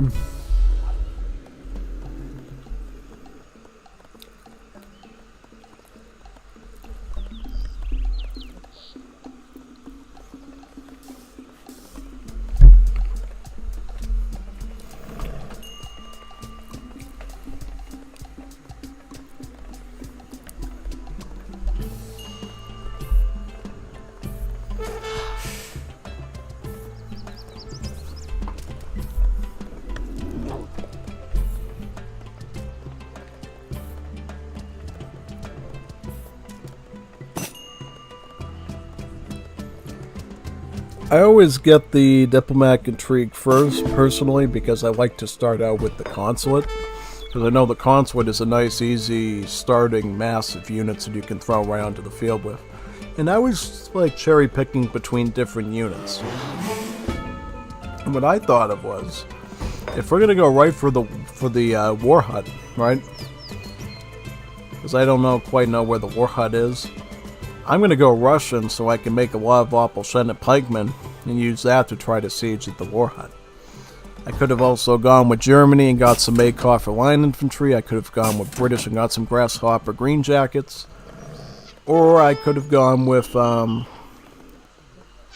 think did I get Portuguese right? So the Academico Volunteers. But that's kind of useless, yeah. I wouldn't get that like ever. It's kind of embarrassing thought, actually, yeah. Because it's basically just like, crossbowmen, right? Why not just get like long-range skirmishers like the green jackets instead of just that, right? Yeah. So here my Opelshennets arrived, but the Juanito seems to be coming from these Direction, and where Cammy goes down. I try to scare him away a little bit and say, hey, I got an army of pikemen here. You really want to do that, Juanito Bonito? Yeah, I wouldn't do that. Yeah, get out, little Juanito. Go back to your Juanito muy bonita. And then he comes in for the strike again. I try to get my Nien Riders, but unfortunately he's microing a little bit well here. Knowing to surround my Nien Riders, trying to minimize their anti-infantry multipliers as much as possible here. Right? But in general, I'm doing okay. Just not excellent, and therefore he's still a threat, right? Yeah, like I thought I was going to be done with just that, but then I realized at this point that I have to go a little bit further. I'm going to need another weapon from my toolbox. And that weapon is the champion of every arena game, the flamethrower, which you can get with the White Banner Army. Right, just get the White Banner Army. Get a flamethrower with some Chukunoos. That should be enough to mitigate his entire mass of war clubs. Yeah, because all you really have to do here is, with how simple the Delian rush is, take out all his war clubs and take away his numbers. Because once he loses numbers, he is nothing. He's just another Juanito Bonito, right? He needs muchos Juanitos to help him out to get the win, so once you take out all the Juanitos, he is no more. Yeah, pretty much. Yep. And that all comes down to when the White Banner Army arrives. So I just have to sit and wait and wait and wait. Wait for it to come. Yep, got some Tigerman and Chukonoos there. Here comes the flamethrower and almost, yep, pretty good spot too, yeah. It's pretty well protected at that spot too. Like, what he really needed to do there is get the war clubs right on top of the flamethrower, because if you can't do that, right, I just kill all the... I also take out the C-Tan Bowman as well, which is really critical for him and really painful to deal with. And at this point, I try to get the remaining Tigerman and the flamethrower to target down one of the Axe Riders, right? Use my TC to kill another Axe Rider.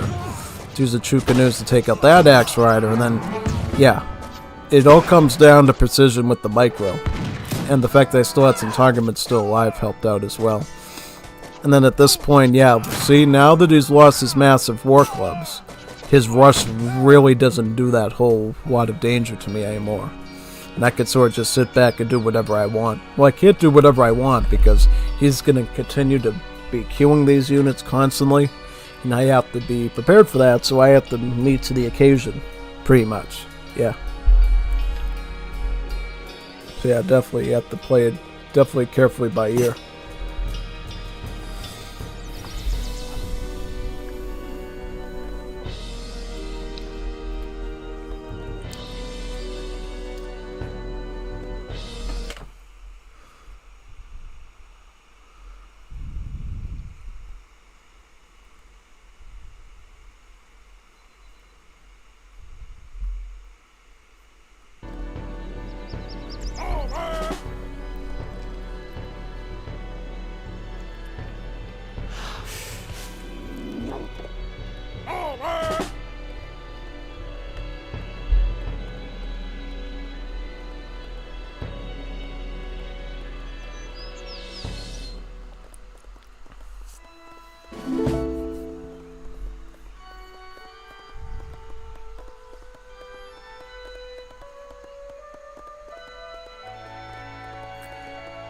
Yeah, this was the one thing I had to be worried about, though, was the Dog Soldier, because the Dog Soldier is a assault unit, of course, and what makes it scary is both its multipliers against infantry, so basically it shreds through my entire army for the most part, and its hand armor, so Tigermen have a really hard time breaking through them, right?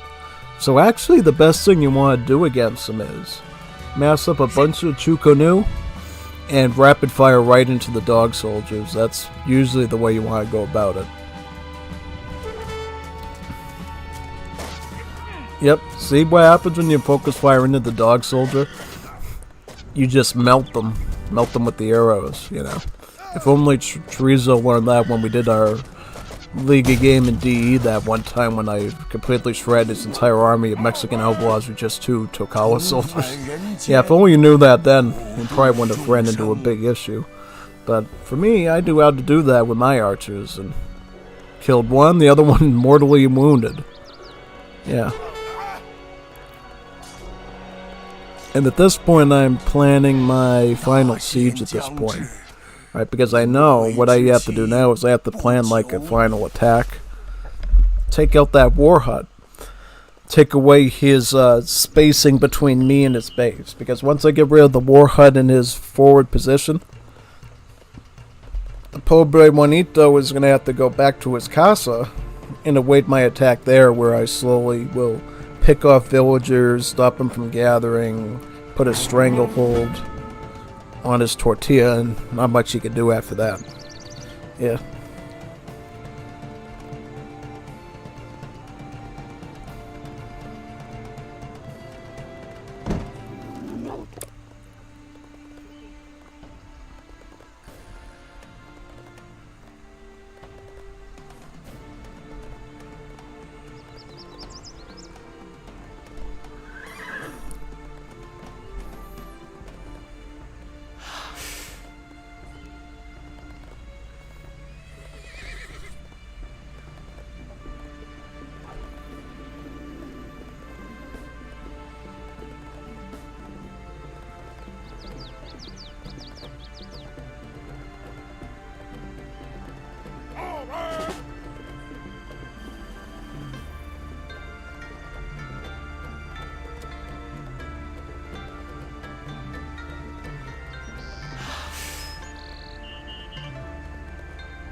重返人间，普度众生。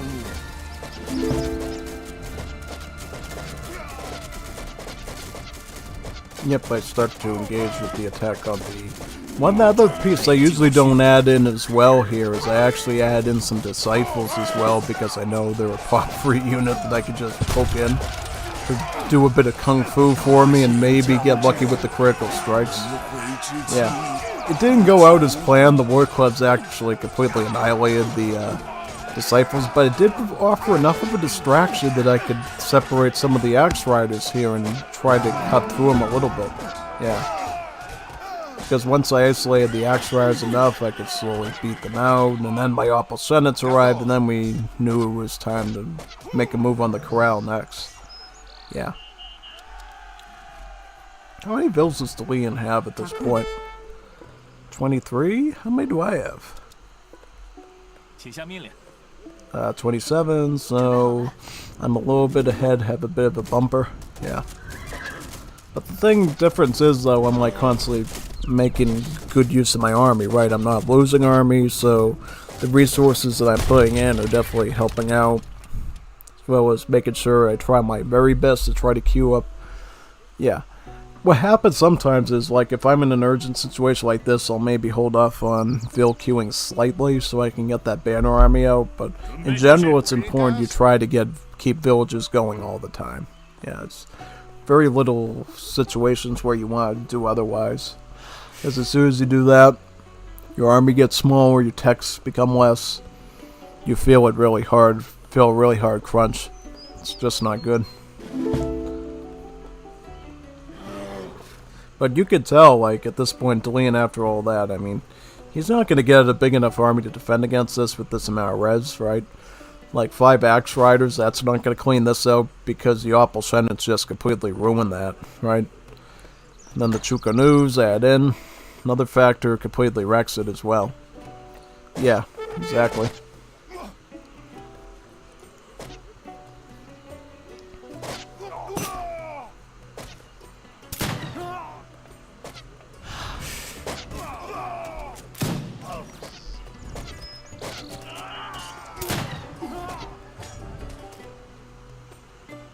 Yep, Delian resigns because he knows he's not going to be able to finish that war hunt and he's going to be completely decapitated at that point militarily. Yeah. So GG Delian on that one, and now we move on to my second game, where I fight Delian again in the Hudson Bay. So let's make a boot over there to right now. Let's load in. Let's load in here. Don't you just love all these colorful banners on the loading screen for Wars of Liberty? There's just so many of them.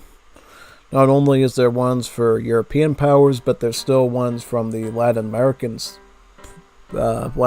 countries as well. So hopefully they continue to add to those banners.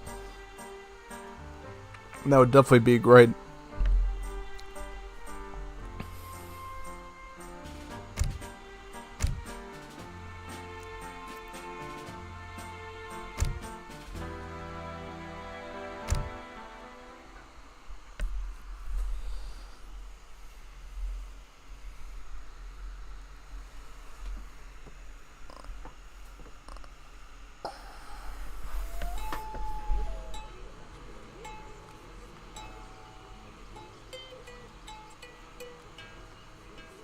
Alright, so this time I go with the Greek Civ, the Plostegma, Fulame Malesta Civ, and Delian goes with Central Americans.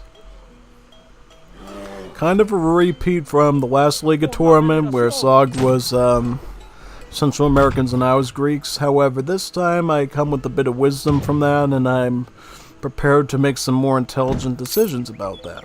So we'll see how that ends up turning out.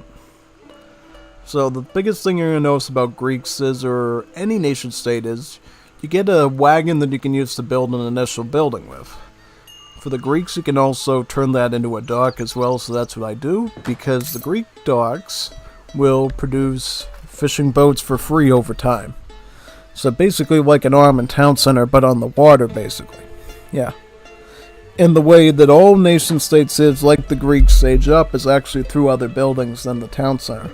You see, they get this big button technology for each age that can act as the age up, right? So the dock gets one, the barracks gets one, the stable, the foundry, the market, and the hunting lodge, which is, you know, the Balkans version of the livestock pen, except that it also has both hunting technologies, villager stat upgrades, and line of sight upgrades there. So it's a bit different than what you usually think of.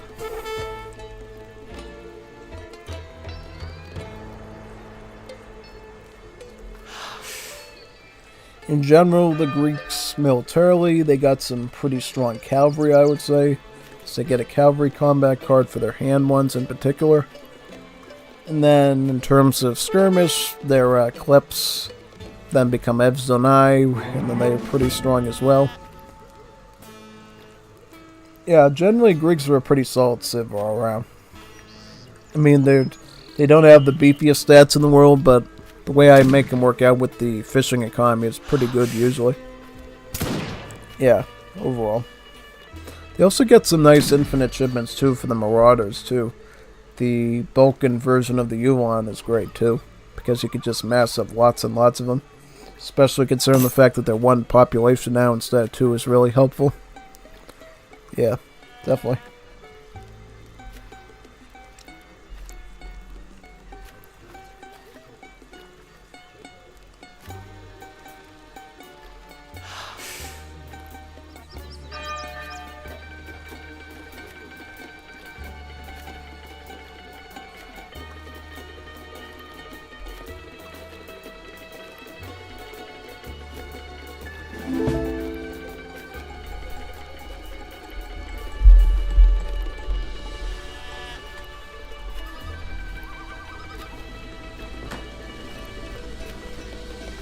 Πρόσεχε. Πρόσεχε. Έτοιμος. Πρόσταγμα.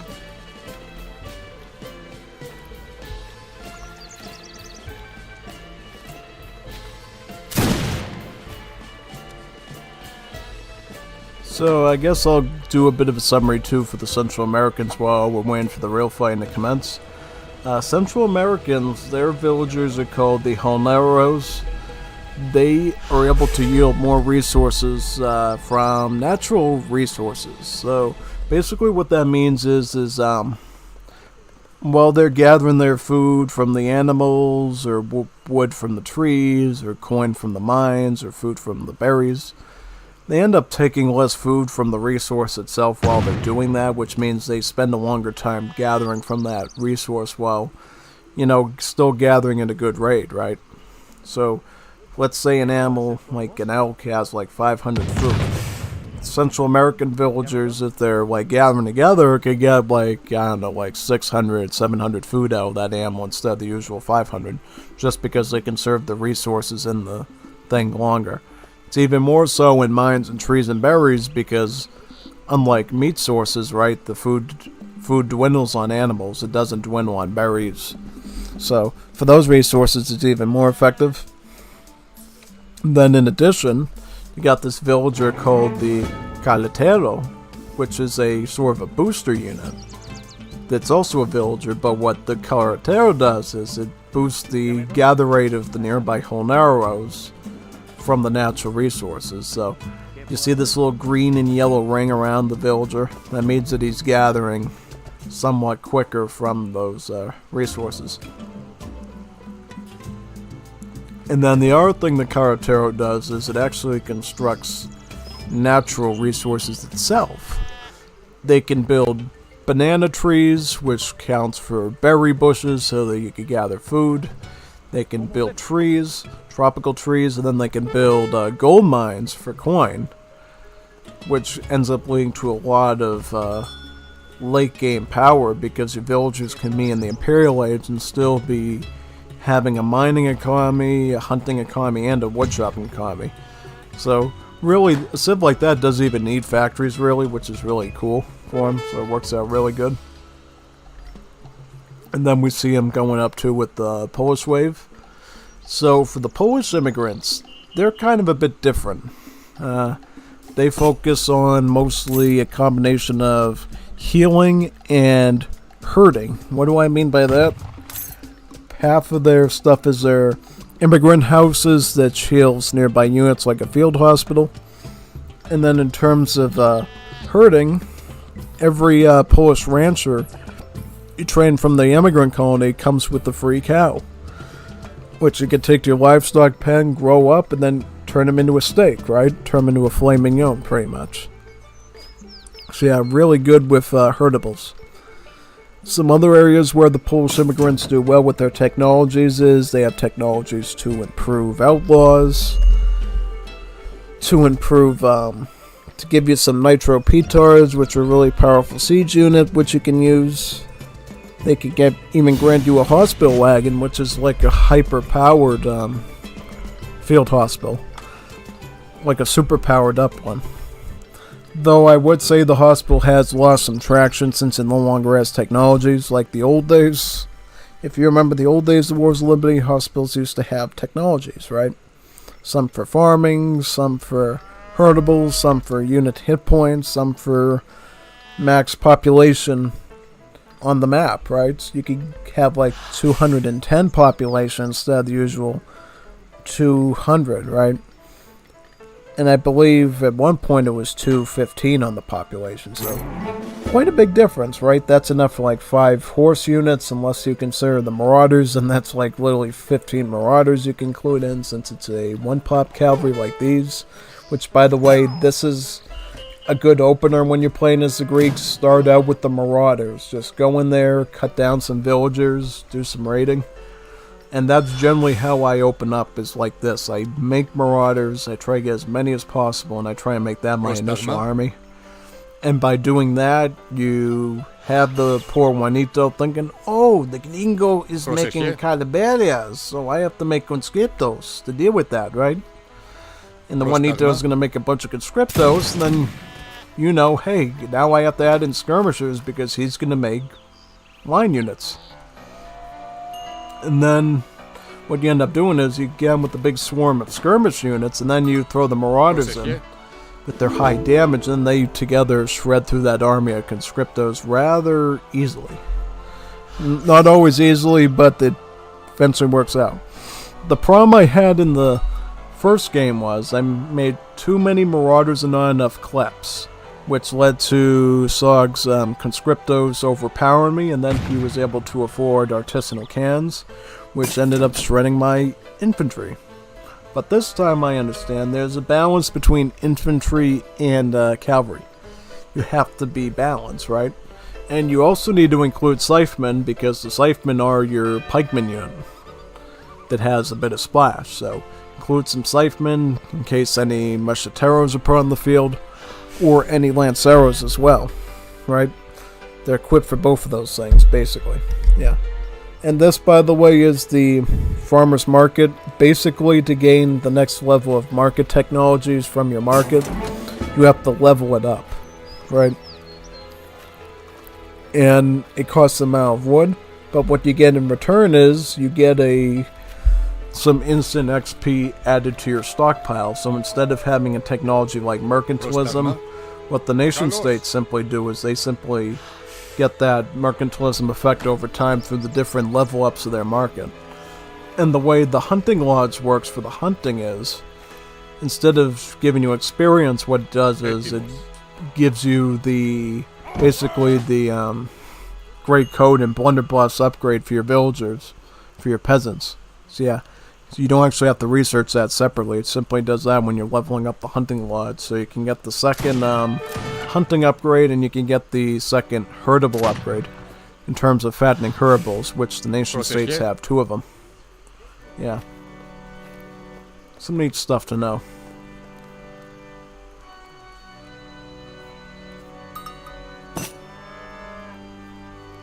Πρόσταγμα έτοιμος.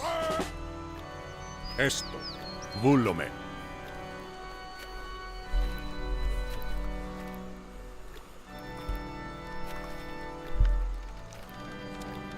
Yeah, this is the thing that kind of concerned me a little bit in this match, was the fact that DeLeon actually did an FF on me, right? I was thinking, oh yeah, he's gonna do the Juanito Conscripto thing and make a bunch of artisanal cans and conscriptos, basically. But he ended up saying, no, gringo. I go to Age Trace, basically, to hit you with more powerful units, right? Yeah.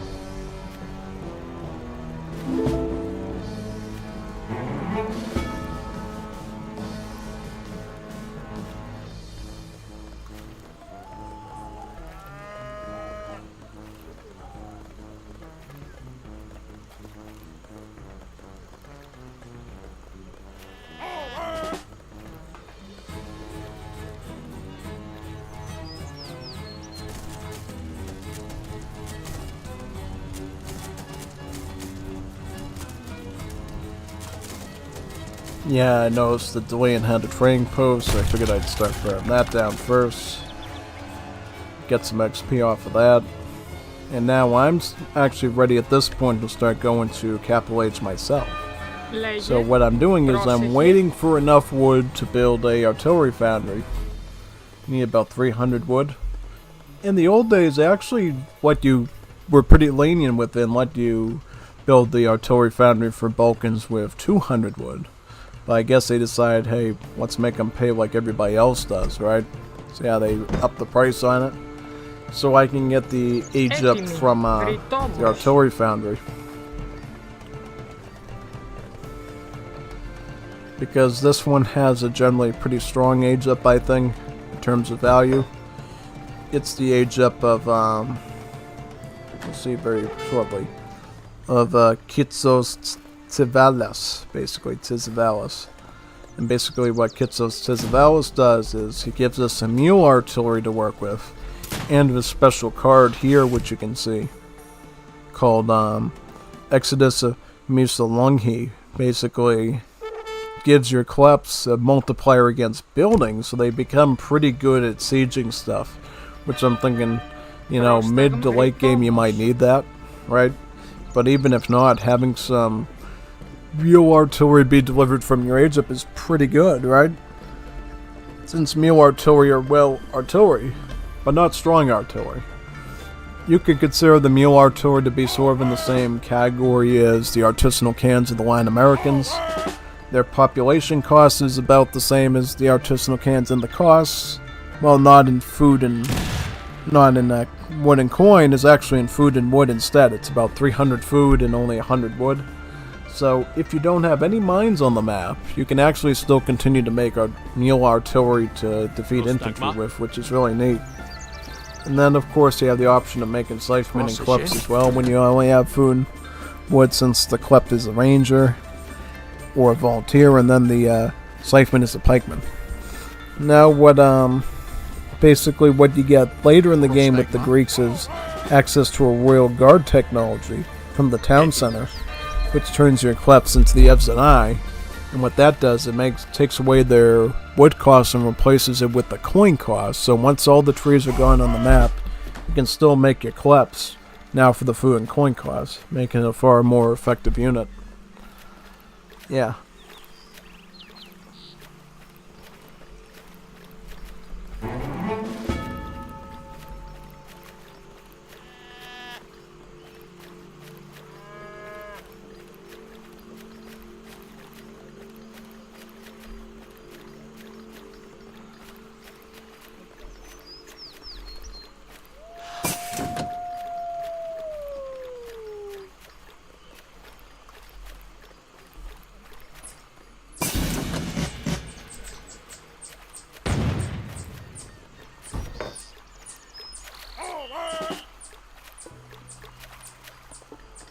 Πρόστεγμα.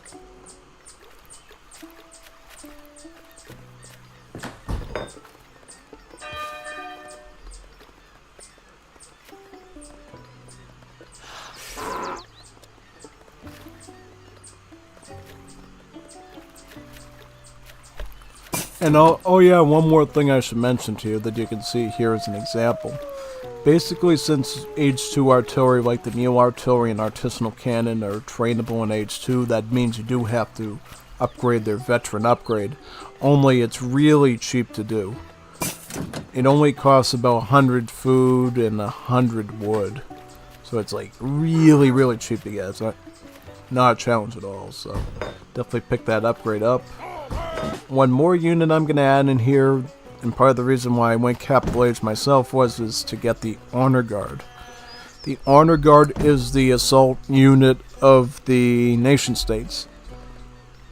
And what sets it apart from other assault units is instead of having splash attacks or fancy multipliers, it has good hit points, and it has 2 armor values. It has both hand armor and pierce armor. It's one of the only units in the mod right now that uses double armor values, just like you remember from AoE 2, right? You know how units get both pierce armor and hand armor to deal with melee attacks? That's exactly how the Honor Guard works, and that's what its advantage is. It's more impervious to the bayonets and spears of the heavy infantry that they're fighting, and it's more impervious to the ranged attacks like that of the Dragoons and the Skirmishers, right? So, I would argue Honor Guard is probably one of the more effective units that you do against Skirms, just because of their pierce armor. Gives the Skirmishers a really harsh time. Overall. Really harsh time. Yeah, and I'm just trying to restructure my cavalry a bit here so I can go into the push. Yeah, now I'm ready to start. I think it was at this point I decided, yeah, I'm going to try to hit his infantry as best as possible with my mule can. But yeah, I just have so many like those Mirars at this point that the damage, he really can't overpower me anymore. It's at the point that with all that high damage that the Mirars do, they just cut through even the conscriptos pretty well. Even though they're even more upgraded than my Mirars are, right? Talking like a veteran upgrade versus a dry unit. Dry Marauders strong enough in numbers to beat even veteran conscriptos. Yeah, that's why I definitely gotta look out for those attack values, because look at the attack, 37 attack. If you're not able to constantly take these out, that 37 damage adds up and you can take out just about anything with it. Effectively.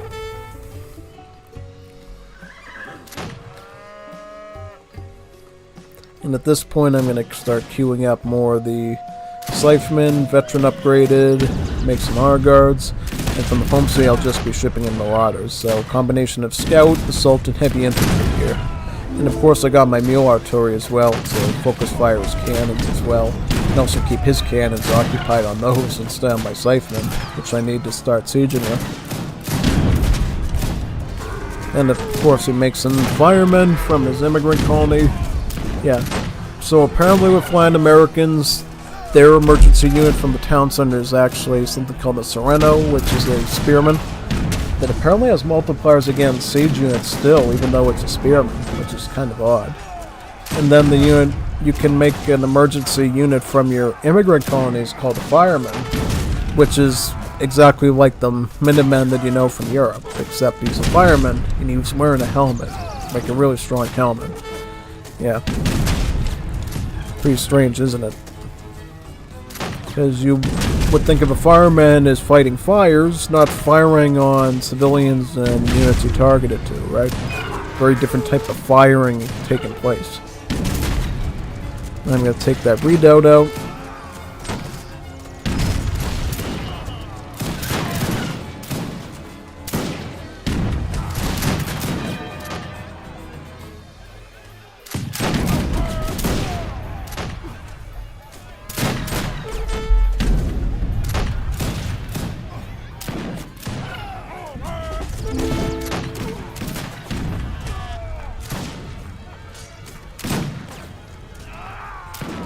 And I know at this point I'm just not going to beat the base with this amount of stuff just yet, so I kind of have to retreat out. Take out the tower, of course, you know, and you're going to get some villagers here, which is really smart too. Yeah. One thing Deline has to make sure of is, yeah, you're watching your villagers, because he should know at this point that his villagers are under fire, and now as a result, he's going to lose a lot of them, right? Yeah, he's just going to lose so many villagers that he could have, like, ideally protected here, yeah. Yep. And then I just retreat, because I got a whole army of honor guards, marauders, and scythemen in the back ready to push in again. Yep. And at this point I can start to consider maybe getting the veteran upgrade on the marauders, perhaps, because that's something we're definitely going to be heavily investing in at this point. I can also pick up hand cavalry combat, so I can get the HP and attack up on the marauders as well as the honor guards, which is really good.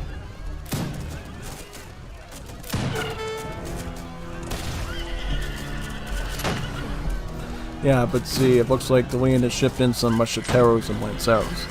See, the way Central American shipments work is they work like the Chinese banner armies. They give you 2 units instead of 1. So you get a little bit of Lanceros and you get a bit of Musketeros, but you never get just 1.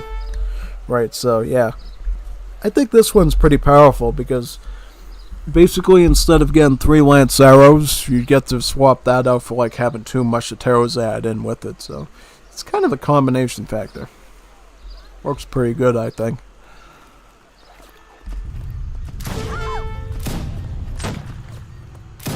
Yeah, definitely.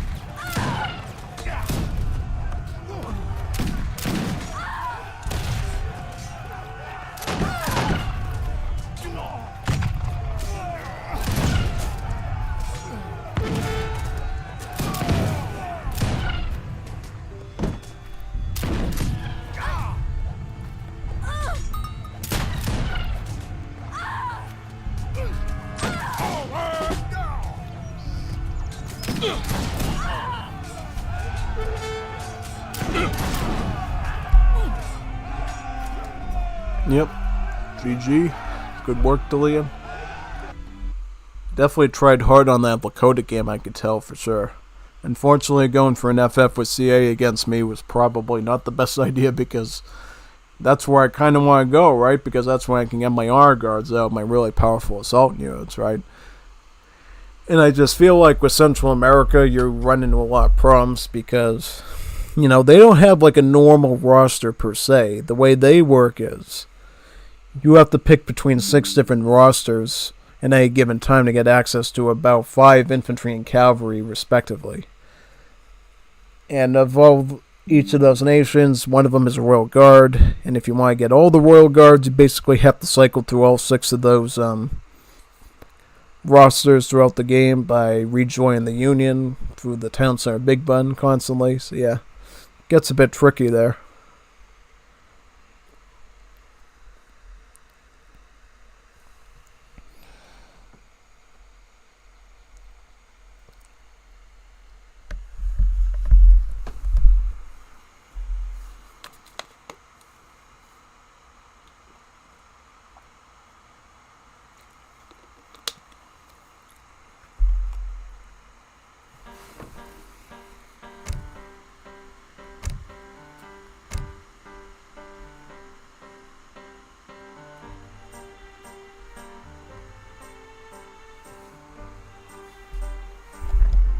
Alrighty then, let's move on with another 3-match series. This time we got Aladdin versus Chapo.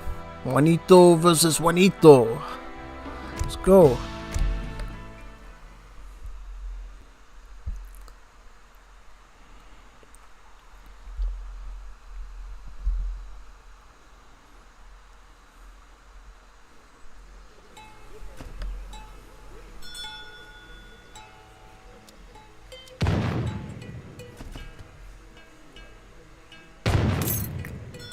Alright, so we got the British with Chapo versus who with Aladdin. Aladdin has gone with the Tupi. Very interesting choice. So, So the British might not seem like an interesting choice because they are in vanilla, but they actually are an interesting choice because, well, they operate a lot differently than you might expect. So instead of having the manor boom, right, that went to Germany here, so what did the British get? So the British, instead of aging up with politicians or immigrants or other things, simply age up with marriages, right? The British in this game are very promiscuous, right? You can have a total of 4 marriages between the start of the game and the Imperial Age. So you're sleeping with a lot of people, basically. Yeah, a lot of people. And what you get from each one of those marriages is, basically, you get a new civ bonus, right? Yeah, that's essentially it. You get a new civ bonus. For instance, if you age up with a Swedish marriage, you're going to be granted two sawmill wagons that you can trickle wood with, and of course get those cords of wood with as well. If you go up marriage to the Swiss, they'll give you 2 Swiss banks, which you can use to trickle coin. If you marry the Dutch, since they no longer have banks, and they instead have that wacky villager system, you just get that wacky villager system instead, and so forth, right? Some of them are more useful, right? Like the Belgians or the Russian ones. Some of them not so much. Like the Spanish who just give you like a shipment. Oh, here's an extra shipment for you. Have some fun. I personally think that's a little bit short-sighted. I much prefer the Swedes and the Swiss with their banks and their sawmills respectively. But that's just me personally. Yeah, definitely. And the other thing you gotta know about the British is they have a fully unique unit roster for their infantry and cavalry, and maybe in the future even their artillery. So yeah, all unique units that work differently than their normal European counterparts do. So instead of like regular musketeers, the British have redcoats, which have more multipliers against shock units. They're slightly more expensive, and then they have some slightly different stats. Instead of like skirmishers, they have green jackets, which swaps the multipliers they get for heavy infantry with that of against the maneuver class. So they end up becoming monsters against dragoons, but not so much versus like the musketeers, basically.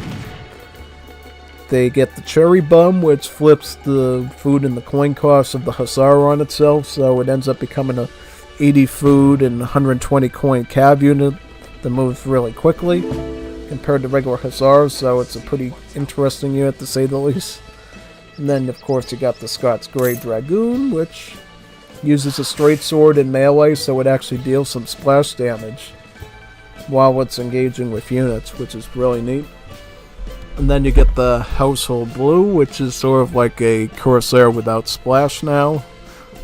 Well, at least in the current version. In this version, the Household Blues still have a bit of splash left over. But I guess devs decided to make it look a little bit different. Maybe remove that splash. I don't know if they add anything else to it, though. I think the big reason, honestly, they removed the splash from the Household Blue was because of a card called Moonlit Charge, which we don't see here. But basically what Moonlit Charge does is it allows the Assault Cavalry, the Household Blue, to be stealthy. And for you can sort of understand why they wouldn't want them to have splash attack anymore. And I can tell you firsthand why not, because I've used it before. And all the Juanitos, they get muy enojada with it, you know what I mean? Like, oh, this is so OP. So OP, gringo. Yeah, basically. Yeah, you definitely don't want to do it to anyone. It's just thoroughly scary. Because not only is it stealthy and you can attack an army at any time once they're like moving and you're not paying attention, but the splash allows them to just eat through their numbers like crazy. Truly crazy, yeah. And it looks like they're aging up with the French marriage, which means their villagers are going to become like the coureur de bois. So they're going to be slightly more expensive in food, but they're also going to gather 10% better as well from all the resources. And let's check out the Tupi, since you might only remember these guys from the native settlements, right? In the 5th edition, you never knew they could be an actual civ before. So the way the Tupi works is, they're like they're like an Amazon rainforest tribe. As such, their buildings are not very sturdy, but they're also very cheap, right? A town center is only $450 in wood, but the hit points are only 260k. That's like really low, as you can remember, because a town center usually has 6.5k HP. That's pretty low. Now, one thing you get as a Amazon tribe, which this in particular gets, is they can call out their archer units from the town center in big button like muster levies, basically, and they can constantly do so. But every time you call these archers out from the town center, they become more expensive in food from that big button, right? The archer itself doesn't change costs in food, but rather the big button technology from the town center every time you call it. Because as you recall, big buttons from town centers usually you can usually send it like 2 to 3 times, right, with the waves getting bigger. The way 2P simply works is, instead of just doing that, yep, see, another party is coming out, and this one will actually be more expensive than the last one, and the last one, and the last one, until literally sending a batch of 5 archers from your town center costs like 50,000 food or something. Which I have done before, you know, and I've made like 80,000 archers or something. I did that in like a 3 versus 3 to prevent my opponent from getting the Great War Age. I put like 800 or like 2,000 units on the field, and their Great War Age cost like 80 grand or something, or 800 grand or something. It was like, why is it so expensive? Why is it this expensive? And they didn't know I had like 80,000 archers on the field through that ability. Because see, what you can do with that ability is, it doesn't require you to have population, so once you build out like 200 of a unit you like, you can just keep pressing that button and get more and more archers. Archer after archer after archer. Yeah. Pretty cool, right? Yeah. So, another thing you need to know about this Rainforest tribe is, they're very stealthy, right? Their veteran upgrade will usually give the unit the ability to go into stealth mode if it's like regular warhunt infantry, such as these Yibraharas, as well as these Oibisi archers. And then the third unit, the Maratakoras, which is this. It's basically a clubman. This is your line unit, so your anti-cav, and then the Oibisi archer is, well, an archer. Right?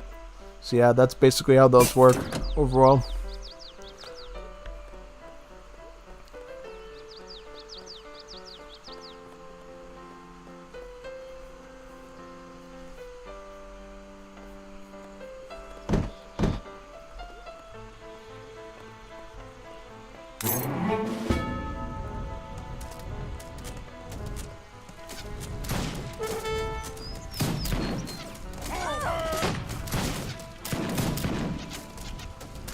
Here's some of those green jackets right now, but unfortunately they're right inside of the melee range of these Maratakoras, which are gonna lunge at them with the clubs until they slowly wither away.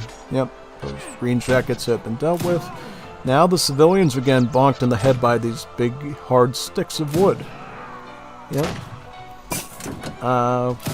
One more green jacket. Yep, green jacket. That one's lucky to even still be alive, but those poison frog arrows are not going to be too kind to it pretty soon. Oh yeah, definitely.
Oh, whoa, whoa, whoa, whoa, whoa, whoa, whoa, whoa, whoa, whoa, whoa, whoa, whoa, whoa, whoa.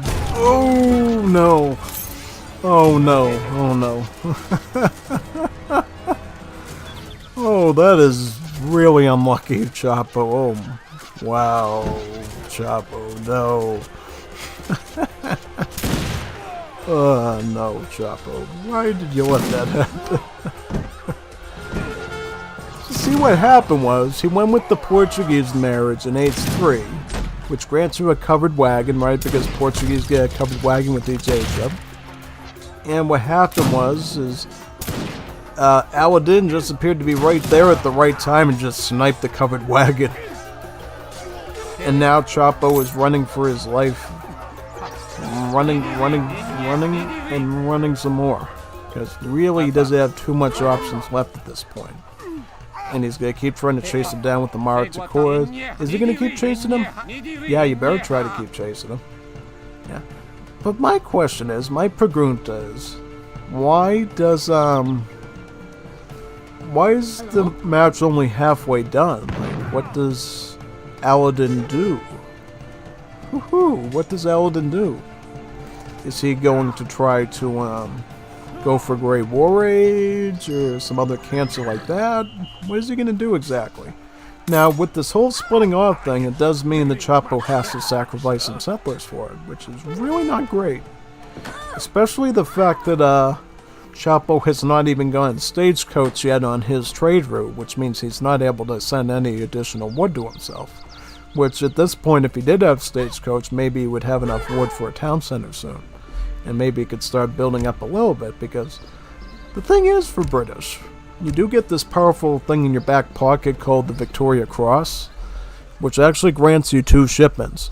And you might be asking, doesn't a card take away 1 shipment? And yes, it does. But what this means is, when you send this card and you spend your shipment, it gives you that shipment back plus an additional shipment, which means you can go to your home city and send 2 groups of units. You can get 2 cannons and the green jackets. You can get the household blues and the cannons. You can get 4 in the factory, because British get a factory in age 3, which really nobody else does, which is really cool, because they're the ones that really invented the Industrial Revolution, right? So they should get an early factory. Yeah, pretty much. Soupy are going to try to take this house out next. The solo villager is going into an archery contest, trying to hit that British royal officer with arrows. He's going for a jolly good show. Because, yeah, did you know that British had their voice chats completely fixed for this version? Well, not the current version, but the previous version when the Great War Age was released. Like, yeah, basically British Explorer can actually say some cool stuff like jolly good show and so forth. Yeah, pretty cool, right?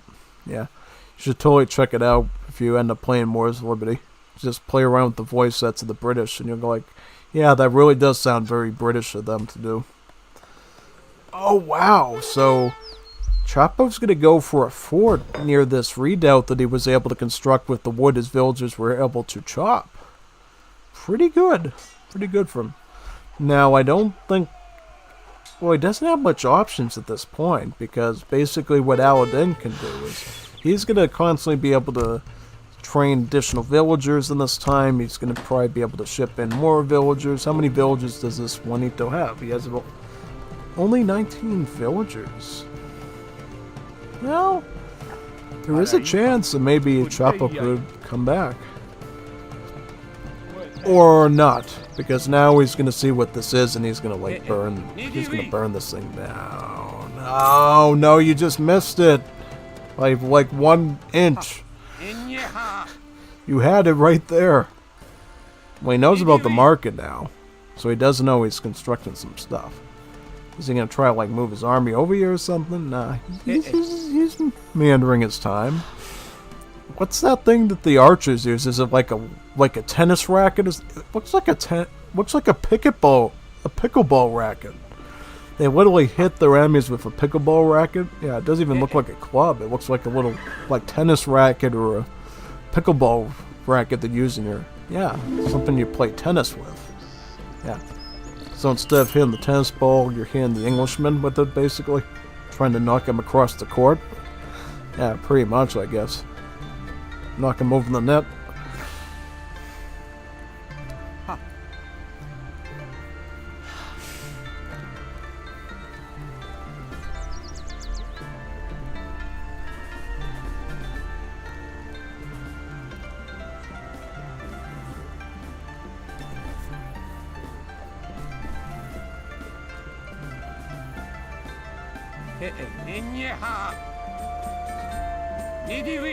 Yep, now Tupi are going to start to go to the capital age as well. Now he's going to find out about the four, and then he's going to realize what he's going to have to do at this point. Now, the thing that the Tupi can do is they can actually ship in some of these Boco Fuegos. These are basically a Native American culverin that both, well, actually the Tupi, the Inca, and the Mapuche get, so it is a shared cannon just for the South American natives. Yeah. And basically they can use the Boco Fuego to not only attack artillery, but they do have some decent multipliers against buildings, I believe, as well. So they can kind of act in a siege role as well. Yeah, pretty much.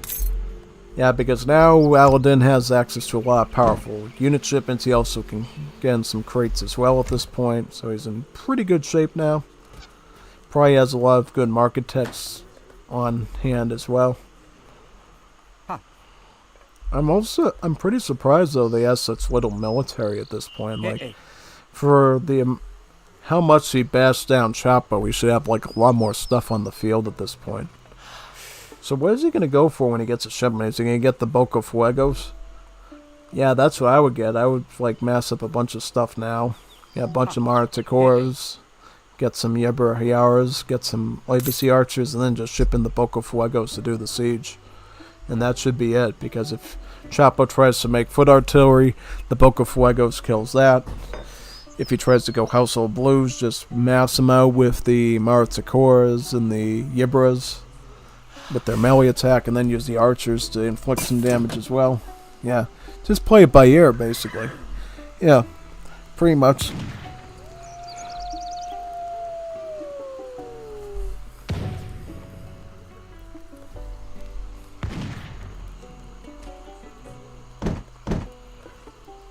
I'm honestly surprised the match has gone this long at this point. Like, what are these Juanitos waiting for at this point? Are they making burritos or something? What's going on? Making burritos. Yeah.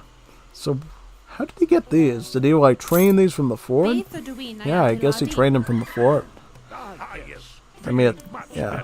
He's got his explorer back. He's gonna do a bit of scouting around at this point. Like, what is Aladdin gonna ship? Yeah, he's gonna get the Boco Fuegos, like I said. Yeah, well, the thing is, though, if these Household Blues get in the range of these blowgunners, he's basically dead. Yeah, so basically these blowgunners, since they're sort of like a special maneuver unit, they don't actually have multipliers against artillery like most maneuver does. They actually have multipliers against scout instead, so they actually work like the old dragoons that you know and love, except they don't carry cannons, right? They carry the light hand cavalry and the heavy hand cavalry, so really effective against anything. Yeah, I mean, if Chapo somehow got away with like dealing a blow on that front, that would be pretty bad. Oh, he ran out of space. He really can't fit any more builds in there. So he's just going to chase him down with the blowgunners at this point, right? Yeah, pretty much. And because they're considered maneuver unit, they get the shock tag instead of the infantry tag, yeah. Yep, blowgunners catching him off guard at that point. Yep, took him out with all those poison frog darts. Here comes the Boco Fuegos. Boco Fuegos are going to be pretty useful at finishing off Chapo at this point.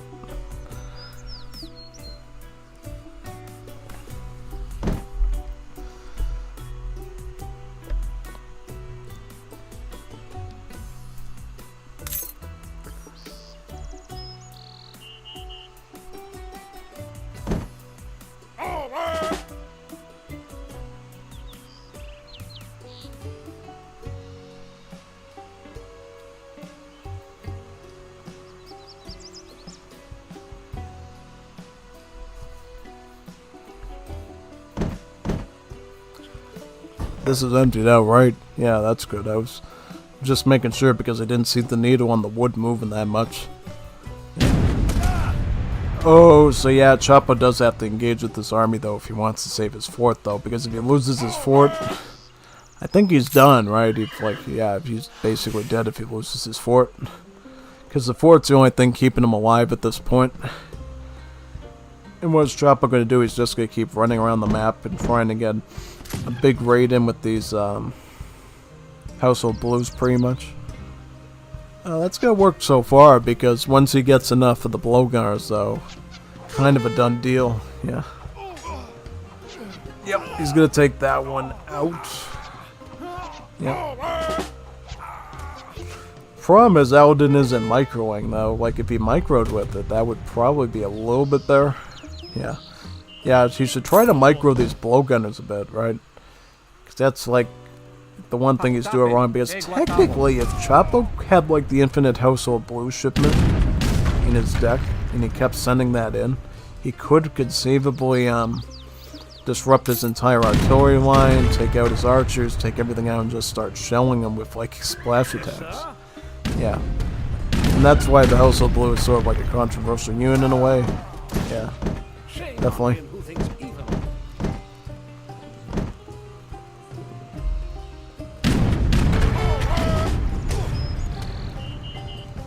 Some green jackets without upgrades, like, I don't know, man. I don't know what you're aiming for there. Yeah. See, this is what makes the Boca Fuego good, is it has like a multiplier against buildings, so it actually gets like 80 damage per shot against this fort here, which times 3 is like 240 damage per volley. It's a slow death, but it's an effective death, right? Yeah, because eventually that fort will go down, then you can just roll in there and take out the rest of those villagers. Yeah, just wait there. Like, you're good where you are. Just make sure you cover the cannons enough, right?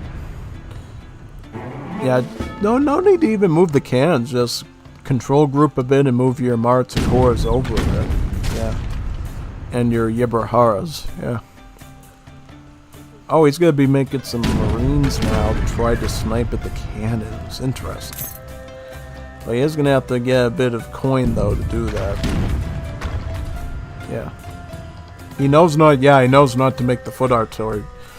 Best shot is the green jackets. Yeah, apparently Marines like the only non-unique thing that the British got in terms of infantry at this point. Oh yeah, you gotta move that thing out of range because that fort can literally hit the cannon from that spot.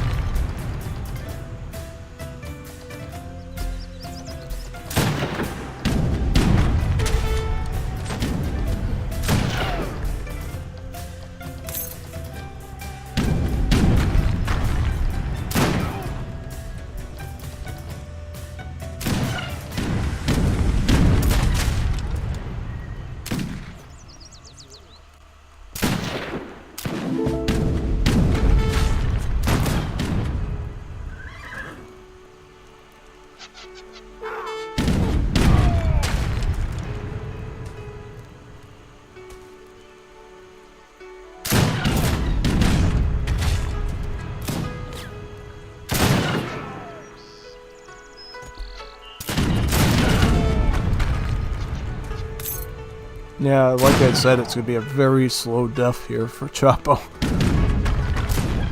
Yeah, it's going to take a lot of work. Yeah, Chapo's... Honestly, you should just trade off some of that food to get some coin and get, like, a couple more Marines, because if you got those Marines there and you really killed his Boca Fuegos, he'd be sitting there for a while, you know, and then you could have held out a bit. Yeah. I think at this point, even Chapo wants to resign at this point. What am I doing here, man? When will it end? Yeah. Definitely.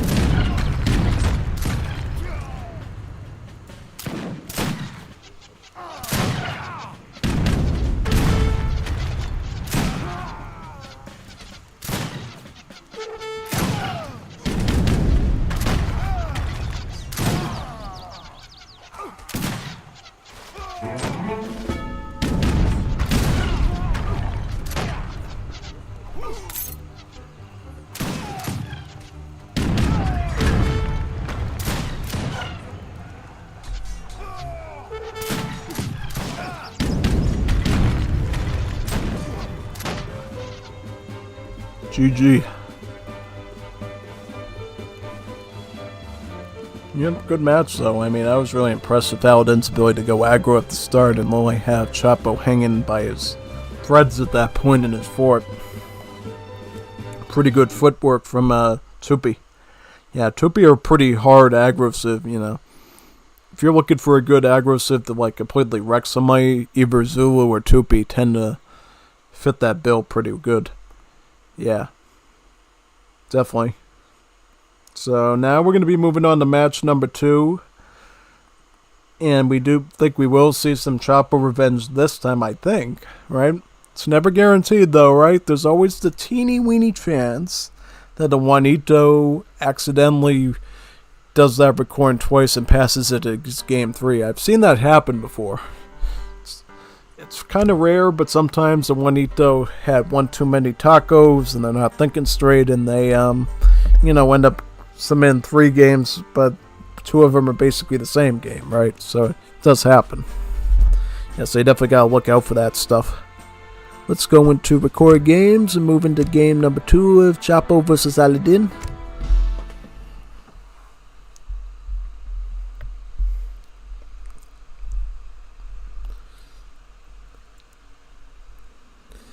Alright, so Chapo's going with the Russians, and Aladdin is going with the Chinese. So, a Sino-Russian war, pretty much. Very interesting. Very interesting. The fight for Manchuria, I guess. But, except it's in the Hudson Bay. Because, well, it's Canada. Oh, Canada. Yeah. So, yeah, we've already seen a game with Chinese, so we don't really need to talk too much about the changes about them, the whole thing with the new consulate options, the free villies with each age up at the villages, all that cool stuff. But for Russia got a couple of neat little bonuses that we can look at. Firstly, they've had some roster modifications. So, you remember in the 5th edition how they get Royal Guard Cav Archers, right? So instead, Russians here get Royal Guard line infantry, so Royal Guard musketeers.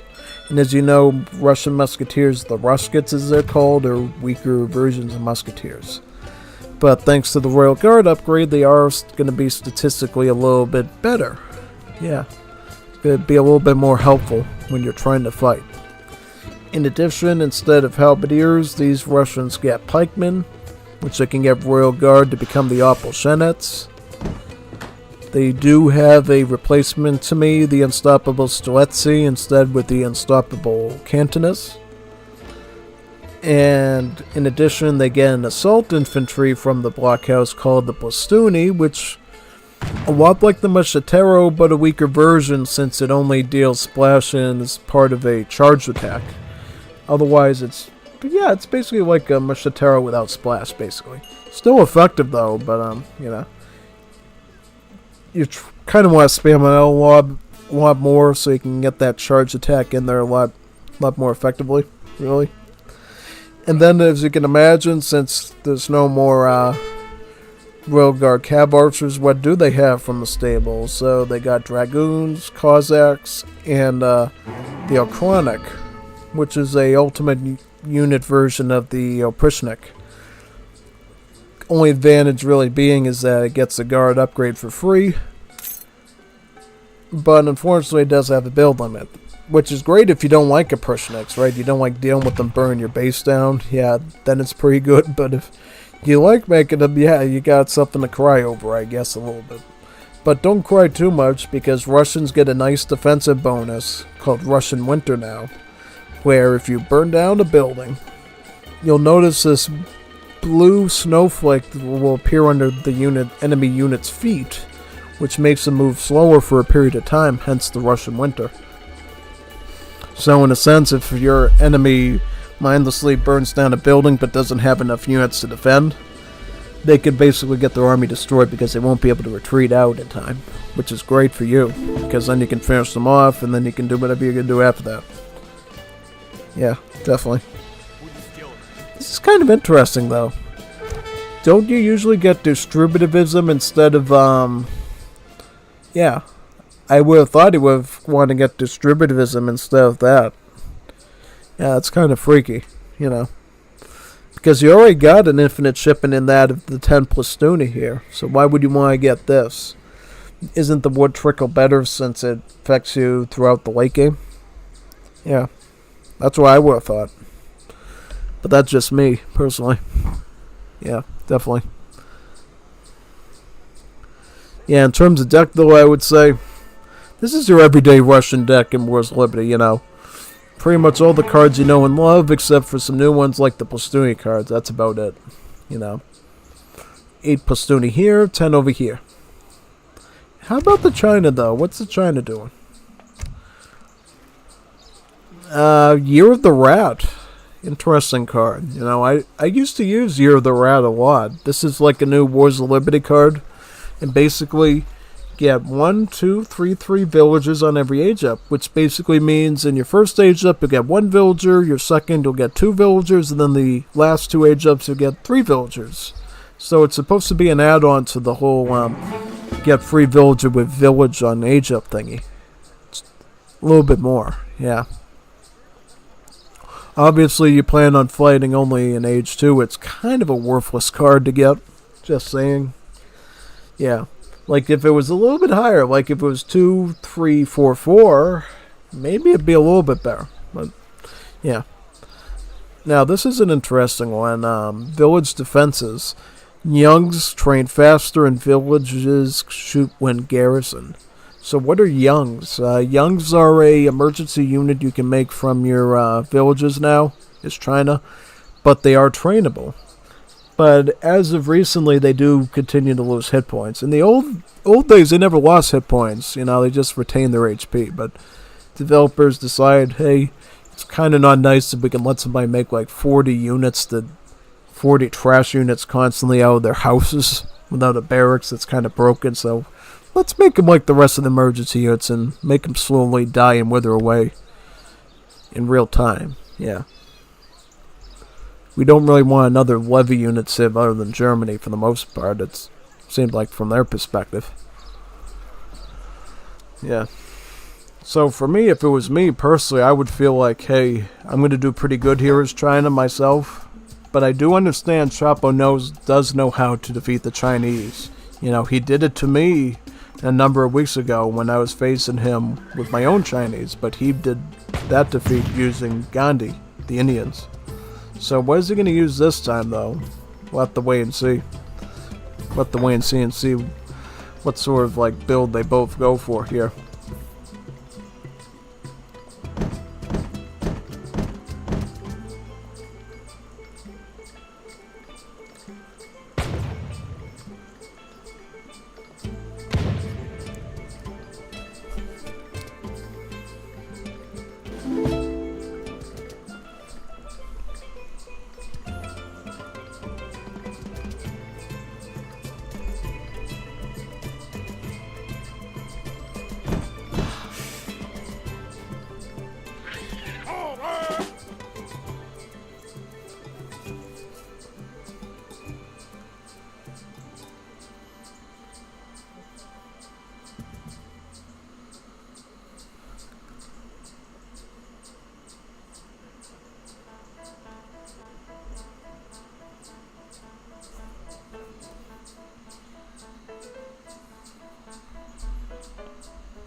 So they're going to start with the initial Cossack shipment. It looks like the Russians, that's pretty typical.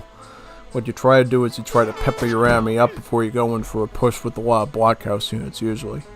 Yeah. And if you can, try to keep the Cossacks alive, because the Cossacks can be pretty useful at fighting their archers. Whereas you can keep the Cantonists and any oppositions you make to charge at the cavalry, pretty much. Yeah, I really shouldn't call them oppositions because in the case of the Russians, they don't really become oppositions till later. So I'll just call them partisans because that's what they're called in Wars of Liberty. Partisans, yeah. Same thing as pikemen, but they're called partisans. Different icon, different textures, but same stats. And same functionality.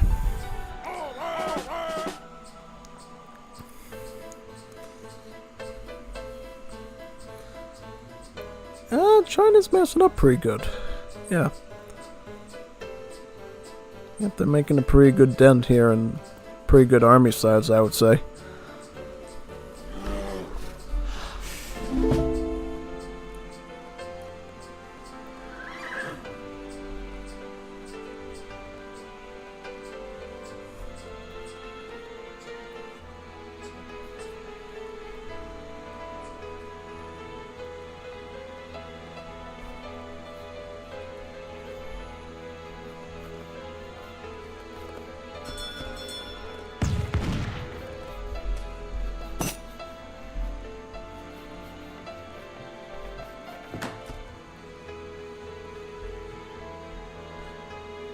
Oh, that's why Aladdin gets the what's it called? Village defenses, because he expects his enemy to be moving around these buildings a lot and he expects he can shoot at them with his villagers. That's pretty neat. Yeah, that could be pretty useful. Oh, so Chapo he got that from the Capital Age, yeah. Because one of the age up option lets you get 400 wood and light ship the Aviso. So yeah, very powerful because he was able to take his Cossacks and stick a brain in the Aviso as a retreat option. That's pretty cool. Because now he's probably just yeah, he's gonna drop him off as soon as the cavalry goes away. He's gonna try to move around a bit. Yeah, that's cool.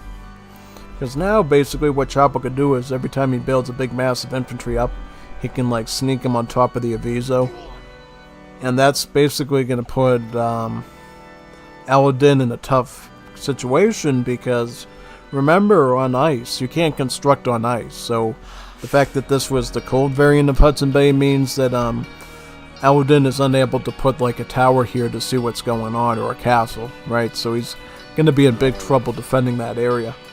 And now every time Chapo's going to be able to move his Cossacks around this area here and then start to move down and damage things pretty much.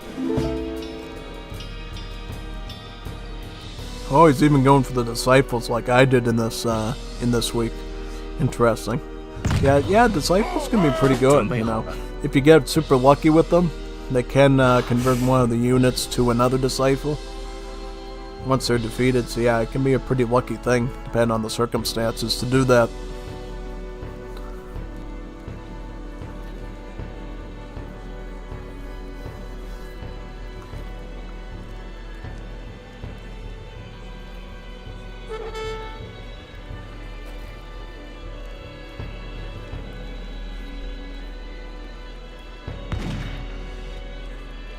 Will he get out?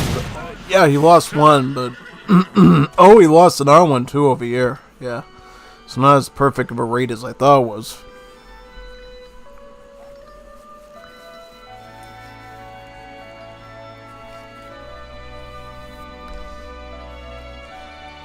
This is interesting. So instead of the standard army, it looks like Aladdin goes for the yellow army to get some Manchu and some Tigerman. Interesting option.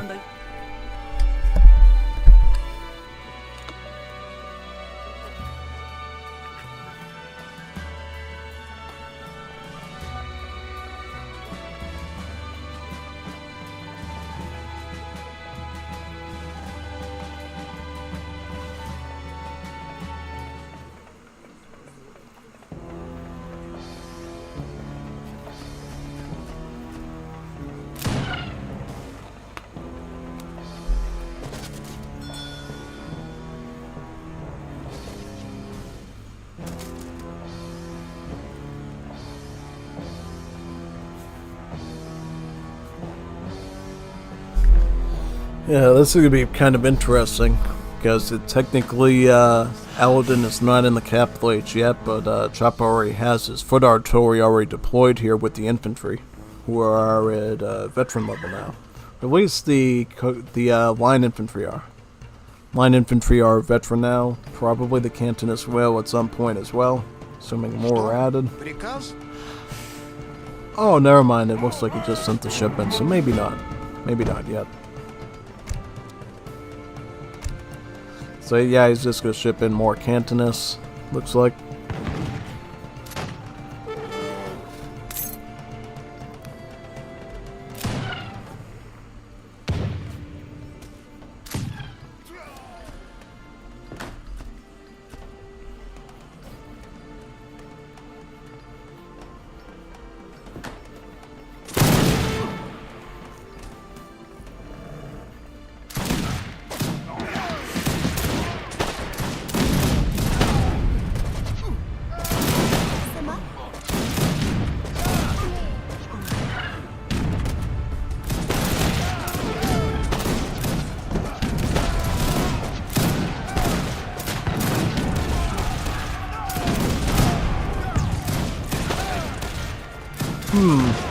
Yeah, that looks like a bit of a defeat there.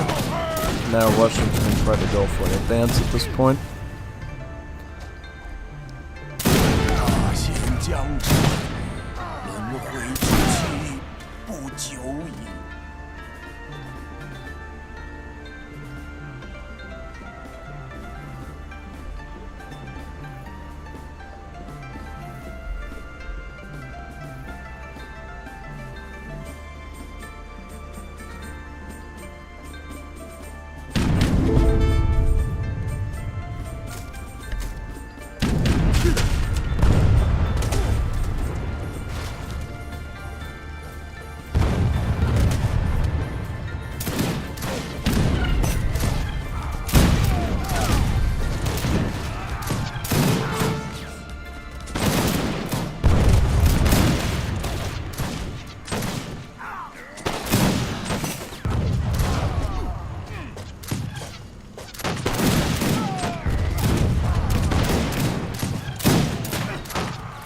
Yeah, I think in this case, though, China has a bit of an advantage because, at least in this case, the line infantry are going to be statistically a bit weaker because they are Westwards after all, so a little bit less HP and attack to work with on them. Combination of Chuko News and Hangzhous. Currently doing kind of okay here. Still managing to take some out, but you can tell that the Russian infantry is making a advance here at this point.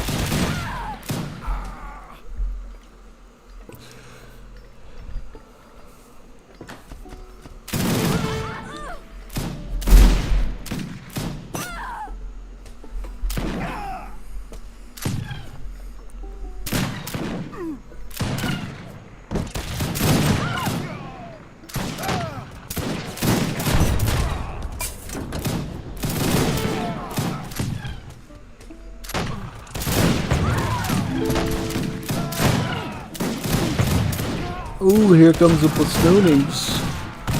Nice Plastoonie shipment. This should be pretty useful for Chapo to mass up. You know, every time he gets a shipment, yeah, you can keep sending more and more of them, which is really good. Yeah. Unfortunately, though, Aladin is using this choke point really well. Kind of making it hard for them to see. Yeah, they just try to run around and hit, but the AI can't, yeah. Pretty tricky stuff. And then he uses villagers as well with sort of like meat shields to make it harder for him to engage with the skirms. Yeah, that's pretty useful because technically your villagers can be better combatants against the Plastoonis a bit than the skirmishers are, because the villagers do have some hand armor and can get some pretty high, much higher HP than the Zangoos at this stage. Yeah, they do have more HP, so yeah, technically the villagers would be the better fighters to deal with the Plastoonis then for the time being. Not that you want to be putting villagers on the front lines either, but overall it can be pretty useful.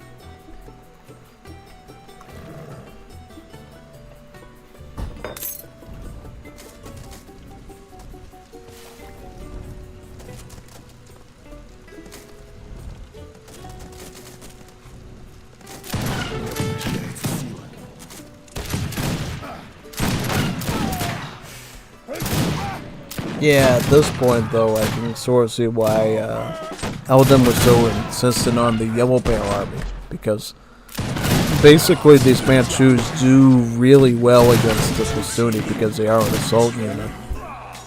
Yeah. But unfortunately, not enough of them, though, because once the Pastunis get in the range, they just completely cut through them. Yeah. And now you have to protect your Long Dragon here, because your Long Dragon is going to be vulnerable to these Pastunis as well. Unfortunately, the... Wait, what's going on? Like, completely... Just hold the units with the UI. Because I think, yeah, that's a pretty good position where you are. Yep, cannons down. Whatever was there was in the TC. Oh, here comes some Cossacks as well. That should help out. So, Cossacks are going to be trained. Also, picking up Ransack as well from the home city, which will give the infantry more siege. Overall. Oh, it works on the Plastuni as well. Yeah, so includes the shock as well, so that's pretty cool, yeah. Because you would have thought that the Plastuni would be left out since it's technically a shock unit, but no, the Plastun will also get some siege itself.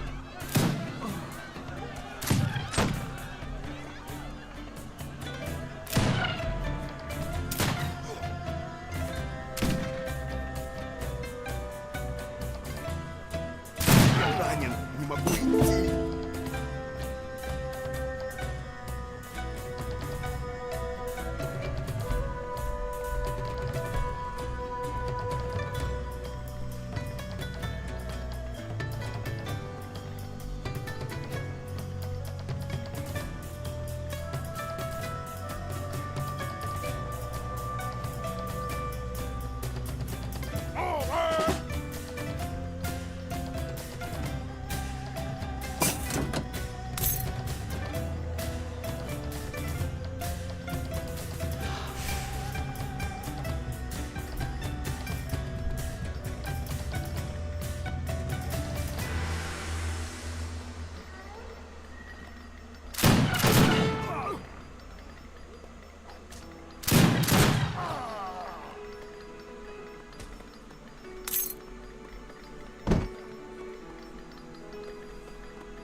What to do at this point, because if you're China, what are they resource-wise?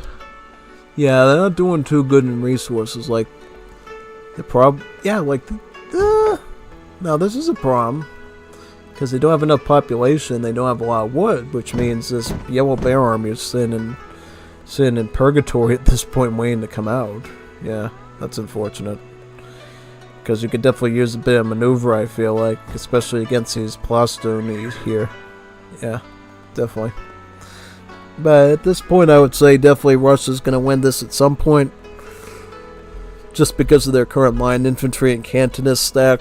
I mean, I don't see China breaking out of this very easily, if at all. Because all Russia really needs to do is make it all the way to Industrial Age, gain a big power spike with the Frontovic Wheel Guard upgrade on the line infantry, and then they should be able to roll in here and start sieging stuff. That's what I would think anyways.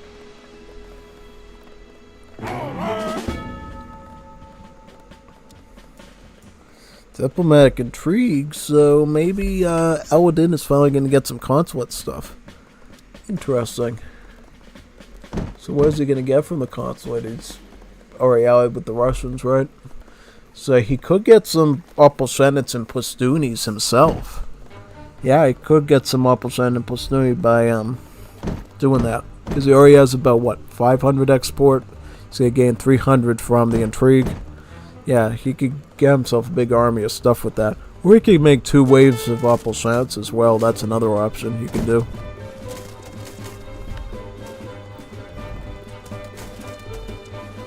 Definitely.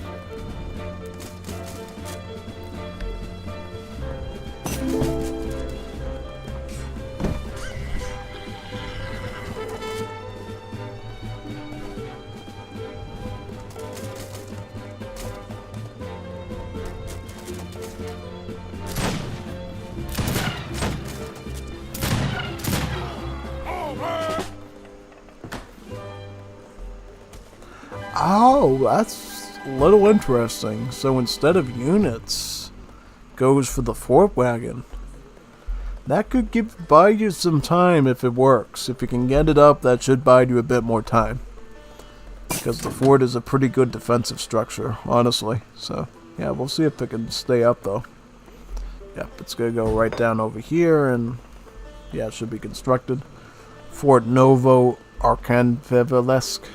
Yep, the Russian name is definitely warranted since it is a Russian consulate fort. So yeah, good naming on that. Also a blockhouse too. So yet another defensive structure. Yeah, this is going to be a hard nut to crack for Chapo. You know, he's going to have to get through this fort in the back, as well as the blockhouse.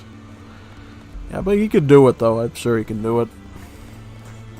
Because the thing that happens is when you're turtling in this little sector here, you give Chapo all the time he needs to grow.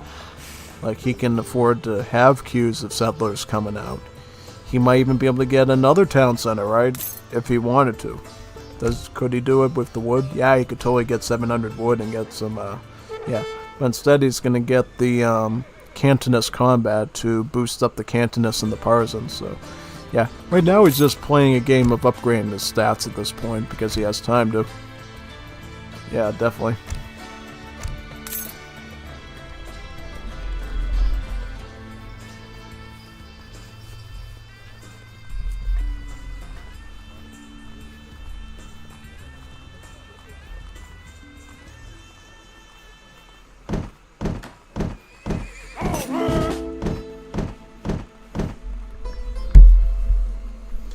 Training some foot artillery, it looks like.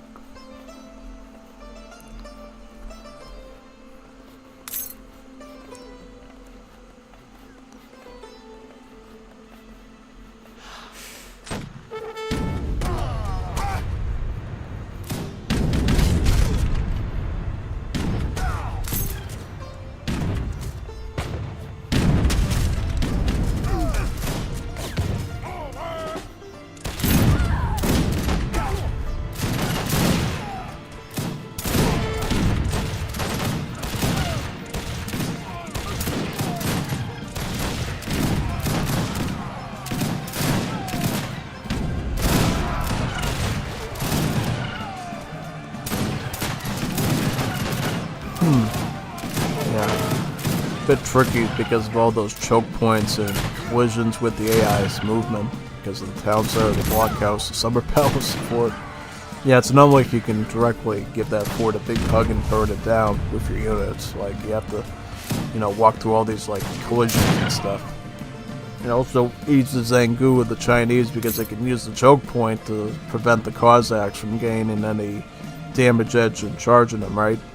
And then, of course, even line infantry with their basic shooting will take longer to shoot Chinese skirmishers if they're in this perpendicular formation.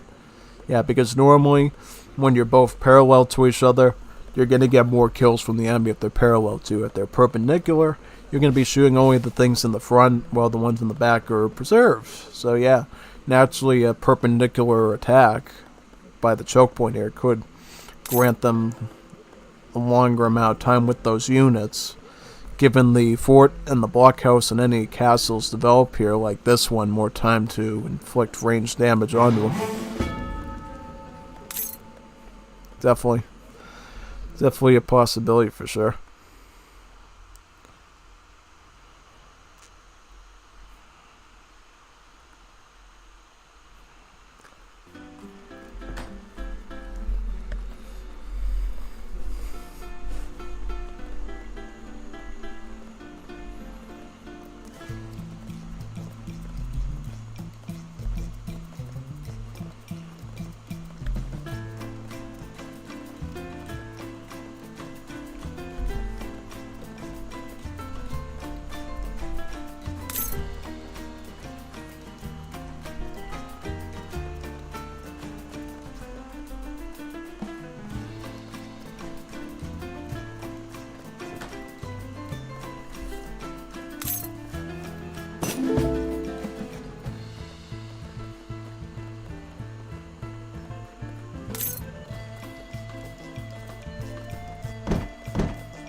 Ah, some hand mortars, interesting. So yeah, these are going to be pretty good against any foot artillery that the Russians tried to put forward.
Yeah, I think at this point, definitely look into the Russian victory pretty soon because these mortars here are going to allow them to siege all the way in.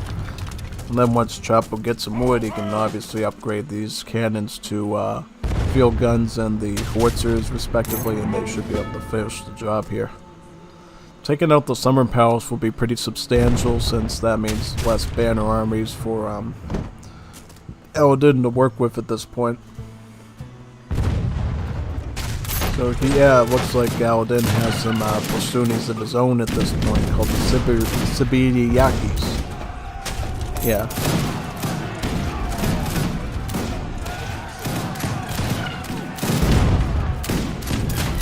Yeah, just not enough though. I mean, does he even have what card is that? Let me see. Yeah, does he even have repelling volley at all? That's a big problem.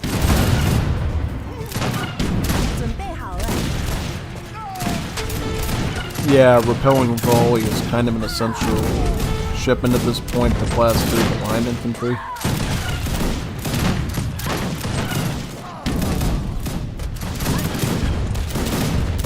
Yeah, just not enough hand mortars here to attack the cans with.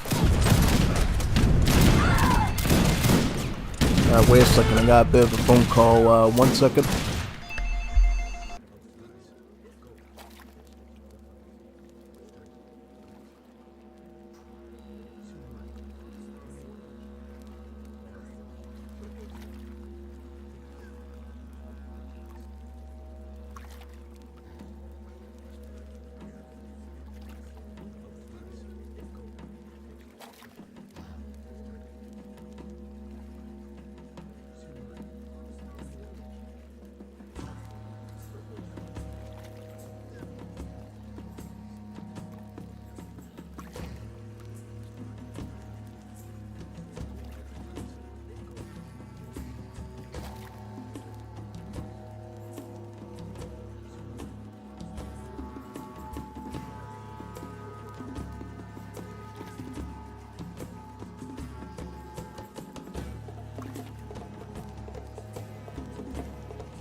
let's finish the last seconds of this. I think Russians are about ready to finish this off, and then we can get into Game 3 of Chapo versus Aladin.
One mortar remains, and that one's going to be used to shell down that town center. But technically China could hold this out as long as that fort is still standing, so maybe we see a move towards that mortar. How much resources? Yeah. Enough for some hand mortars to snipe that mortar down. But unfortunately it's placed over here, so they're going to have to, they're going to have to walk a little bit to get over there. Maybe not enough time to do that. One dragon can still come out and aid a little bit. Oh no, you put the... Alright, he's gonna put these to try to take out the steel gun. Yeah, I took the steel gun out. Great, that's good. I'm gonna take down another foot artillery. I'm gonna take down another one.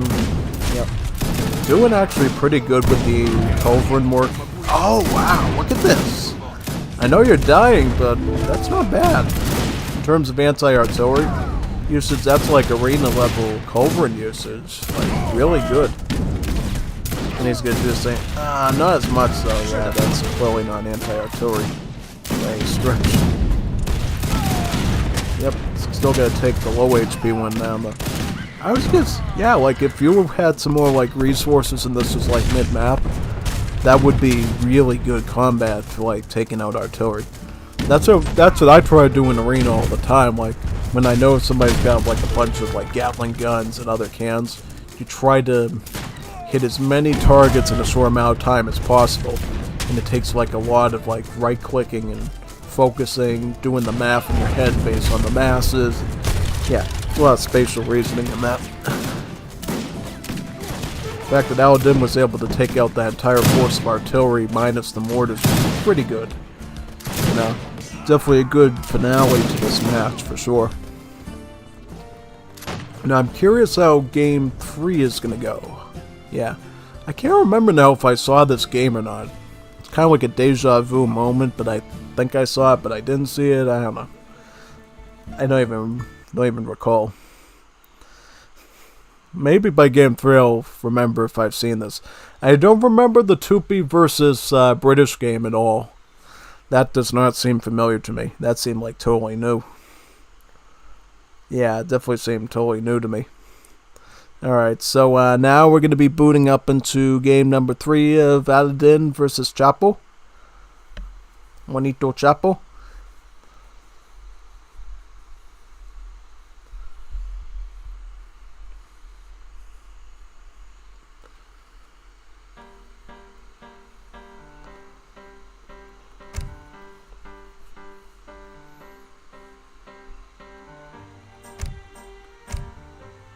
Alright, here comes game number 3. Taking place on Malaysia.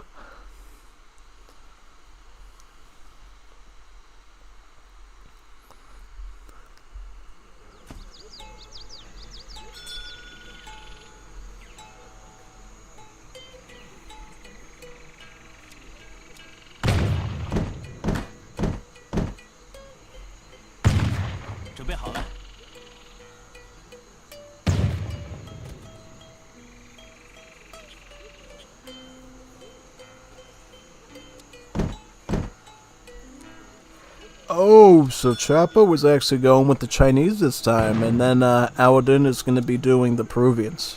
Alright. Yeah, this, I'm trying to remember now. I think I've seen this, maybe. I don't know. Something about this matchup seems somewhat familiar to me, but I don't want to say. Yeah. I think in this situation it all comes down to if, basically Peru can, inflict a lot of grenadier damage on the Chinese with their Legion Piranhas, basically. Because if you can use the Legion Piranhas to do constant, like, charge attack damage to the cavalry of China as well as their infantry, I think in general you're in pretty good shape. Yeah. And then, too, you're gonna have to make sure that you save up your charge attacks, because if you don't do that, there is a pretty high possibility that you could run into flamethrowers. And the flamethrowers will completely shred your entire army. So, that's the one tool you have against the flamethrowers, if you're very careful, is making sure you save those charge attacks of the Legion Piranhas for an emergency. Because, believe it or not, flamethrowers are not artillery. They're actually infantry. Yeah. Shocking, isn't it? Yeah. I don't think a lot of people know that, but they still benefit from artillery combat, I believe, if I recall. Yeah. It's kind of a weird thing. Yeah, like if you're playing Arena or Risk or something, you'll note how culverins don't actually deal multipliers against flamethrowers. It's because they're not actually artillery at all. They're actually infantry. Yeah, pretty much. Yeah.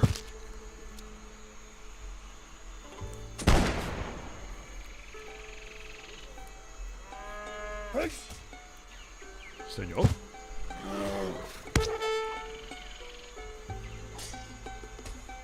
Órdenes.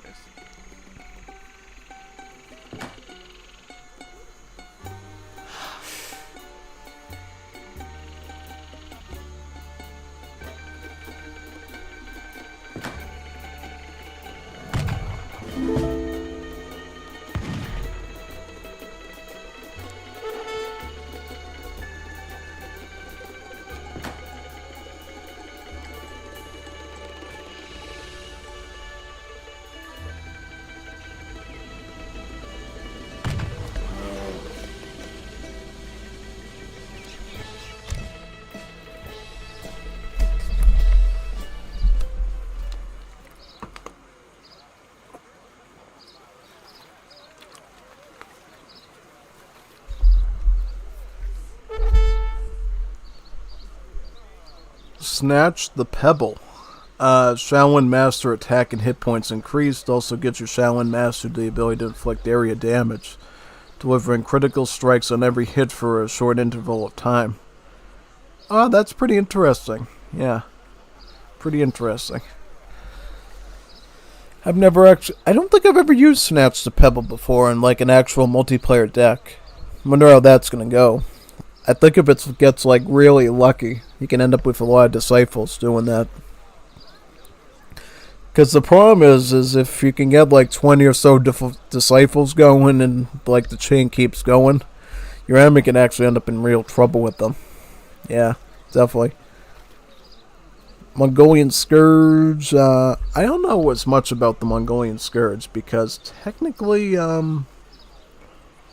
didn't it used to affect some of the other cav units as well? It seems like here they basically just make the Manchus bear versus assault, and the end's better against villagers and buildings. Yeah.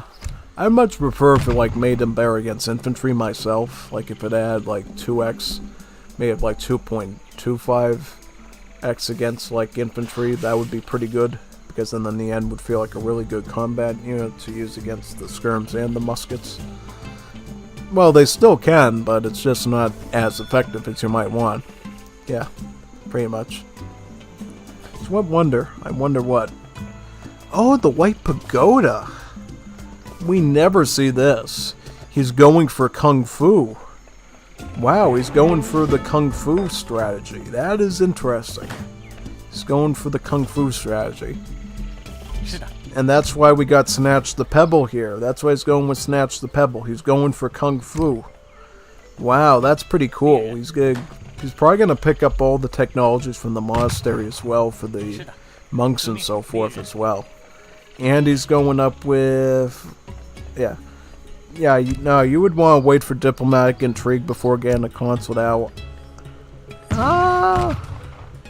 Oh, but no, because he wants to boost the Shaolin disciples' hit points using the British consulate allies. Yeah. See how it went up to 120 from 112? Yeah. And then he's going to get diplomatic intrigue to get some... Yeah, I still would have waited for that. You know? And then you could have saved some 100 export and you'd have a bit in your back pocket to get some more grasshoppers with. Because it looks like Chapo's going to be doing grasshoppers and disciples here. So the British skirm with the Chinese kung fu abilities. Just go like, hiya! Like that.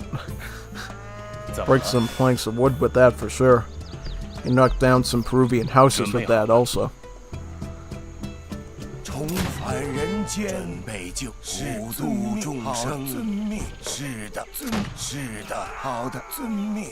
是的。Yep, here comes some grasshopper. This is kind of... I think I remember this match now. I kind of remember, and you know what I was thinking to myself?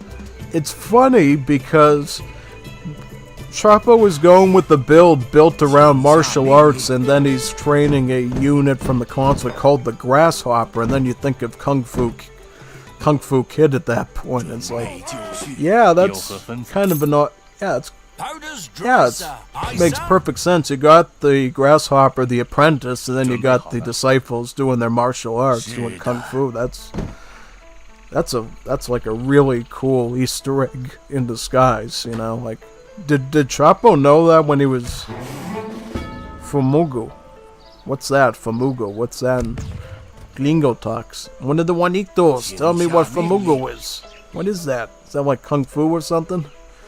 Yeah, he's doing Grasshopper and like Kung Fu and Karate. That's such a cool Easter egg strategy. And then because he has the White Pagoda, the build limit of the Disciple goes up and he can do even more Kung Fu. Yeah, this is good. I like this build a lot. This is fairly fun. And he's going to get even more Kung Fu. Just wait and see for these Varingos, these Juanitas Peruanas show up. They're going to end up with some pretty bloody noses when they come. Yep, here we go. The art of Kung Fu is upon us. This is not a charade. There we go. Kung Fu. Ooh, deadly. Doesn't matter if you could throw grenades and attack with the musket. You can do a nice roundhouse kick to the head and that basically knocks him out conscious. Doesn't even have Snatch the Pebble yet. No, doesn't even have Snatch the Pebble yet. And when you look at the stats, not bad. Considering they don't even cost population, they still do 16 damage. Probably could be brought up even more. That's like almost like a Coyote Runner almost, but without the pop cost. And a pretty cheap price as well. Ooh, look at that. Oh, wow.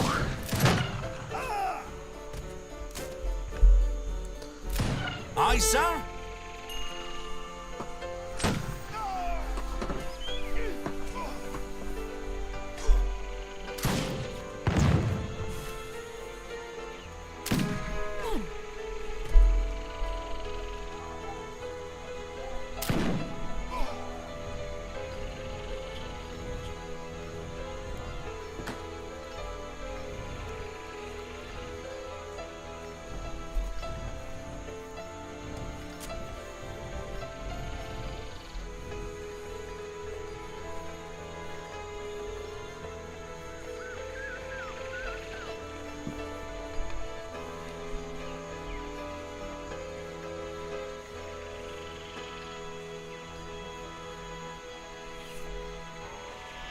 Doesn't even need population because there are 0 pop units.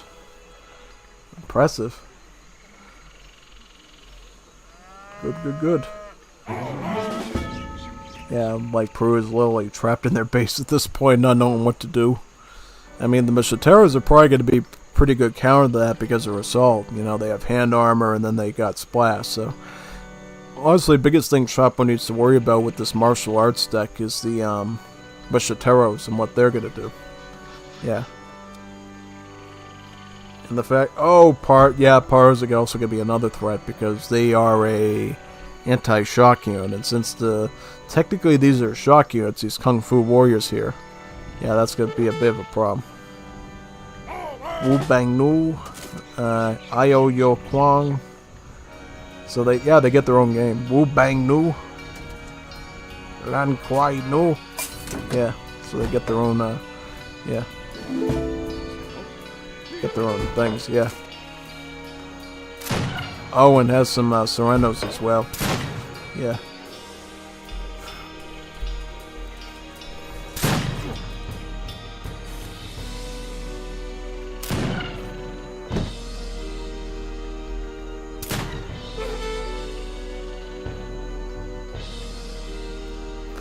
Yeah, if he lets those Pars come out, he could have some problems. Does he have any more wood, though? Yeah, he sent all his wood. Yeah, that's going to be a bit of a problem for this Juanito here.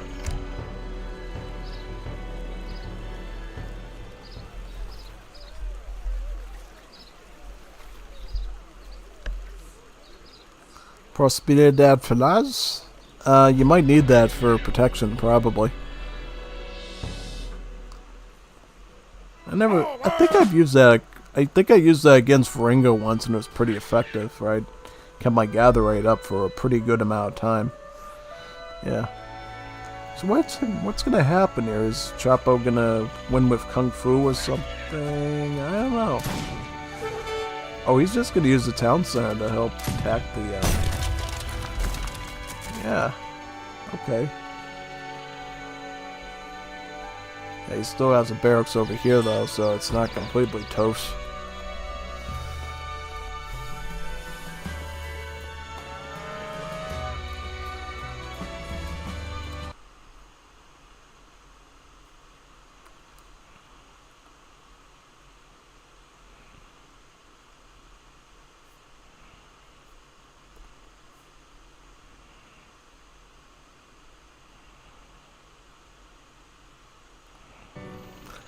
Huh, okay, so gonna be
I'm just wondering how this is going to unfold. Like, what's this over here? So these are some Nien Riders as well. So what's going to happen? Is it going to, like... I don't know. Like, how does this go down? Wait a minute. I'm trying to recall. Are these siege units? No, they're not. Alright. Because I knew they had high siege against buildings. I was wondering, because wouldn't that be kind of strange if Serenos and, you know, the firemen were actually good against that particular unit. So what is Chapo doing? Is he like playing chicken with them, trying to snag a hit? Like, what's going on? Oh, I didn't even notice Chapo made it to the capital age and got the Confucian Academy, so he's going to be making some long dragons out of that as well.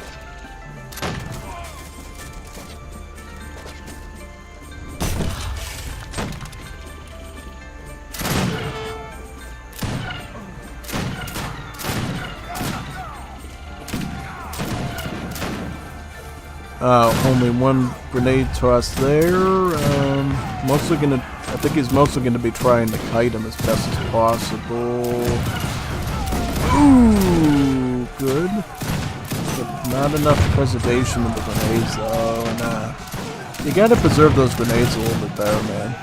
So now, once you lose the grenades, the factor of whether you're gonna win or not is done. Yeah, fortunately. Yeah, unfortunate fact.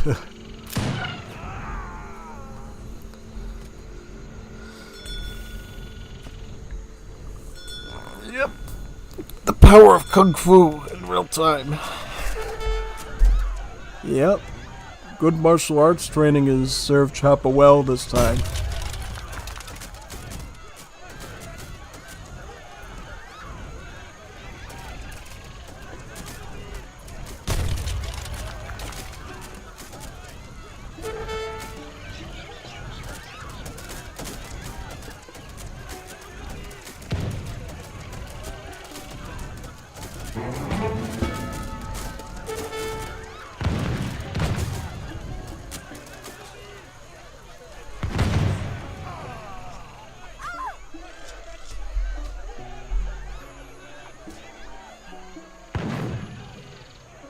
GG.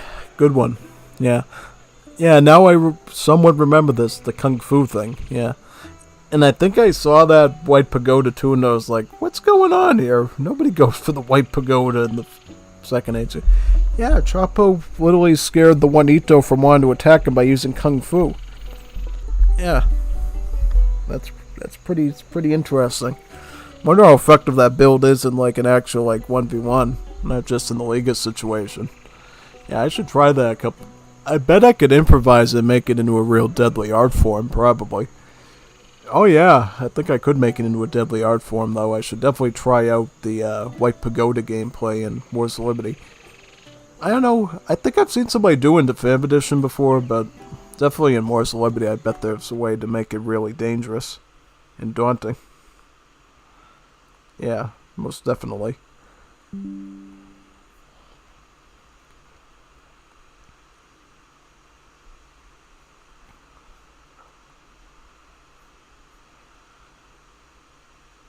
Alrighty, now let's move on to the next one.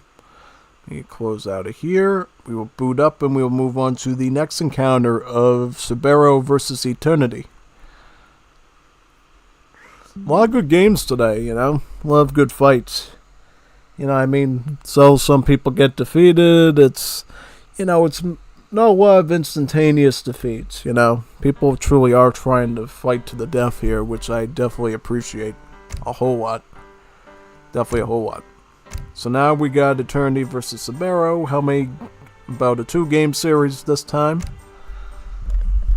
So first one's going to be Eternity versus Sabero on the Mendocino map.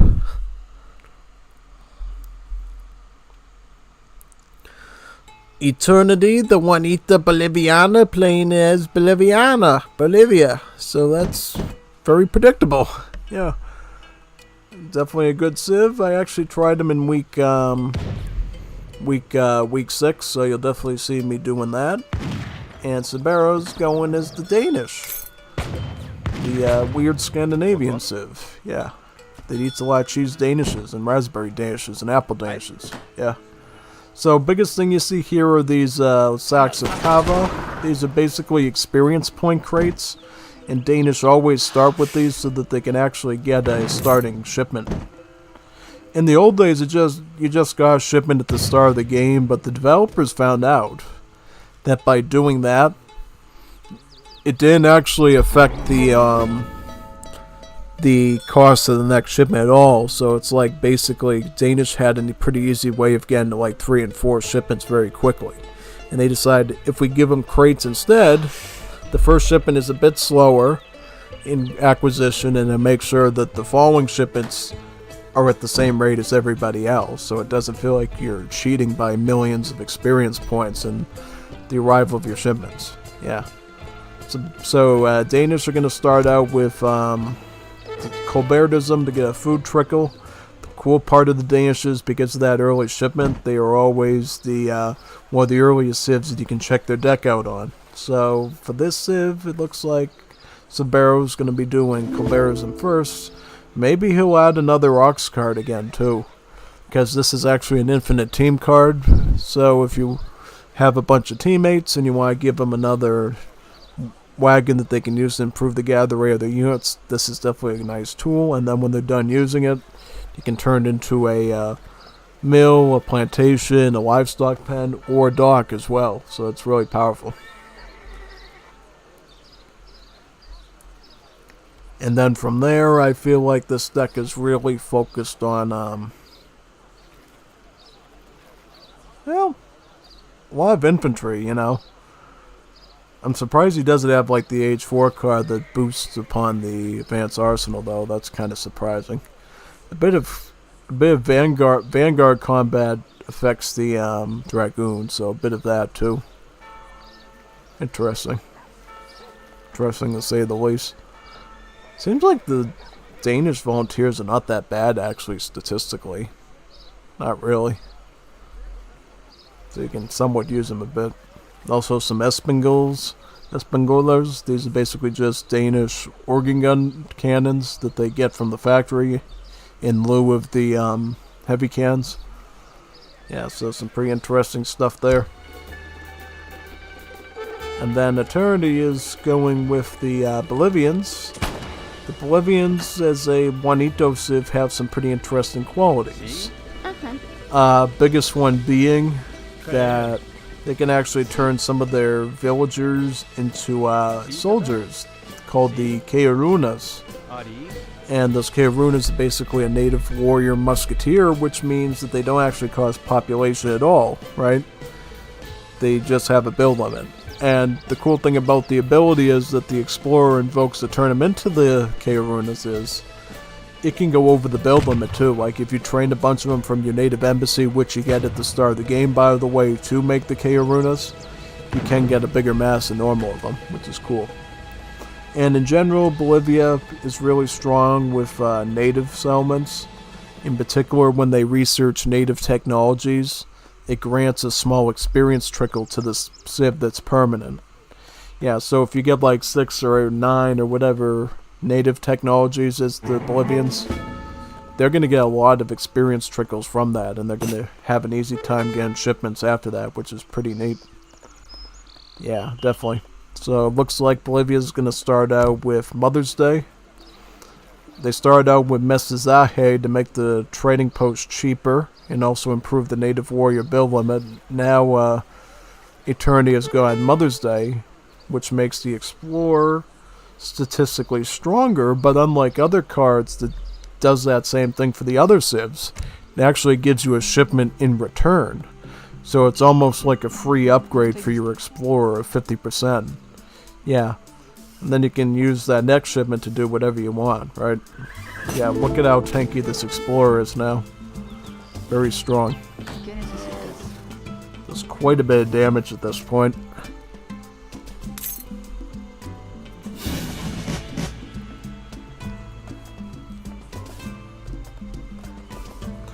Looks like Eternity went with the Italian immigrants. So what they give you on their first age up is some Italian farmers as well as a Italian house, which is yet another farm, because what you can do with these Italian houses is you can configure them to be able to gather food or coin, and then you simply take some villagers like these or the Italian farmers and you have them work on the Italian houses that gather resources, either food or coin. So basically they're like little rice paddies almost, but except instead of rice, they're making spaghetti and rigatoni and whatever Italian dinners you like, basically. Right, yeah. Looks like a native embassy has been constructed by these villagers, and now additional Keirunas can be constructed. Also, some Francotiradores are being shipped in as well. These are basically mounted crossbowmen They have the stats of crossbowmen, but they're on top of a horse, which makes their statistics a little bit different. And it means they get the shock tag instead of the infantry tag, but everything else, they're pretty much the same as you'd expect a skirmisher to be.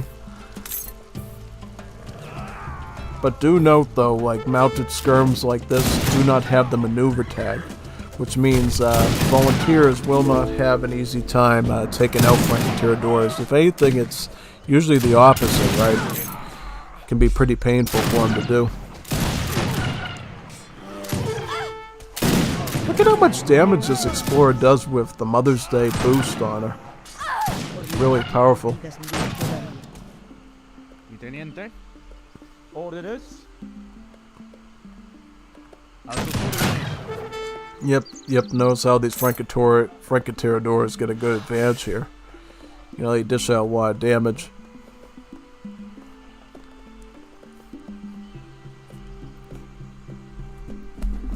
And here comes War of the Republicatas. This is a very powerful card because for every trading post that you construct, you get 3 Republicata Macaettes, which are a native warrior that has ranged multipliers against shock units, or in particular scout and maneuver.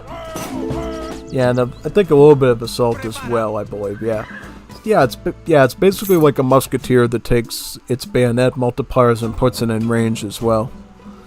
Yeah, and the more train posts you have, the more of these you're going to get, basically, right?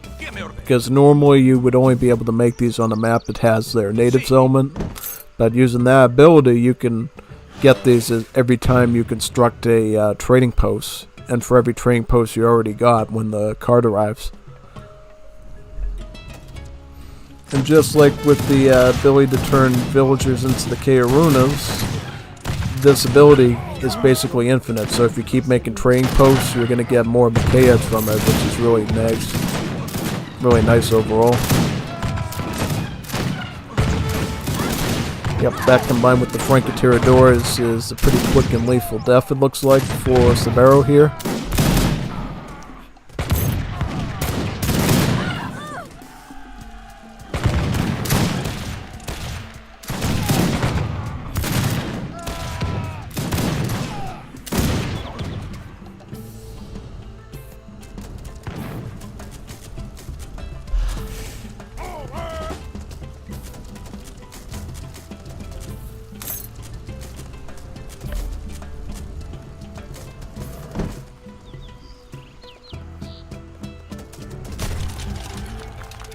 Yeah, the fact that these barracks were built on the forward side means basically you don't get any town center fire to protect them.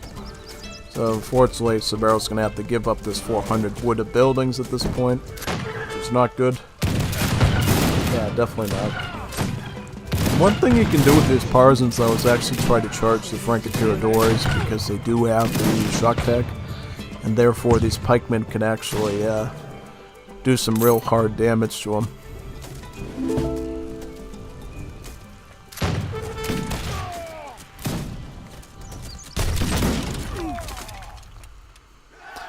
Yeah, but they're gonna have to retreat though, they just don't have enough numbers at this point. Now Eternity Ascendant direct contribution, Pongo's trickle coin. Yep, that causes all the villagers to start gathering coin while they're working pretty much.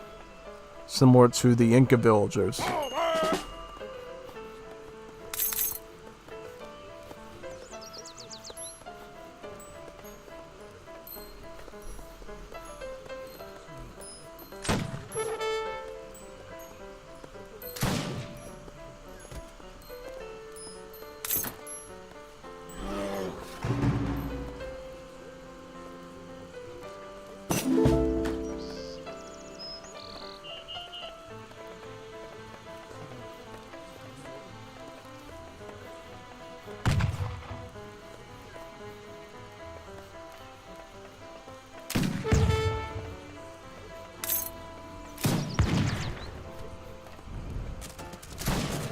Yeah, at this point, Sabero doesn't really have much of a chance at this point. He's going to keep trying to queue up some volunteers.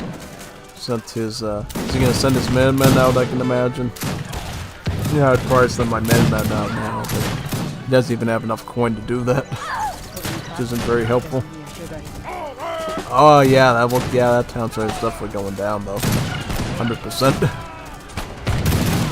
Yeah, Eternity's pretty deadly with his Bolivian rushes, you know. I think he was the first one to coin the War of the Republic Captives shipment build, pretty much. Yeah, he's quite effective with it. I can't seem to master it myself, though, at least in certain situations. Yeah.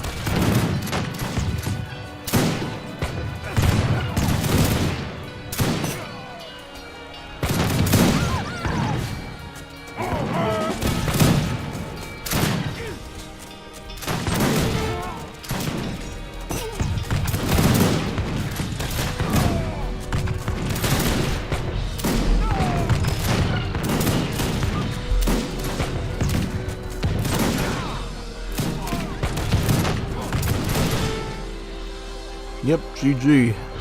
Good job, Eternity, my Juanita Boliviana. Muy buena. Muy buena, Juanita Boliviana. Muy buena, la Juanita Boliviana.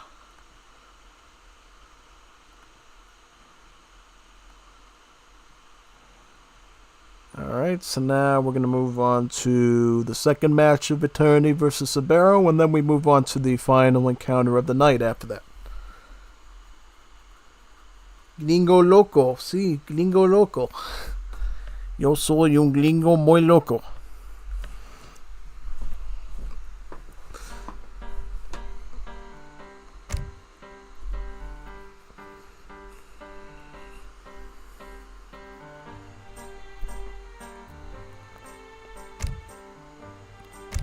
Match number 2.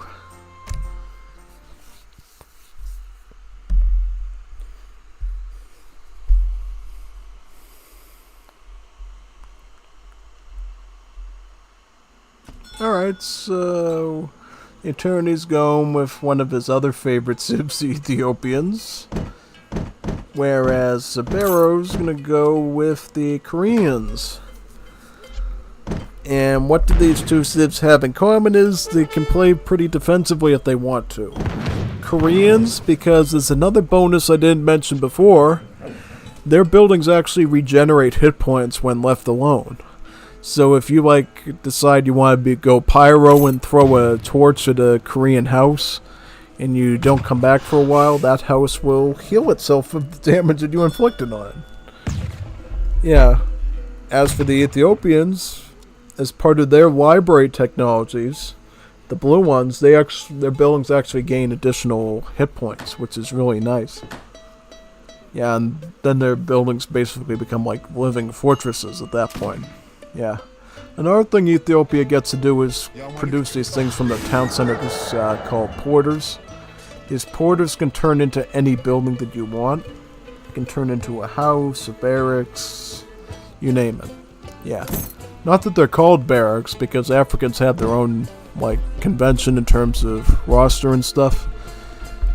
Because last game we saw the Zilla, we didn't quite get to see that because of the whole youth thing.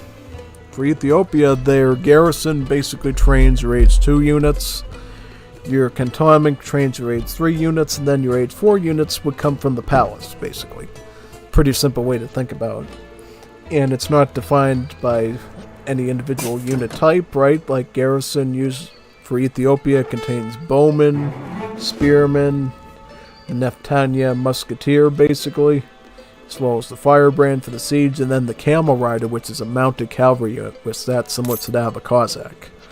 And then the cantonment would have the Askari, which we've seen before, the revolving cannon, escorts again, and then you get the Oromo horsemen, and then the Tigray lancer, which uses a very long spear, a lot like the way that the Kamioks do in Age of Empires 2 with the Incas. Yeah, and then from the palace you get your heavy cannon, the mountain cannon again, the mountain gun, and then your ultimate unit, the Mihal Safari, which is basically a well, how can I describe it? It's an anti-skirmisher, an anti-artillery unit, and I think it's anti-maneuver as well. It's like a really multi-purpose unit that gains additional stats when it's near the mortars area of a town center. Yeah, so if you put a town center on the front lines, it tends to do really well. The problem with Ethiopia is because they tank up so much hit points, it's kind of hard to defeat them early on. And then they get all these like booming cards that they take advantage of. It makes them really painful to deal with. And in general, they combine these two particular ones in particular. Campagna Majestica as well as Goa Migration. So what Goa Migration does is, for the price of 500 food, it allows your town centers to produce villagers automatically. Same bonus as the Ottomans, right? But as a cost, it makes the villagers train at half speed. So not only do the villagers you queue up yourself for the cost of 100 food become slower trained, but also the ones that come out of the town center for free. And that's sort of why that nerf is in place, because essentially you can have a queue with only three town centers. You can have a queue of 6 villagers going on at the same time. One from the ones you're training and one from the automatic ones from the town centers.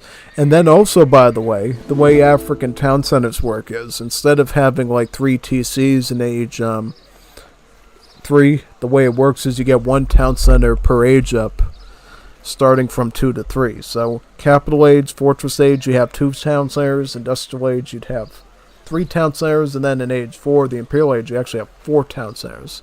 And then obviously with a lot of cards that Africans get, like this one here, you can increase that town center further, build limit further. At this point, this basically gives Ethiopia a queue of about 6 villagers, assuming you're training them with the Goa Migration together. And then if you reach industrial age, then you boost that up to 8 queues, which is really, really powerful. Yeah, really strong. Another good card to send to is Pink Map, which we see here for Ethiopia.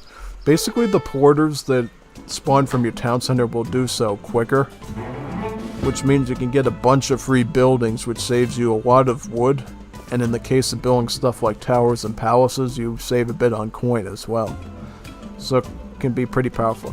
Well, actually, palaces cost export as well, so you do actually save a bit of export on top of all the other stuff, too. And this is the other thing that makes Ethiopia pretty cringe to deal with. Their yellow library texts cost, give you crates of Kamita in return when you research them, so for all the food that you have to put into the research for the yellow technologies, it usually gives you more food back and then some, leading to you actually doing a bit of ramping, which is really powerful. Yeah, definitely a lot of that. And I should introduce this unit too, since I didn't talk a lot about him in the Zulu match. So this is a tradesman. He's actually considered to be almost like a hero, but he's not. He doesn't actually have the hero tag. But he could be considered a secondary hero. Basically, he can kill treasure guardians pretty effectively. He can also collect treasures. He can build trading posts. He's actually the only unit that can construct trading posts for African civs. The explorer can't even. Your hero explorer, Menelik, can't even build trading posts. Only the tradesman can do that. Yeah. And also he can gather from the spice stalls for you too. So if you don't want your villagers having to gather the export for you, you can simply use some tradesmen to do that instead as like a secondary vill. Interesting stuff. Now, something Eternity does and a lot of Juanitos that goes with Ethiopia does is start out with a Pistolero Rush, and you're wondering where did those come from. They come from this card called Degradados or whatever, some sort of Portuguese word. Basically what it does is it sends you a group of 6 Pistoleros, and it upgrades their stats by about 35%, which is actually stronger than a guard upgrade. That's pretty brutal. And the trade-off is that, as you know, outlaws take up a lot of housing space, right? So indeed, you would need about 300 wood, or actually 400 wood after shipping this card just to be able to afford additional population to train other units with. So for the cost of like housing yourself for a period of time, you get yourself a really powerful hitting unit that deals about 42 ranged attack in the end. Has some decent melee attack and some good HP. Yeah, like a bunch of hyped up, powered up musketeers pretty much. Looks like the tradesman has put down a trading post on the trade route, probably trying to keep up with the shipments a little bit, because there's a lot of important cards to send here. Feudalism. All apartments spawn a villager. Is this like a one-time muster, or is this like turns you into the British? Because if it lets you turn into the British, that's pretty bonkers, yeah. I've never quite looked at that card before, so we're going to have to wait and see if this is like the British Manor Boom, or is this like a one-time muster sort of thing. We'll see, though, because I'm sure Eternity is going to keep constructing. How many apartments can you have? Only 10 apartments. So you can only have about 10 of these apartments. Since I did mention the other part of the Blue Library technologies, in addition to adding more HP to the buildings, it also increases the amount of population that each apartment holds. Yeah, pretty nice little bonus. Yeah, this is kind of insane. Like, this Juanita Boliviana has literally spawned 10 additional villagers instantaneously onto the map through this feudalism card. This is actually really strong because now Eternity has 28 villagers on the field. Or actually 27. Number 28 is queuing up right now. And how much does Sabero have? Sabero has 24 on the field and 2 more queuing up. 23, yeah. So he's a little bit behind actually, but he's going to try to catch up though using, fishing. Because this is a map that does have the water of the Hudson Bay on it, so you can grab some fish, you can grab some whales, and you can basically do a lot of good gathering out of that. Let me see how many cards he actually has dedicated to the fish boom. So he does have Jalsoniebo with the little octopus on it. This allows... Oh, so this is basically a version of schooners. Makes the fishing ships cheaper, move faster, and have more line of sight. So yeah, so it's like schooners with some additional effects added to it pretty much. And also we see armed fishermen, so it adds a ranged attack to the fishing boats as well. We also see some some defense here from the Hypia zones as well as the Punkia zone later. Yes, this is a pretty dedicated water deck, it looks like. Yeah. And now we're going to probably see Eternity have to take a more defensive stance on either center map or back at his base.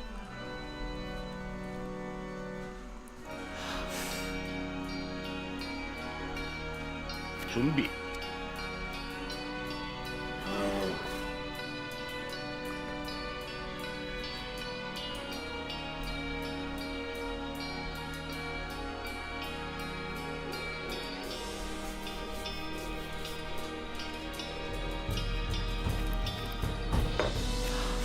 Now we see castle being constructed near the dock over here.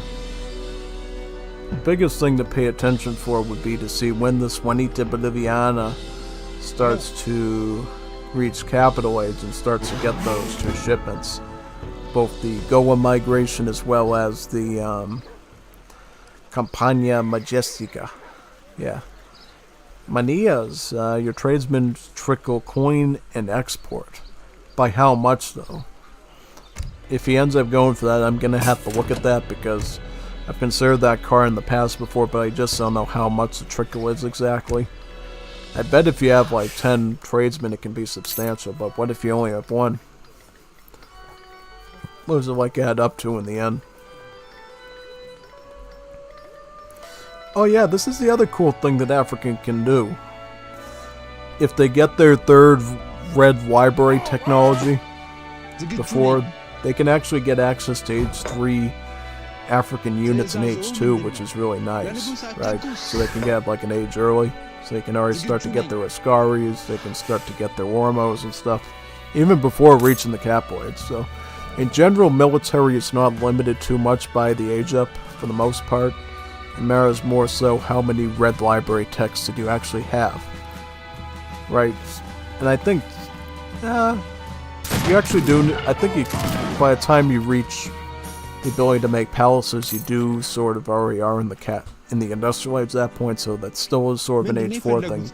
But in terms of like age 3 units, yeah, you only need the third red library tech to get those skirmishers and so forth.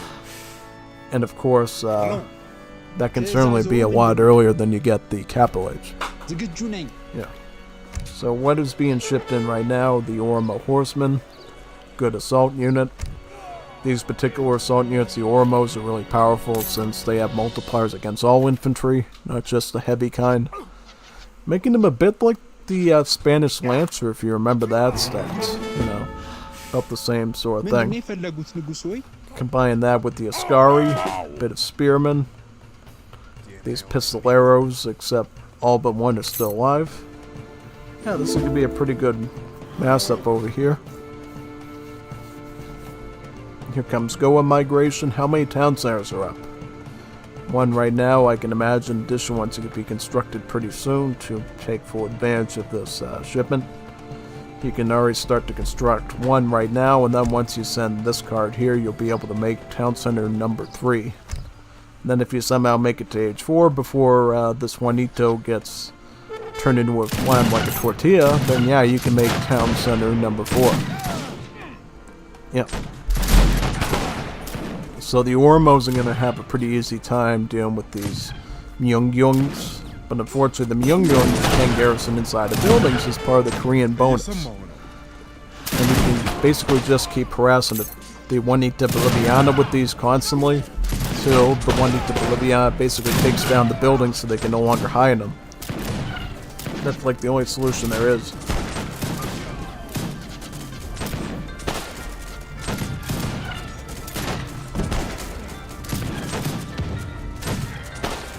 Yeah, unfortunately the Ormos are getting a bit surrounded by the Spearmen though, so they're getting a bit swarmed.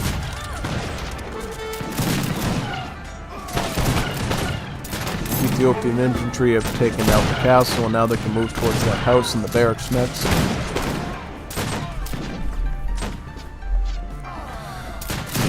Now the pink port is arriving, which means that the porters will start to come out quicker. Pink map, yeah. Called a pink port for some reason. Yeah. Once you get like pink map and you get a bunch of town centers, I think Ethiopia is generally a pretty cancerous civ to deal with at that point, because at that stage you have enough blue technologies to have a lot of hit points. You've got so many free buildings coming out, and then even your villagers are free at that point. So it's like, what do we even do in that circumstance, right?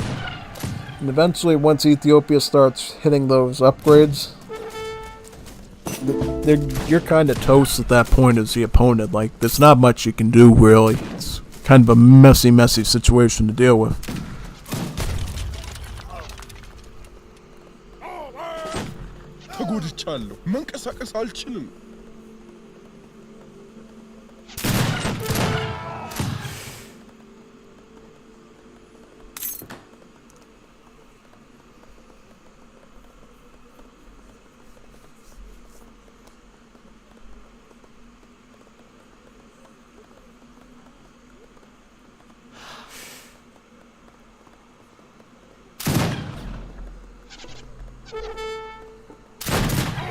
Yeah, it seems like the Ascaris seem to be winning out at the moment because they do have the veteran shadow upgrade.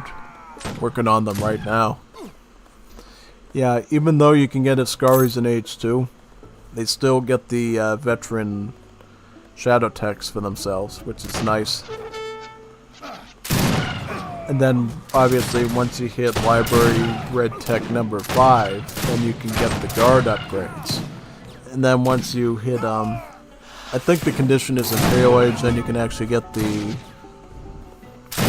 level 6 upgrades, yeah. Now you can get the Imperial Age upgrades on the African units, yeah.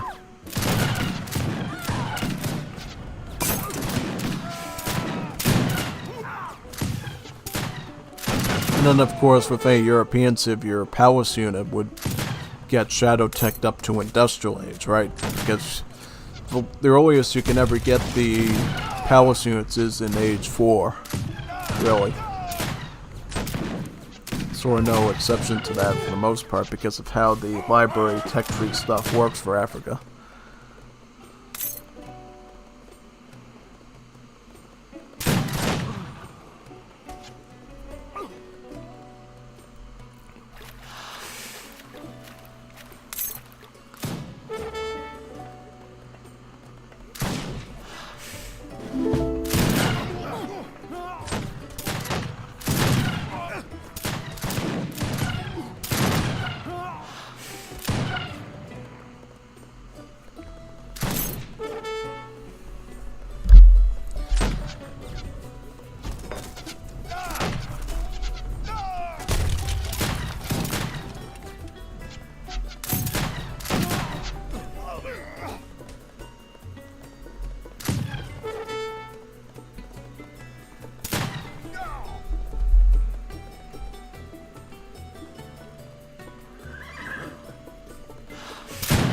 Yeah, you can see right now Eternity already has its second town center, queuing up both free villagers and free porters.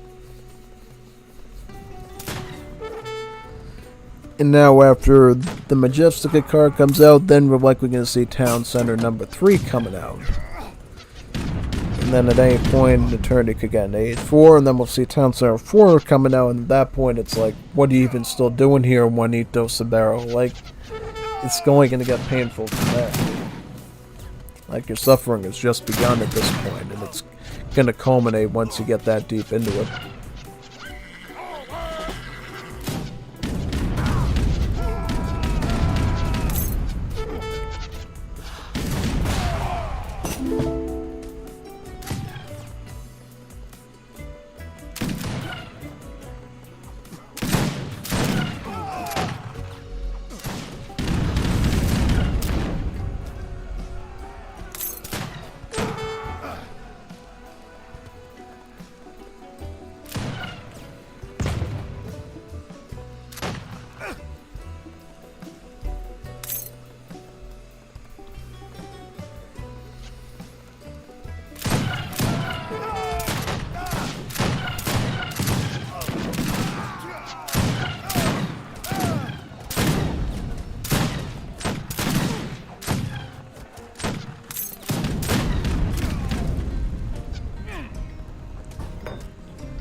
Yep, Industrial Age, this Juanito's definitely going to be spilling out some stuff now. Yep, definitely. The only thing that's keeping the Sabero Juanito alive is the fact that he can keep hiding inside of his casa, coming out to shoot some arrows at the Juanita Boliviana, and then keep coming, yeah, like basically hit and running them constantly. He's doing a pretty fair job at it, too, like, until, of course, the revolving cannon gets a hold of you, and then that rapid-fire weapon monstrosity basically sprays everything down in plain sight.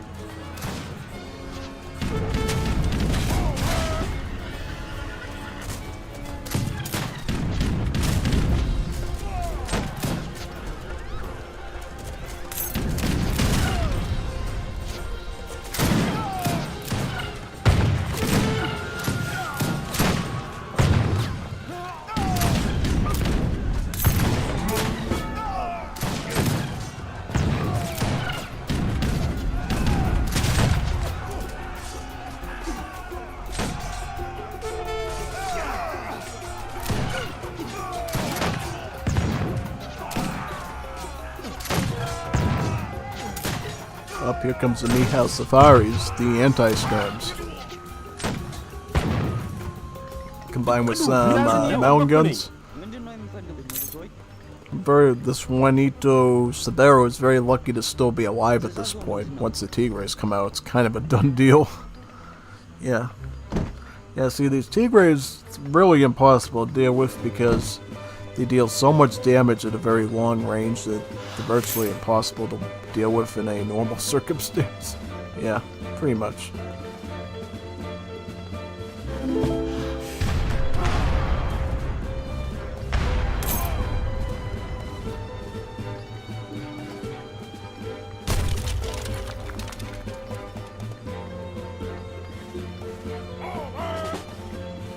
Here comes the Mihals.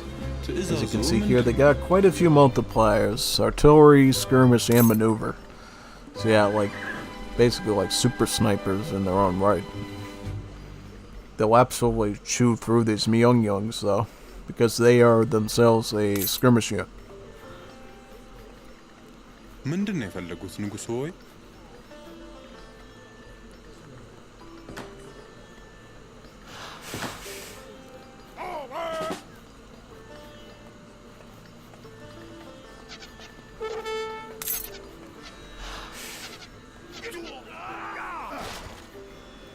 Building another castle, it looks like.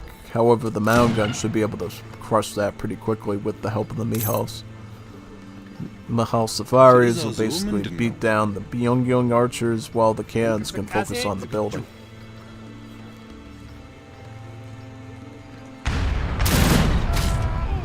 Oh, again, completely cooked. Yeah, look at that building completely cooked there. Absolutely a monstrosity. Absolutely a monstrosity.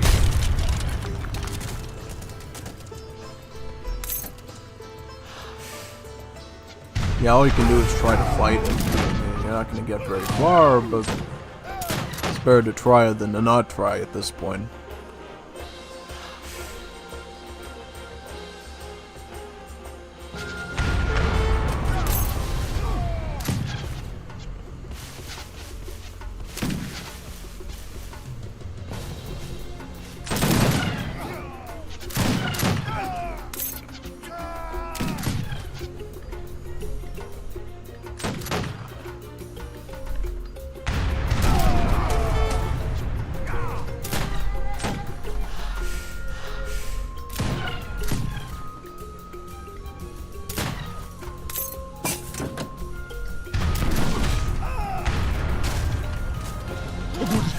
منቀሳቀስ አልችልም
Yep, getting absolutely smoked there by those mountain guns.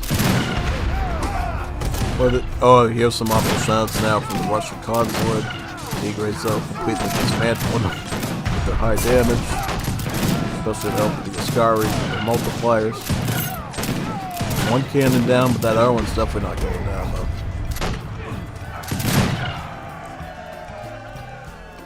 How much res does he even have? Yeah, like nothing, just about.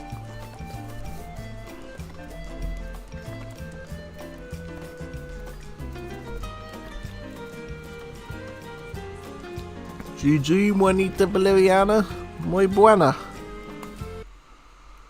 Muy buena, Juanita Boliviana.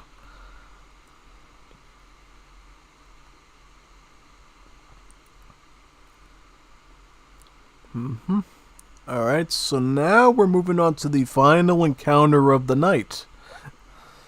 Last but not least, it will be Adri versus, can't remember. We'll have to see.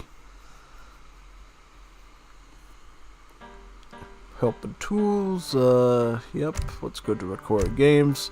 So it'll be Adri versus Fufi. This should be a really good series.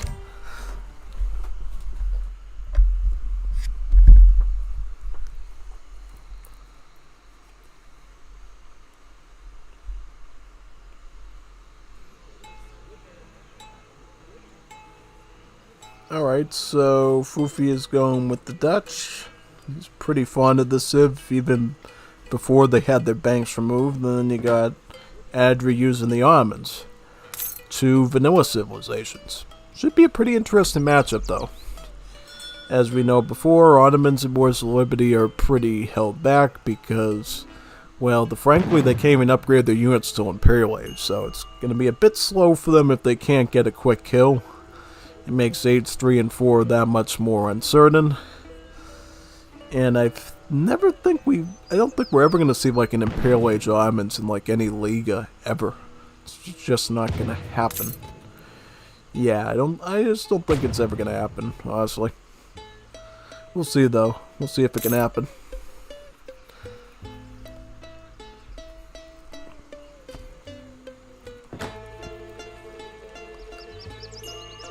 But in general, I feel like against the Dutch, Ottomans can run into some problems if they decide to go all in Janissary. I think if they go Abyss with Janissary, they should have an okay time here because, honestly, the Dutch don't get any like early like skirmish unit. They don't get any like crossbowman equivalent. They get the flanker. And the only way you're going to get the flanker to work really well is if you can, like, take advantage of the movement speed. So we're going to have to see here, based on the deck that they get, do they get that Mobiel card that I was mentioning before that gets their movement speed up to 5. Because if they can get a movement speed of 5, they can move in really quickly and devastate the Ottoman units and their villagers pretty terrifyingly. We'll have to see, though. Because this is a 3-game one. So somewhere along the lines, Adri does get cooked somewhere. It's either going to be in this game or the next one. Assuming none of the Juanitos accidentally submitted the game twice, though. Yeah. Let's see, though, how this one ends up turning out.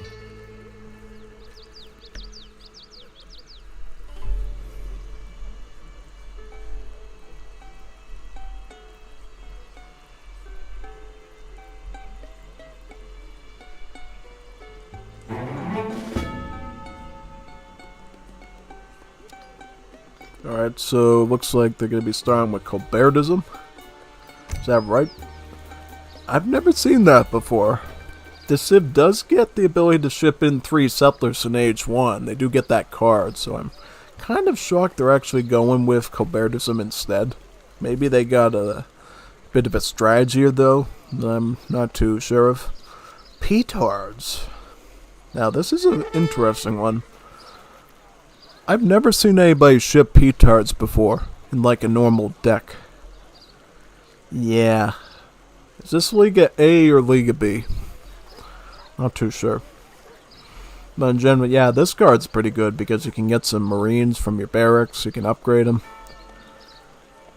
Oberhoofd. Oberhoofd is basically just a hero upgrade, except it gives them the ability to construct plantations and mills. And it also makes plantations and mills 50% cheaper. That's actually not a horrible card in practice because it kind of acts as 3 cards in one. It has the good parts of Advanced Plantation, Advanced Mill, and an Explorer upgrade card, all in one. That is not a bad card at all. So normally I would say, why would you get Advanced Plantation or Mill? But this takes the good parts of it and sticks in an Explorer upgrade card. So not a bad choice, you know. considering especially the fact that your slave villagers are great at the plantation work, whereas your settlers do really good at the mill work. So that can actually work really well to your advantage. And I'm wondering if we're actually going to see that sort of economic usage in this match at all or not. Could be fun if we do. Looks like Dutch went up with the burger. Gives them about 440 coin. Whereas the Ottomans are going up with Artisan, I'm assuming. Yep. Artisan is basically the same as the Quartermaster. Gives you 400 wood. Since all the politicians in Wars of Liberty, minus the Danish, get new politician names, pretty much the new politicians overall. Some of them have the same effects as they did in the past, some of them not so much. Some of them were buffed, some of them were weakened a bit. Really depends on the circumstance. So what are we going to see from the Ottomans though? Ottomans, they have the FF in their pocket, a bit of FI potential as well with the Darnelles guns in the factories, as well as the late game Safahi shipments, so some Safahis, Abyss, Jan. Yeah, this is looking pretty much like a FF friendly deck. No cavalry combat though, which I find a bit interesting, since I really like the cavalry combat card. Also, the choice of capitalism is basically there for greedy Age 1 starts, where you can afford to get those trading posts up to get to shipment number 2 in time. However, at this stage, Adri only has 1 TP at this moment, so unfortunately we're not going to get to see any capitalism from them just yet. They're going to mostly be focusing on, Adri's going to be doing mostly these crate shipments for now, probably trying to get the capital. Once you get the capital, you can get the Safahis, you can get the cans, and then you can really start to do some harsh damage. Whereas I think the Dutch are going to do some sort of like raiding thing with the flankers, honestly, unless they're going FF as well. Because the thing is, even though they have a lot of like unit options here in the home city, Dutch could always opt to go for FI, to go for ultimate unit play. That is a lesser known methodology you can use for the Dutch Civ in 1v1. If you can go for a well-defended FI, Dutch can usually push out some really strong ultimate unit plays. Because they actually have 3 different ultimate units, and what you would do is, you would end up sending ultimate combat, which upgrades the ultimate unit stats. That of the Washmeister, the Marchazi, and of the Zwart Hollander. One of them being a musketeer, one of them being a assault unit, one of them being a special shock unit that's anti-cavalry. Not maneuver though, it's sort of the same classes as the Infernales of Argentina, if you've seen those before. Yeah, so we are going to see Dutch going for that FF. And I guarantee Ottomans are doing the same thing at this point. They are not. They are not doing that. At least not a full-blown FF. They seem to be going for semi-FF. And that means that the Dutch have to be a little bit cautious here. Because these Abyss and Jans could really hurt them pretty badly if they're not careful. Probably see another queue of the Abyss start.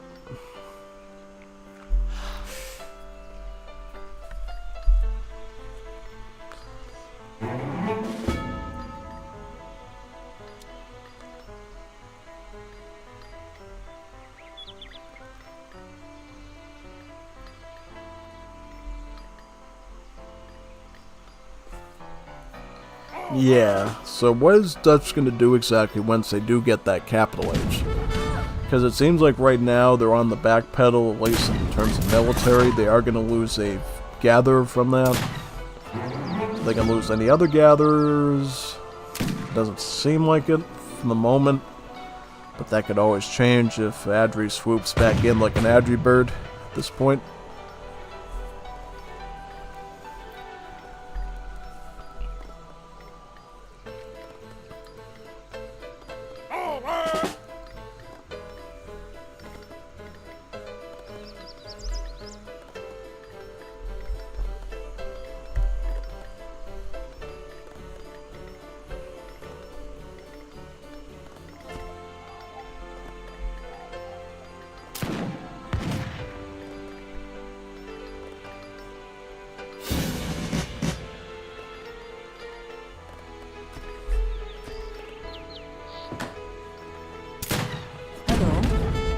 Oh, they went for experience crates age up. Yeah, that's one of the options Dutch can do as well.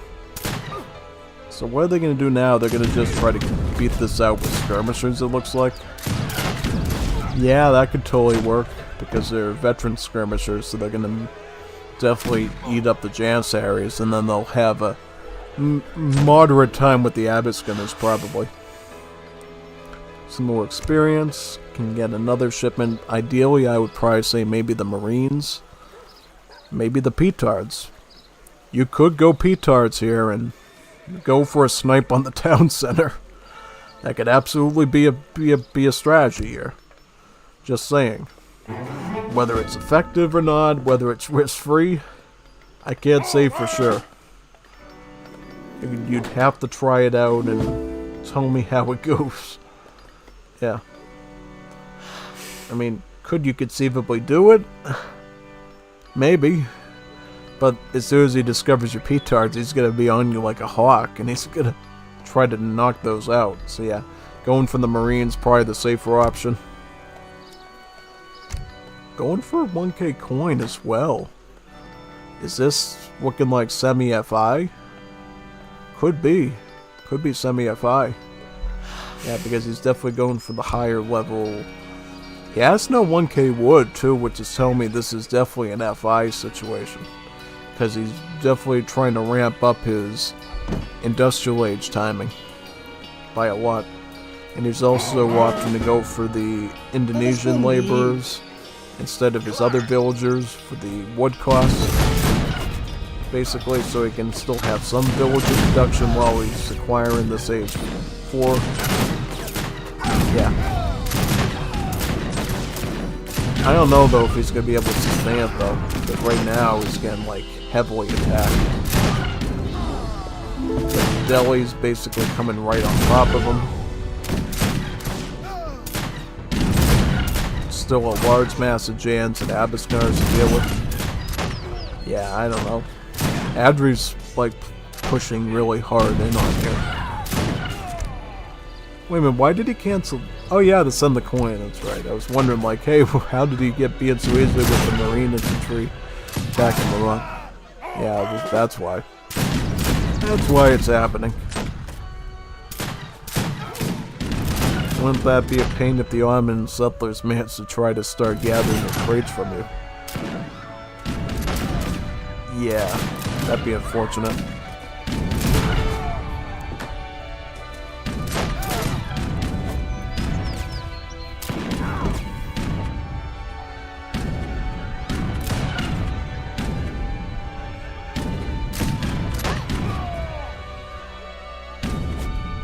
I don't even know what to say of this right now. Seems like Adri could kill him here. But then again, we got Marines coming out right now. Another skirmish unit you can use. Now, if these Abiskars were like the Fire Lancers and they had the Siege unit tag, yeah, these Abiskars would be getting cooked right now. But unfortunately, no, that's not going to happen so easily. Skirmishers being added in as well.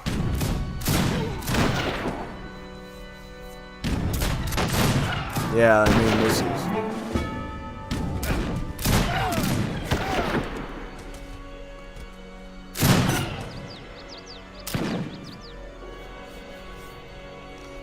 Yep, pretty much. I mean... Good job, Fufi, for actually surviving that whole ordeal, though. That was not easy. And I'm assuming... Flankers... I would just get the food at this point and just go towards your goal. I would go towards the goal that you have of hitting that FI. Because I feel like if you hit that FI, you're going to be in good standing overall. Yeah, definitely.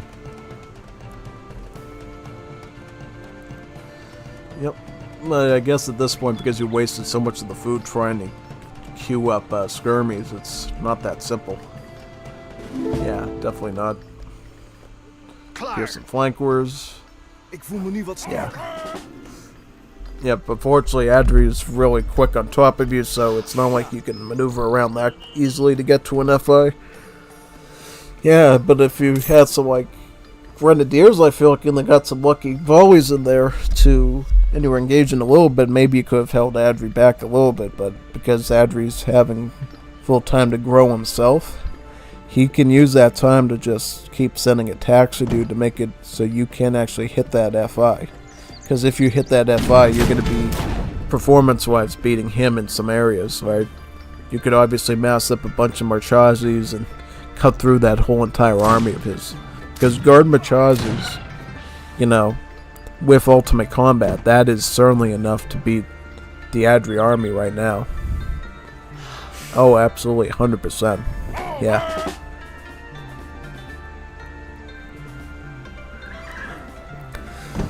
Yep, and that's why we see sort of a retreat there of Adri right now. He's probably waiting to see when is he going to have enough to mass up here. Another thing you can do too is you can actually start to go to Capital H himself, pick up some cannons, and stay back for now and get those cannons going. He just reasserts placer mines. So he's definitely, again, his economy up as well now. Yep, he's going to Capital Age. He's going to get probably, oh, the Cornet, so he's going to get some delis. Yeah, I thought maybe he might go with the gunsmith to get some Abyss gunners, but it looks like he's going for some cavalry instead. Probably because he doesn't have a stable right now and he's not actually training that particular unit. Unfortunately, though, Fufi is going to be caught here and take some casualties until he retreats. Yeah, still, though, getting a kill of himself. Probably just trying to distract this Juanito as much as possible here by trying to burn down his TP. Will we get it down, though, is the question, though. Because if he can, that could be pretty good. Yeah, absolutely good. Yeah, he's probably just going to engage with combat with the skirms and let the flankers do the sieging whenever Adri tries to re-engage. Yeah, no point in defending at this point. That TP is definitely going down. Yep, getting siege. Oof, yeah, that one got burned. Burned pretty badly, yeah. Does hurt the economy of Adri a little bit, though. And where's Fufi and his desires? So, Fufi, yep, nowhere near needed to combat here at this point. I think we're not going to get an industrial age at this, at least not yet. He's simply too far behind at this point, and he does have to think more critically. Yeah, he still has not sent these Marines yet. Oh, or did he send the little one? Is this the smaller one? Yeah, this is the small one. So yeah, he's already sent the big one. So he's mixing Marines, flankers, and skirms.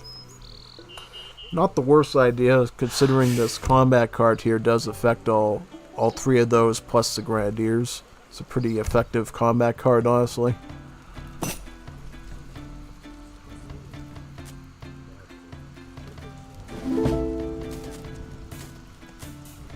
Oh, he's going to go for another train post now. Looks like this one's going to be a bit easier since this is in the back. And Adri has to walk a pretty long distance to try to engage with that. Yeah, at this point, I think Fufi is just buying up his time at this point. Trying to be a bit of a minor nuisance to Adri and hold him back a little bit.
So technically these Marines are going to be helpful here because the Marines actually are effective fighters against artillery.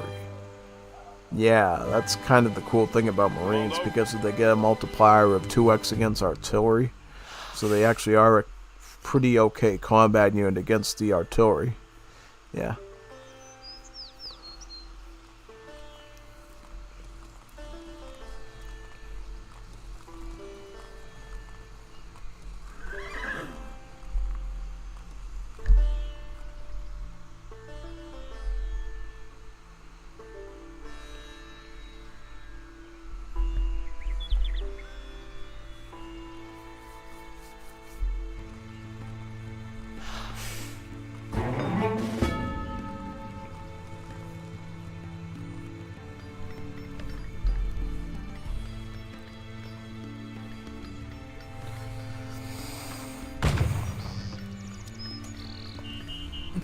Yeah, I don't know, like, one is, he's sticking in for H3.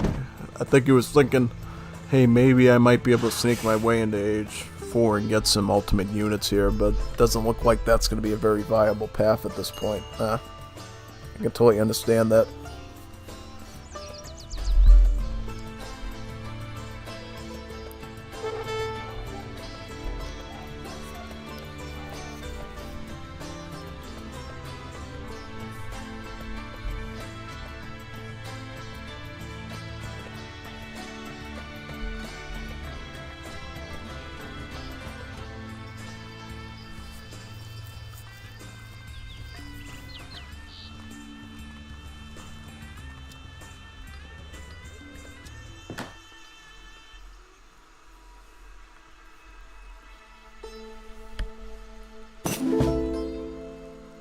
Oh, nice. So you got some culverins now to combat the foot artilleries. That should be pretty helpful.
Yep, the final countdown. Final countdown to combat.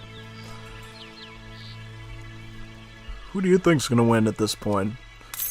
I think probably, well, yeah, it's gotta be Adri. I think he's kind of guaranteed at this point. Fufi's way behind in score. He's only like 143 right now. His unit comp is not the best to deal with this. Like, yeah, best he can hope for, get the culverins out, target them perfectly well. Oh, yeah, he didn't even hit that well. Yeah. So, yeah, as soon as he starts, like, oh, yeah. Oh, no, he's got supplies. Nah, this is done. This is a done deal. Oh, he did do the essential wiping out of the cannons, though, but fortunately, Sabani is way too powerful for this. Yeah, you need, like, actual dragoons to probably wipe these out, and you just don't have that right now. Yeah, flank wars are definitely not enough to deal with assault cavalry like this, though. Yeah. No, they actually... Yeah, that's the problem. The multipliers look good, but the base attack is just really trippy overall.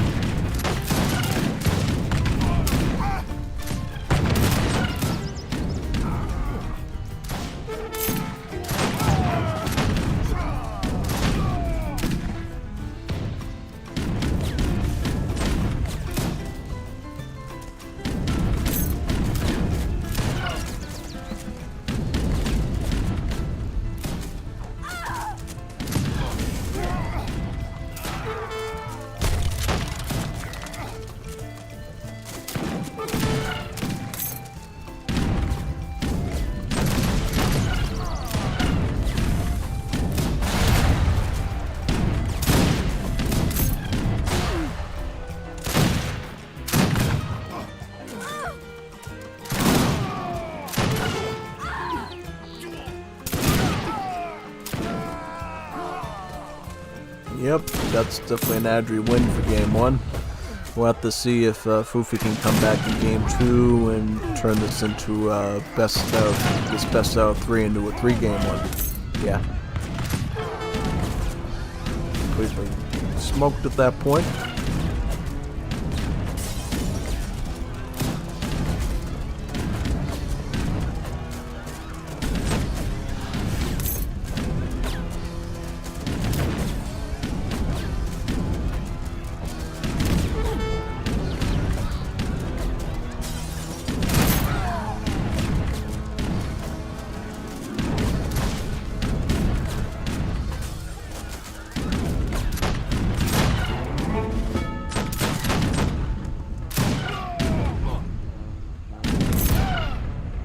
GG Fufi and GG Adri.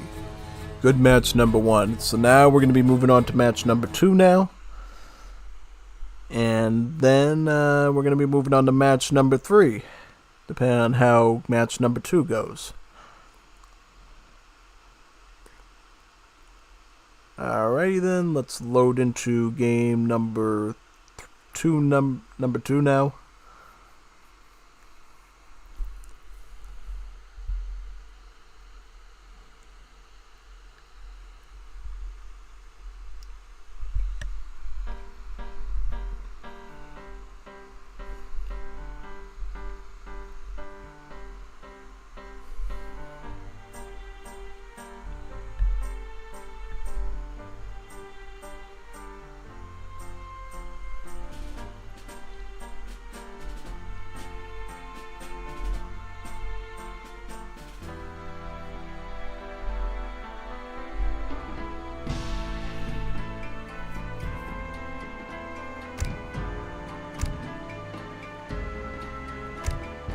Alright, I'm kind of curious what they're going to do for civs this time. Yeah, I don't know. How's this going to go? So, Adri goes with Plostigma, Antimos, Malista. Same map position as me as well, which is kind of funny. And then Fufi's going with the Australians. Civi's actually beat me with before on this map, so I wouldn't feel too bad for Adri if Adri were to actually be destroyed on this map and smoked by Fufi's Australians at all. Yeah. So, in general, this is the first Anglophony Civ of the night, so I will go into a bit of summary of Australia so you can sort of understand their inner workings. Number one thing you notice with Australia is their villagers cost both food and coin. About 50 food, 50 coin, I believe. Is that right? Yep, 50-50. Because they're convict labor, so they're a bit different. And then they get this other villager as part of the Anglophony culture called the Fur Trader. And all the Fur Trader does is it can only gather food, but it's a very strong combatant against Treasure Guardians. So consider them almost like, you know, your actual explorers, but they're not really explorers in the sense that, yeah. Well, what your actual explorers are is your dogs, your shepherd dogs. The only thing is, all they can do is basically bite ankles, bite meatballs, bite sausages, you know, all that stuff. Whatever they can find in their army, they'll take a nab at with their very sharp canines and rip it to pieces. So you don't want to go anywhere near them. And they can also mark their territory too, right? They can, you know, leave a bit of a golden shower in the dirt to let enemies know whose territory that belongs to, and it lets you know what's in that line of sight as well. So consider it almost like a temporary beacon like the Portuguese use with their telescope, except it's done with dog pee. You know, dog lemonade, basically. Yeah. Yeah, Anglophonies are a pretty weird culture, I would say. Because instead of having like a normal like roster, the way it ends up working for them is they get this group of like common units that all the Anglophonies get. Right, and then when you're aging up, you can choose between two factions. In the case of Australia, it's either the Aboriginals or the Colonialists, right? Like the Australians and New Zealanders. And depending on which one you go with, they give you a specific unique unit as part of that faction. And then on top of every faction, there were 2 different politicians belonging to that faction at that time. And they come with their own technology, right? So if you go from one of the aboriginals in Age 2, you might get a boost to your boomerang, or you might get the other thing, right? So there's a lot of layering in terms of complexity between these factions and the individual leaders within them. Yeah. In particular for Australia, their main civ bonuses for every villager or convict labor, if you want to call them that, is trained. You get a free wool sheep that comes with them. And that wool sheep is basically like, sheep, any sheep, except that they have coin instead of food, right? But apparently you still have to kill them to get the wool, which totally doesn't make any sense, but I guess the devs before were trying to, wait a second, is this like actual sheep? Yeah, so these are real sheep. Yeah, alright. Yeah, see, on the Hudson Bay you can find like actual sheep on the map, which makes things a bit complicated, and then of course as you're queuing up additional laborers, you are gonna have wool sheep. And how do you deal with that exactly with one barn? Because Wars of Liberty has both herdables that have coin and food. The way the developers dealt with it is, coding wise, was have 2 modes on the livestock building. One for food, one for coin. A lot like the way that the livestock pens works. Hear a phone call me. Let me check that real quick. Sorry about that.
Alrighty then, I'm back. Let's get back into the game and let's resume. Alright, actually let me close this down. I was just checking something related to the call. Okay. Let's continue. Alright. So, as I was mentioning before, Australia has some special qualities. Namely, I was talking about the one related to the wool sheep versus the regular sheep. Basically, these barns have a rice paddy style functionality where you can configure if food can be gathered from it or coin can be gathered from it. In the case of a rice paddy, that would just mean that the villagers can gather either food or coin from it. But in the case of herdables, it means that if it's set to the food mode, only the food herdables can fatten properly from it. If it's set to the coin mode, the coin herdables can fatten from it, but not the food herdables. I guess they tried to set up something before where you could have both types of animals try to fatten from the building, but there was this weird glitch where basically the wool sheep would try to fatten from the building, and then as soon as they tried to fatten a little bit, they would not be able to fatten up again, so that they could actually act like actual wool sheep, like shearing wool off them instead of trying to eat them. But I guess that didn't work, so now they have to be treated like any other herdable, and you end up killing them trying to shear their wool off, which is a little bit strange, but in Wars of Liberty world, anything's possible, right? The laws of physics and nature and stuff is totally different. Certainly much more Juanitos in this universe than you probably see in any other one too, so there's that too. Yeah, definitely. Yep, I see they're going with cross-cut saw. Particular reason for that is it seems like this Australia's going for the, I believe the, let me check the home city. You can usually tell by going at the deck. Oh, 5 bush rangers. Interesting. I wasn't expecting that because I know Fufi usually goes with the boomerangs. This time he's actually gone with the colonial faction. He's going to be making some bush rangers. Pretty interesting option. So basically what bush rangers are, they're basically a early game skirmisher. Yeah, an early game skirmisher. Not an early game skirmisher in terms of like the crossbowman, but like an actual like true skirmisher. Yeah, because Australians also get access to the colonial militia as well, which is sort of the Anglophony version of the crossbowmen, so that's always going to be available. Bush Rangers are like a full-on skirmisher. And it looks like Fufi's going to be trying to mass up as much of those as possible because they are pretty tough units overall. They're pretty durable, I would say. Can do quite a bit of damage. And maybe what he's going to be doing next is he's going to, yep, because I see Rebellious Combat, he's going to be going to Capital Age against some of the Rum Corps as well.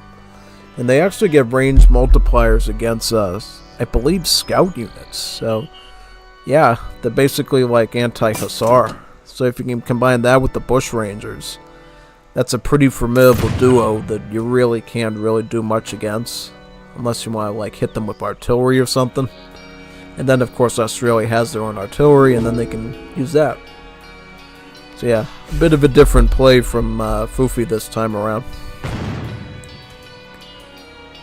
What's Adri gonna do though? So he's gonna sort of do what I do. He's starting out with, well actually he seemed to go for infantry first. He's going in with the rush of Kleps and recruits. The recruits, unlike normal musketeers for the nation-state civs like Greece, Serbia, and so forth, have a bit of different stats. They have lower HP than the standard musketeer, but they deal more damage. They dish out a lot more damage. And as you continue to upgrade them further, that damage becomes a little bit more substantial. And they end up acting almost like glass cannon units in the end.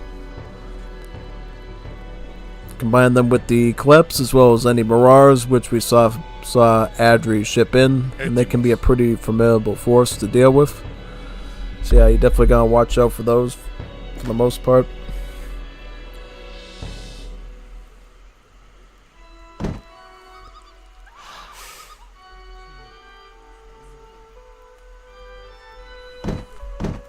I'm wondering here though how Fufi claws this back potentially, because I feel like in general if Greece is playing carefully they can usually... Oh yeah, that's right. Because of the riflemen that Anglophony civs can make, that makes the honor guard that much weaker. Wait a second. Actually, honor guards are probably the most strongest assault unit to go up against the riflemen because at least they have some sort of pierce armor, right? Normally assault only has hack armor and they get completely cooked by the riflemen.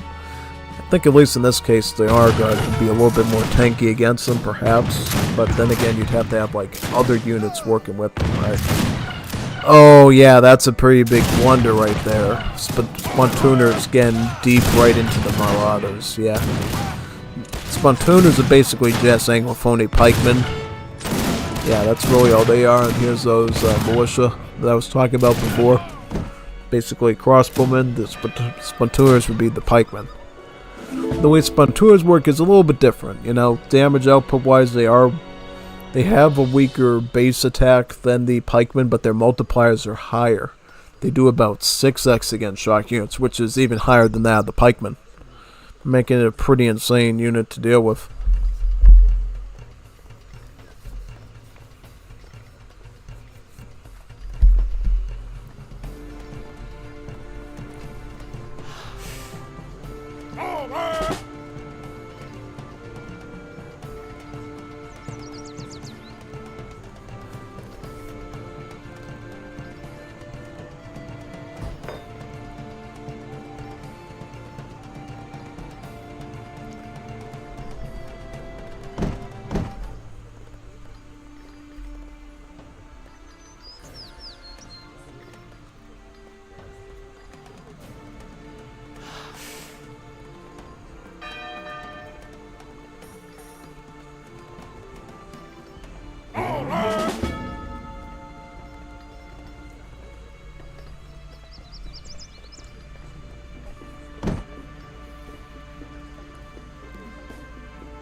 So, Spontooners, Bushranger going up against some large army of recruits.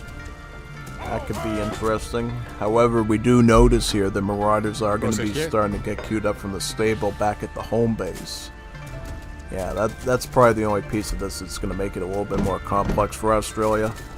If they were just going up against recruits, I feel like they'd be doing fairly well here because they don't have that much HP, you know. Pretty much a glass cannon of a musket for the most part.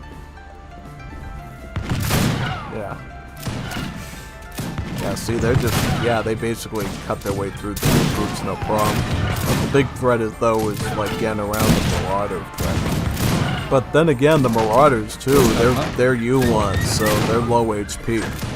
They have low HP, but they do high damage. They're a high damage unit overall.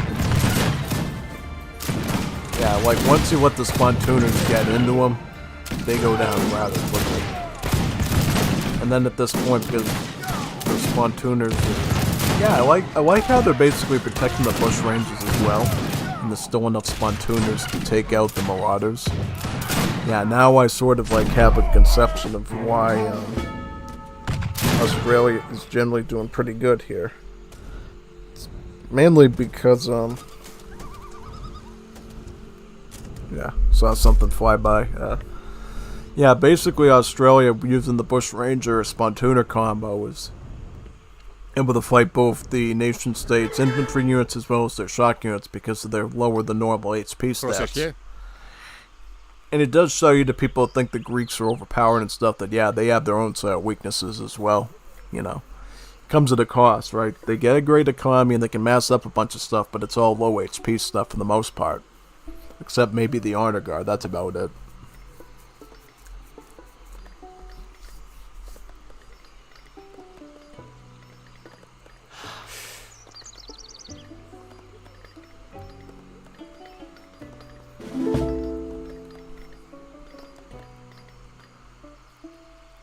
Έτοιμο.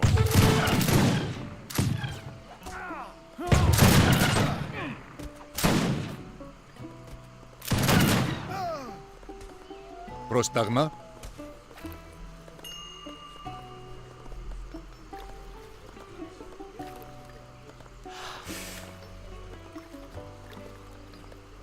Yeah, this is unfortunately a dilemma you deal with the Greeks. See, to mitigate their free fishing boat bonus thing, sort of like the Ottomans, they have like a smaller than normal build limit of the unit they get for free to sort of like balance it out a bit. And also to prevent you from losing your basic population of military units to the fishing boats. There's sort of two ways you can increase the build limit of fishing boats for Greeks. Number one is researching the fishing boat gathering upgrades from the dock. Another one is aging up with dock politicians as the Greeks. Those are the two ways of increasing the build limit of the fishing boats. Because initially, the build limit of the fishing boats is only about 10. And if you get only the fishing technologies from the dock, you can increase that up to about 25 since there's 3 gathering upgrades. And then just by again, like 1 age up from the dock, you can definitely get up to 30. And then if you want to get all dock politicians, you can actually have a total of, about 45 fishing boats. Yeah. Of course, you have to balance that out with your peasant population, and that can get a bit tricky, but other than that, it's pretty good. Looks like Fufi is currently attacking with some schooners. Yes. As in, like, the schooners card, these are actual schooners that you can use to fight the enemy with. They're basically just regular light ships. What defines a light ship is it's a light ship with very low HP and attack compared to the other boats in your roster, and they can train marine infantry, so they can actually, for this Anglophone civ, I think they can train marines, or they should be able to. And then the heavy ship is basically like a super tanky ship that's good at attacking the light ships with, but they struggle a lot against siege ships because of their high damage output. And then the siege ship is a ship that, well, sieges. It's great at sieging, usually has the long bombardment ability that the Martyr used to have. However, because of their lower HP values, they can easily get massed up on by the schooners, or any light ship for that matter. So it's like rock, paper, scissors. There's 3 different ship classes, depending on if it's light, heavy, or siege. That determines who counters it really well. And it even holds true in the Great War Age, right? The Dreadnought is considered heavy, whereas the Mine Layer is considered siege. And then the submarine would be considered the light ship, basically. So yeah, even though those naval vessels are very different, they still follow the triangle, like the triad, basically, of the rock, paper, scissors logic.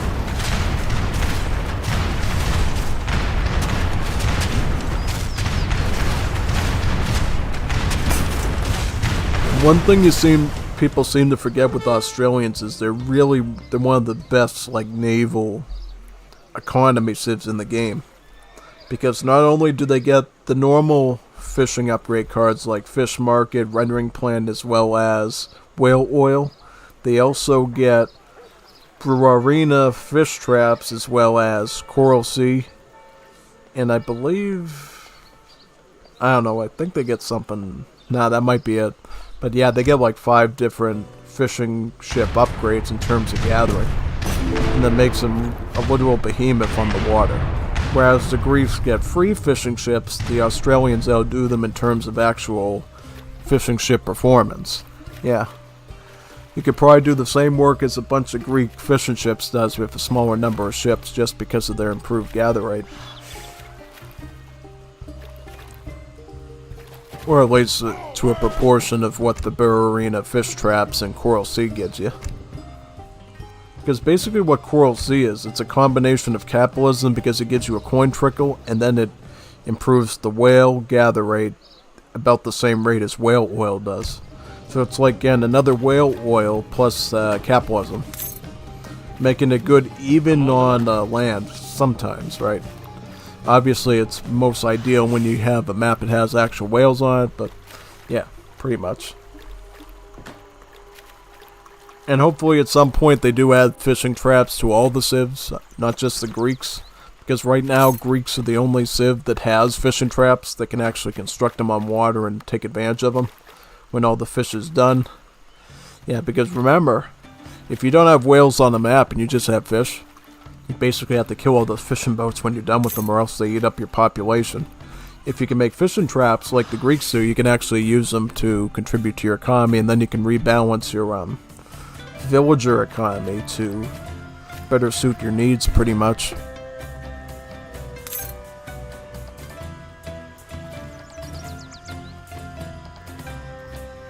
And I don't know where the trawlers fit into all that, too.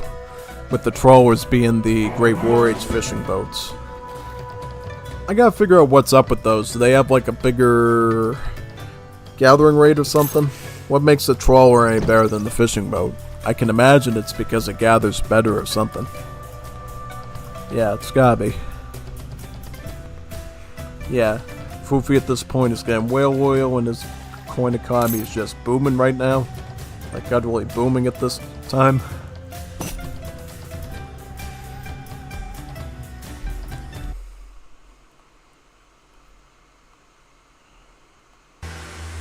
Yep, definitely.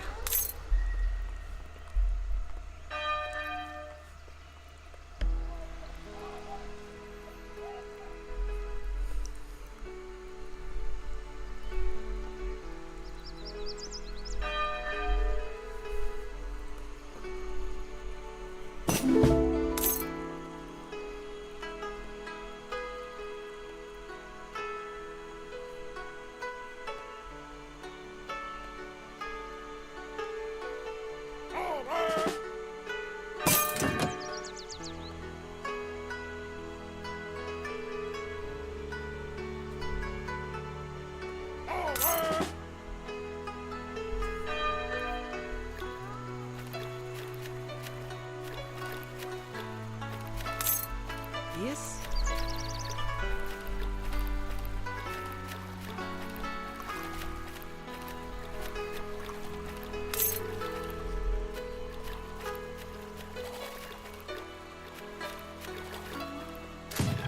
Yeah, definitely watch out for that food eco, though. It seems like the food eco is not that great right now.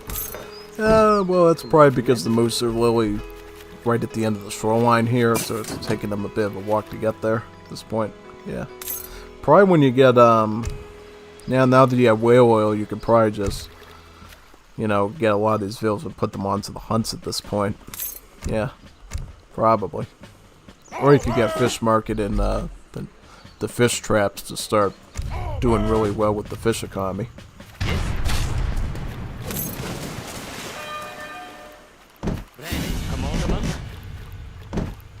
Yes.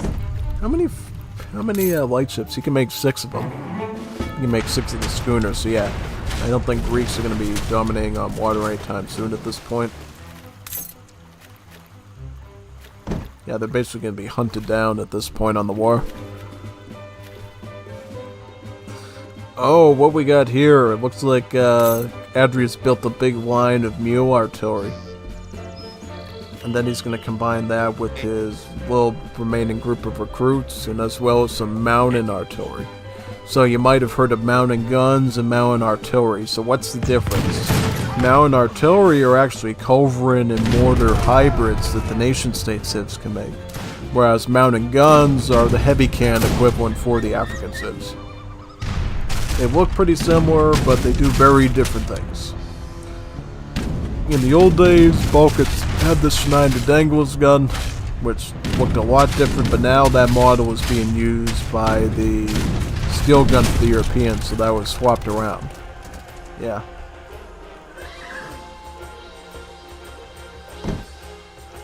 And in general, when you need to take out artillery or buildings or ships, you would want to use the mountain artillery.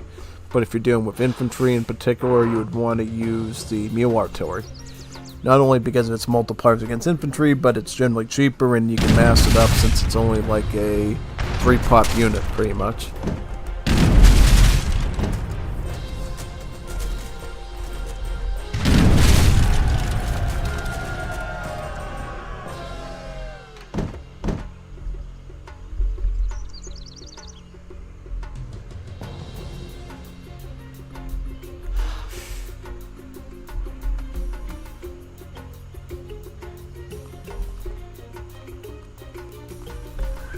Looks like Greece is also going to be training its chief. I never really went into... I don't think I've ever gone into, like, how the nation-states explorers work. So, they... Instead of, like, having a normal explorer, Greece and Serbia and Bulgaria and Romania have this thing called the chief. And the way the chief works is when you kill the chief, right, he turns into a national hero statue of himself. And that hero statue inspires nearby units to have a better rate of fire around it. Right? And your enemy can actually have a chance to gain a bit of an experience by also taking down the statue. Right? But if over time that statue will decay and collapse because, well, it'd be kind of insane if you could like plant 1 million hero statues next to each other and like have, you know, cannons shooting at the rate of machine guns. That would not be good. So yeah, those things have to come down eventually. For the sake of balance. Looks like we got some light cavalry here. Watch out for the light cavalry. I've noticed a lot of times when people make light cavalry, it always sinks the game for some odd reason. Don't know why, it just happens.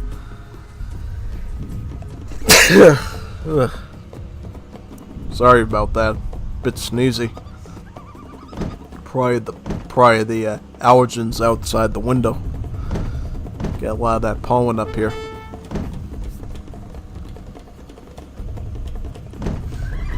What's this a veteran upgrade for? The recruits? Loyal recruits?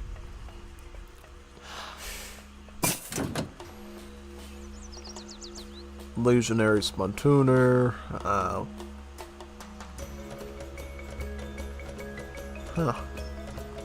Is Fufu gonna do any upgrading? Yeah, I don't know. Like, is anybody gonna be dueling here anytime soon? Yeah, I have a feeling somebody's gonna kill somebody here. It could be Adri. He could totally come back and like defeat Fufi, but I don't think so just because of the score difference. Usually the score tells you who's gonna win and who's not gonna win 90% of the time. Like, it could look like that army's gonna do the right job, but if the score is meager, that doesn't really reflect good on how your performance is gonna be. If your score is pretty down. Yeah, because yeah, I bet these mule artillery could do really good against these units, but again, look at all the light cavalry that Fufi is able to amass into here. Just not enough, and you don't have enough recruits to actually fight that back. Doesn't matter how many mule artillery you got, the light cavalry just wins in the end. It's devastating, but it happens, right? Yeah, GG though. I mean, that was a pretty interesting one for Australia. Good work by Fufi using the Bush Rangers there. That was some pretty good change-up of his usual game there. And now we're going to be booting into match number 3. So the tiebreaker. Tiebreaker of the final encounter of the night. After that, we'll be done with Liga week number 5, right? This is week number 5, so it'll be the end of Liga week number 5. And then probably next week we'll be doing Liga week number 6. Definitely looking forward to that one since we get some more Great War Age action in that one. And you can start to see some games at least in the new patch. So that'll be good too. But anyways, here's the last match of the night. Adri versus Fufi match number 3 in Malaysia. Last one. I promise. Not that I want to end, you know, I would love to do like a 24-hour Liga live stream. But unfortunately, Google doesn't, Google and YouTube won't let you make VODs that big. Yeah, they'll basically squawk open, like, yeah, you can't do that. I don't know why. I mean, it's my channel. I feel like I should be able to make VODs as long as I want to make them, right? Or at least 48 hours long like Twitch does. You know, that'd be pretty cool. Like super duper live stream. Probably because they had some unfortunate gringo or something like doing a 48-hour live stream and he didn't roll his leg over or something and have blood clot or something. That's probably it, you know. Like, you gotta have like common sense, like when you're doing like a days-long live stream, to at least like pick up your legs every now and then and shake your tail a little bit, you know. Keep the blood circulating, because if you don't, yeah, you get a blood clot. So you gotta be careful of that stuff. But if that's like you're totally in place, You can usually avoid that by just doing basic stretches while you're casting and stuff. It's pretty easy to do. I do them all the time, and helps rejuvenate your joints and everything too. So it's pretty good. Gives you a lot of energy too to keep going. Because it's not easy doing a 10-hour live stream like this, or how long it is. How long is this live stream exactly? It's 7 hours, so not one of my biggest works, but it's definitely big. Yeah. If it was a 12-hour live stream, it means it would literally go into 2 in the morning, right? 2, 3 in the morning. That's pretty late. Yes, it is. Definitely very late. My live streams in the past wouldn't go that late into the morning because obviously they were, done at like 10:30 or 11:30 in the morning or whatever, so a lot earlier. Yeah, these ones, they could definitely go late depending on the scale of matches that you're doing. But let's get back to the game, shall we? So, British Foofy versus Adri's Danish. This should be a pretty interesting one. I think in this case, British probably have a bit of an easy time here because, well, the Landssoldatars the Danish make in lieu of the Musketeers, probably, yeah, they're not statistically that strong. The Landssoldatars the Danish have are pretty weak, right? Weaker than even a Russian musketeer, and I feel like the fact that the Green Jackets just happen to have less multipliers against the heavy infantry does still make them viable here just because of that fact. British can play on their stronger strengths and fight the Danish Dragoons easier while still being able to completely melt the Landssoldatars still. Yeah, I just think British do a lot better here, myself. Because I feel like the Danish have to get to like age 3 and 4 to really ramp up. Only exception is when you go with early artillery, which this Juanito Adri bird is definitely not doing anytime soon. This Adri Juanito is definitely not going for early artillery. Because see, one thing you can do is, there's a card called Team Early Artillery, and when you get it, you can actually access the Falconet in age 2. From the artillery foundry. And other civs, depending on what they get for their artillery, can make that usually anti-infantry gun in age 2. And if they don't already have access to the artillery foundry in that age, they can also build it then, starting then, so it works out pretty good. And often what you can do is you can make a bunch of Landssoldatars, these unit, mass up a bunch of them since they're like a really weak musketeer, or you can make Partisans since they're pikes and mass them up with the early falconets, and that can actually be your build. Keeping in mind, of course, your falconets will be nerfed by 25% stats until you reach age 3, just so the stats aren't too broken for age 2 gameplay. Yeah, bit of a precaution there. What marriage is Foofy doing, though? I'm really curious.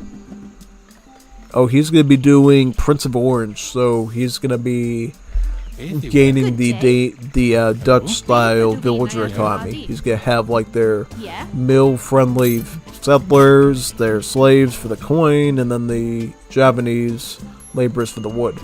Except for the British, instead of Indonesia, they're Hindustani laborers. Because, of course, British has the crown jewel of their empire, the British India. Yeah, the British Raj. Yeah, and in general, I feel like the Dutch marriage for British tends to do a lot better. Because then you can be more flexible with your economy. Like, if you're making a lot of fluent coin units and you have enough houses, doing some Hindustani laborers for a little bit can be really effective, I feel like. Likewise, if you're doing a lot of Vardy or ships and you can't really be affording to spend a lot of wood, going either the slave route or the settler route can also be good in terms of keeping your villager queues going. Yeah, and of course you have to keep in mind too of all the advantages, right? Because once you get to this age up, your British settlers will do better with the berries. So maybe you decide to do gathering for berries for a little bit to take advantage of that gather rate, because berry gathering rate is pretty good, you know. It's better than the base gather rate of the mill before you add upgrades on. So yeah, you can definitely get quite a bit of food out of them. And then the Dutch marriage also gives you 3 starting slaves too from the age up. So it's not just the economy system, you do get some villagers from it too. Looks like Adri's going right for the stomach here with some grenadiers and some land soldatars. But looks like Fufi is shipping in some green jackets though. Don't keep trying to build that, man. Just save your wood and just build it somewhere else. It's not worth it. Because now he's gonna, now he's gonna just cause casualties. Now try to target the grenadiers with the Minutemen. Yep, get that one. Get that one. Get that one. That one. Yeah, perfect. Try to reach in now and attack this one. But unfortunately now he's massing them up. He could ship in some cherry bums probably too. Not too bad in this case. Yeah, not too bad considering they're only doing like, what, statistically 24 hand damage. Not that bad to deal with. Alright, so yeah, try to kite the grenadiers. Try to kite these things. Back up, get that one. Back up a little bit, get this one.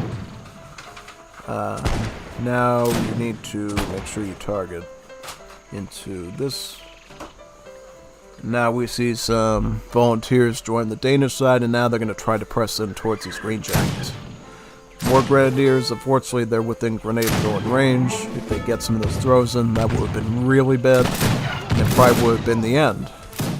That being said, here comes the action. Yep, those Minutemen already lost all their HP from being on the map too long. And then now they've gone flying. And these green jackets are basically being expended right now. However, now we can start to see the queue of the green jackets from the British barracks as we speak. Also the shipping of redcoats. A bit of musket, a bit of skirmisher. And we'll see in the end if all this defense is enough to keep the Danish back and try to perform some sort of push on them.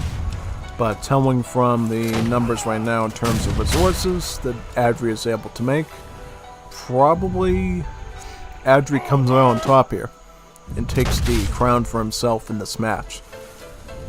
Looks to be the case. Does Fufi even get any green jackets out of this building before it goes down? Yes, he does. He gets one batch of green jackets. He tries to kite as best as he can, but he's dealing with the losing battle here since he's dealing with so much infantry at this point. Doesn't matter that the land soldatars are trash. You're being backed up by grenadiers as well as the volunteers. Oh, yep, grenadiers completely shred through the redcoats, which is the last line of defense for the green jackets to hide behind. Green jackets just trying to kite their way through it. Not really much point in kiting anymore since you're literally standing right in the beach with the water right behind you. And it looks like Danish able to come on top here. Fufi will try one last attempt and ship in some cherry bums. We'll see if the cherry bums actually even get here before he resigns, potentially.